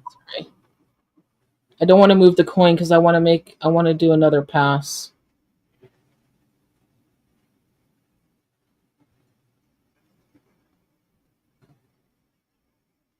Why won't it let you go full screen? It is full screen. No, it should make you go bigger than that. Nope, nope, whoops.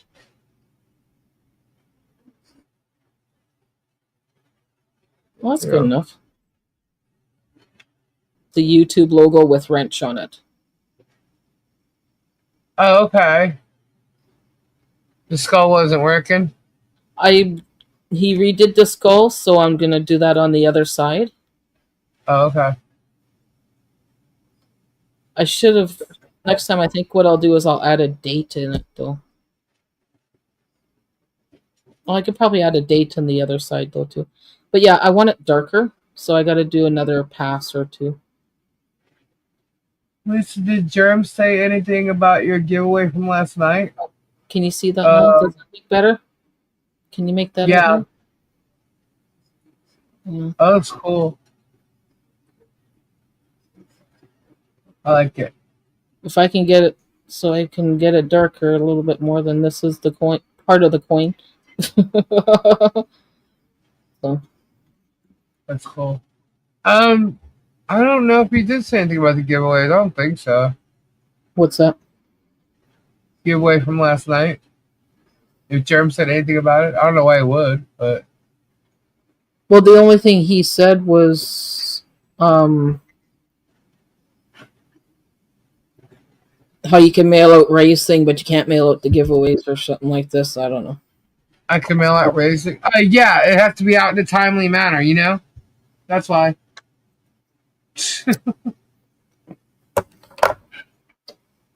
It's a court thing. What, is he disappointed that it got there? Is he mad that, it made it to court? Should it not have made it to the court so that they could default against him? Screw you, Germ.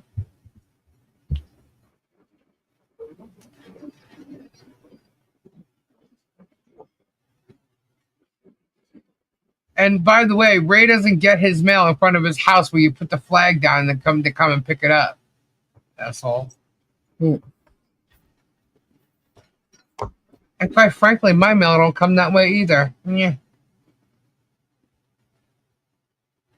He's an idiot. About the flea. What about the flea? Are you talking about the little bug on? Oh, thank you, Todd. The little bug? The little bug that flew on my desk? Yeah, it wasn't a flea. It was just a little fly. I'm in my garage. I get moth. More so than that. Little tiny fly bug. It wasn't even like a fly. I work with a fly. Little baby bug. I am in my garage. My garage door is open.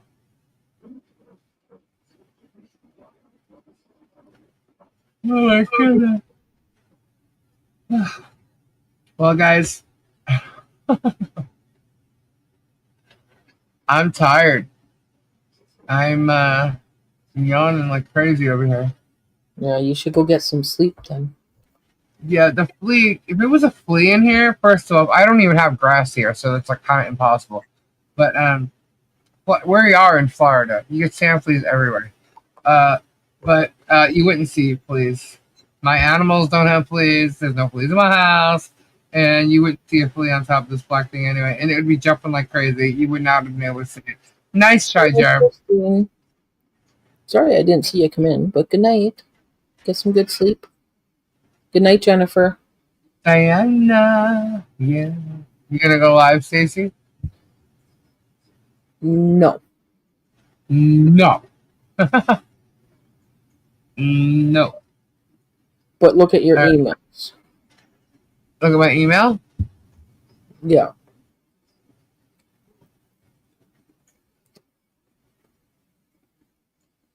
Okay. Stacey's hinting she's going live when Lisa sleeps. Not going live. No, not tonight. Maybe tomorrow I'll give him the satisfaction, but not tonight. Yeah, I know. Kyle, that's why I was looking for Kyle. Kyle said he wanted to interview Gabe tomorrow night. So, Mischief Monday. So we're not starting the Guardianship thing. I actually have to email Sherry. But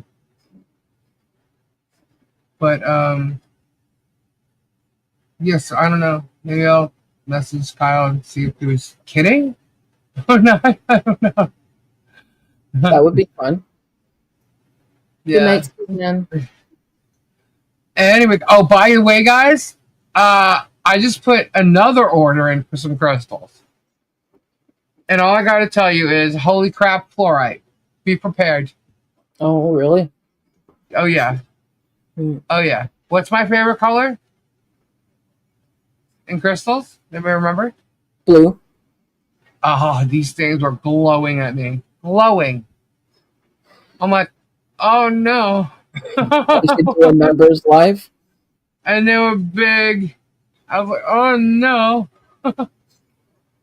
Yeah, some fluorite's on its way. Tall fluorite. I'm still hopeful you can get Jim on here someday. He doesn't do YouTube or anything. I don't know. We'll see. I know he was told about it. So. Good night, Sandra. Anyway, I should have more crystals Thursday night. Just saying. Just saying. Yeah, some cool stuff's coming. I said, screw it. I needed to do that last night, I guess. You know, I have another box coming, but that forced me to just go today and just be like, all right, what do you got? Let me see. That's why I forgot what I was doing all day. That's what I was doing. I was going back and forth with my dude with new stuff, some pictures and videos and blah, blah. I'm like, what are those?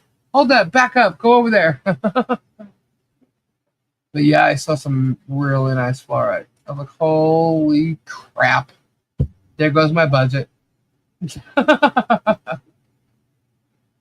Jennifer W. This is doing members only live too. I don't know. I feel like other people miss out. I don't do that. What? Did you get some balls?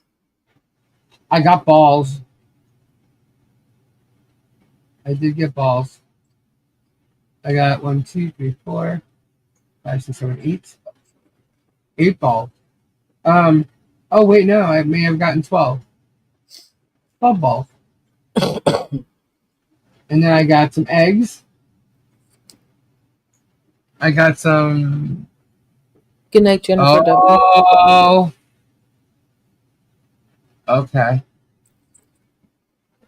Anybody into dragons in here?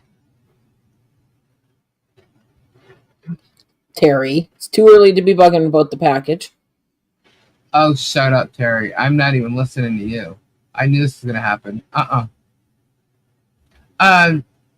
Anybody into dragon heads? Like a jade dragon head? Ooh. I definitely have more balls than Jeremy. I completely admit it. I saw a jade dragon. Shiny balls? I think, girl. Jade dragon head. Oh my god. I have a good sized opalite dragon head. This freaking dragon was beautiful. Jade. All jade. Lisa, Jerem's gonna clip that as his proof you're a man. Lisa said she got balls. I do got balls. I said I got balls from, like, I don't even know how long ago. Yeah. I've got big balls. Fancy big balls. He's got big balls. And she's got big balls. But we've got the biggest balls. I used to sing that song all the time. Some balls are held for charity and some for fancy dress. But when they're held for pleasure, they're the balls that I like best. My balls are always bouncing to the left and to the right. It's my belief that my big balls should be held every night. Because you know what that's about, right? You know what that song's about, right? And you know what I do, right? I'm an organizer. Hello. Hello. I have one dragon clock from Lisa. Yes, you do. Oh, this is a jade dragon skull. I was like, hold, please. Let me see if someone wants that. Oh, and they had this really cool moon on it, like a silver stand. It was pretty cool. So that. They had a pink mermaid. I was like, oh, I need to get that now. The jade dragon skull is $80. And it is 5 inches long by, hold on, my phone. I actually asked for the dimensions because the last time I got a freaking dragon skull, it was unbelievably huge. Tori could tell you. Tori got one. He got one. Now just pick a day and do it. No Mondays, though. Pick a day and do it? And that's what she said. For the sales? Yep. Thursday. There you go. You got your answer. That was Thursday. Let me see. There it is. Hold on. Oh, and they had white jade bears.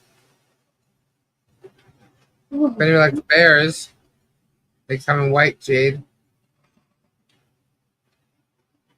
Where's the one that? Hold on. They also had Uperlite dragon head skulls.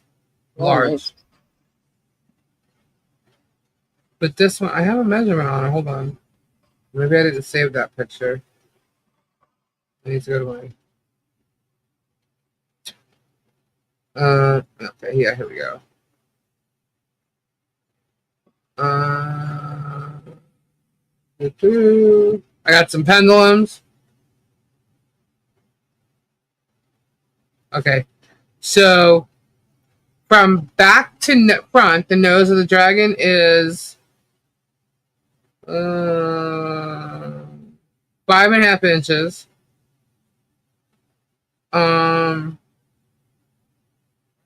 The back of the skull is 3 inches. What's the height? Bobby, cool, Diana. The height is from the highest point to the is 3 inches. So it's 3 inches wide, 3 inches high, and 5.5 inches long. It's pretty big. It's jade. I mean, it's not the larger one like I had, the one that Tori got, but it's a pretty big dragon skull.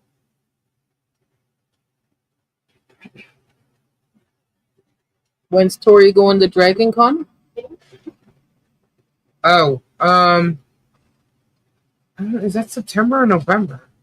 Or maybe in October. I don't know. It's one of those months. Trying to think of what she was here last time. Good night, Good night, Dusty, old dude. Hopefully Florida will give us fishing then while Tori is gone. Wait a minute. So Tori must be going this weekend or something.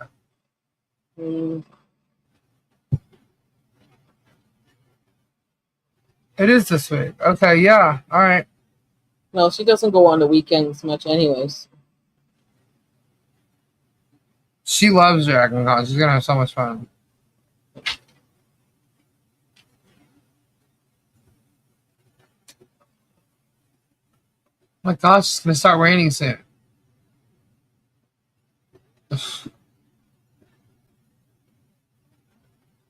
Oh, see, Steven Stepp did dumpster diving marathon.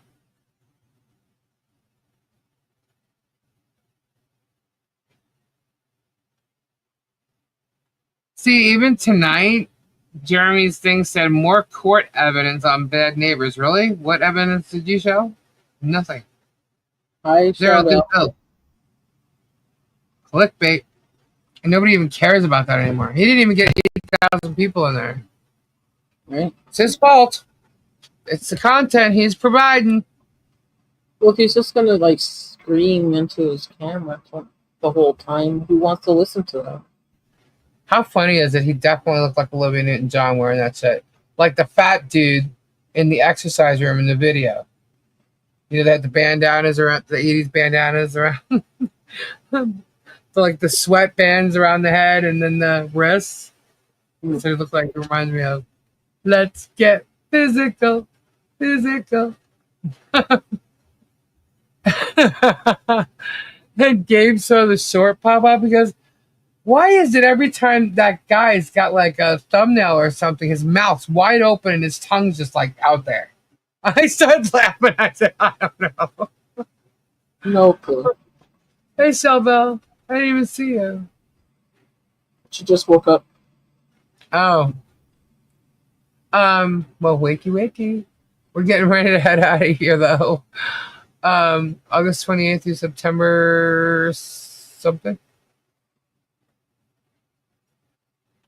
Well, so that's not till next week. Trying to catch a fly, right?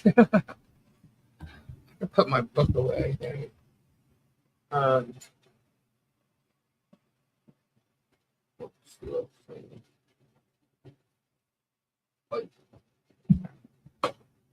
He needs protein, right?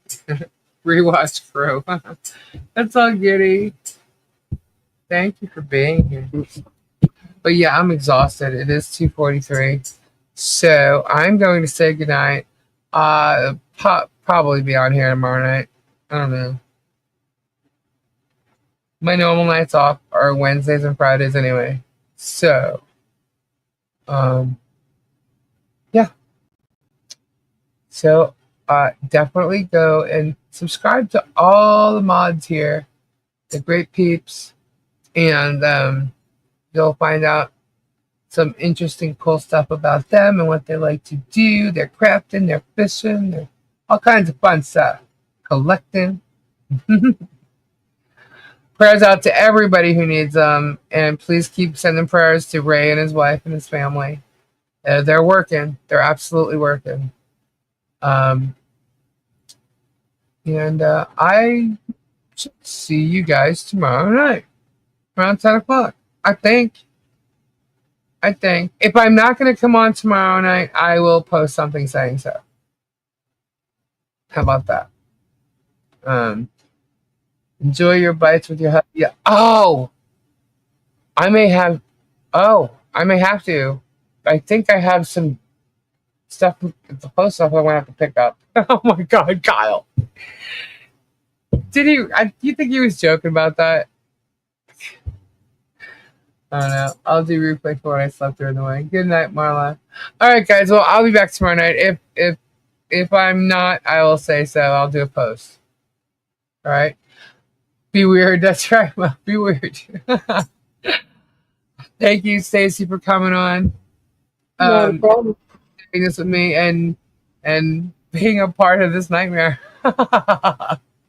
All good. If you think it's a nightmare, I mean, it's good. Consider the sources for the most part, you know. Exactly. Anyway, guys, all right. I hope you have a fabulous day. Start off your week. Start it off with a smile, you know? Jai, enjoy your life. No Have matter. a wonderful weekend or week. Yep. And I'll see you guys tomorrow night. Thank you all for being here and supporting Lisa Lee and the crew and just being yourselves. Yep. Being true to you. That's what it's about, right? Yep. Sure is. Alrighty. Good night, everybody. Bye. Love y'all. Take care. Bye. Bye-bye. Bye-bye. Toodaloo and a goony goo too. Bye. Yeah.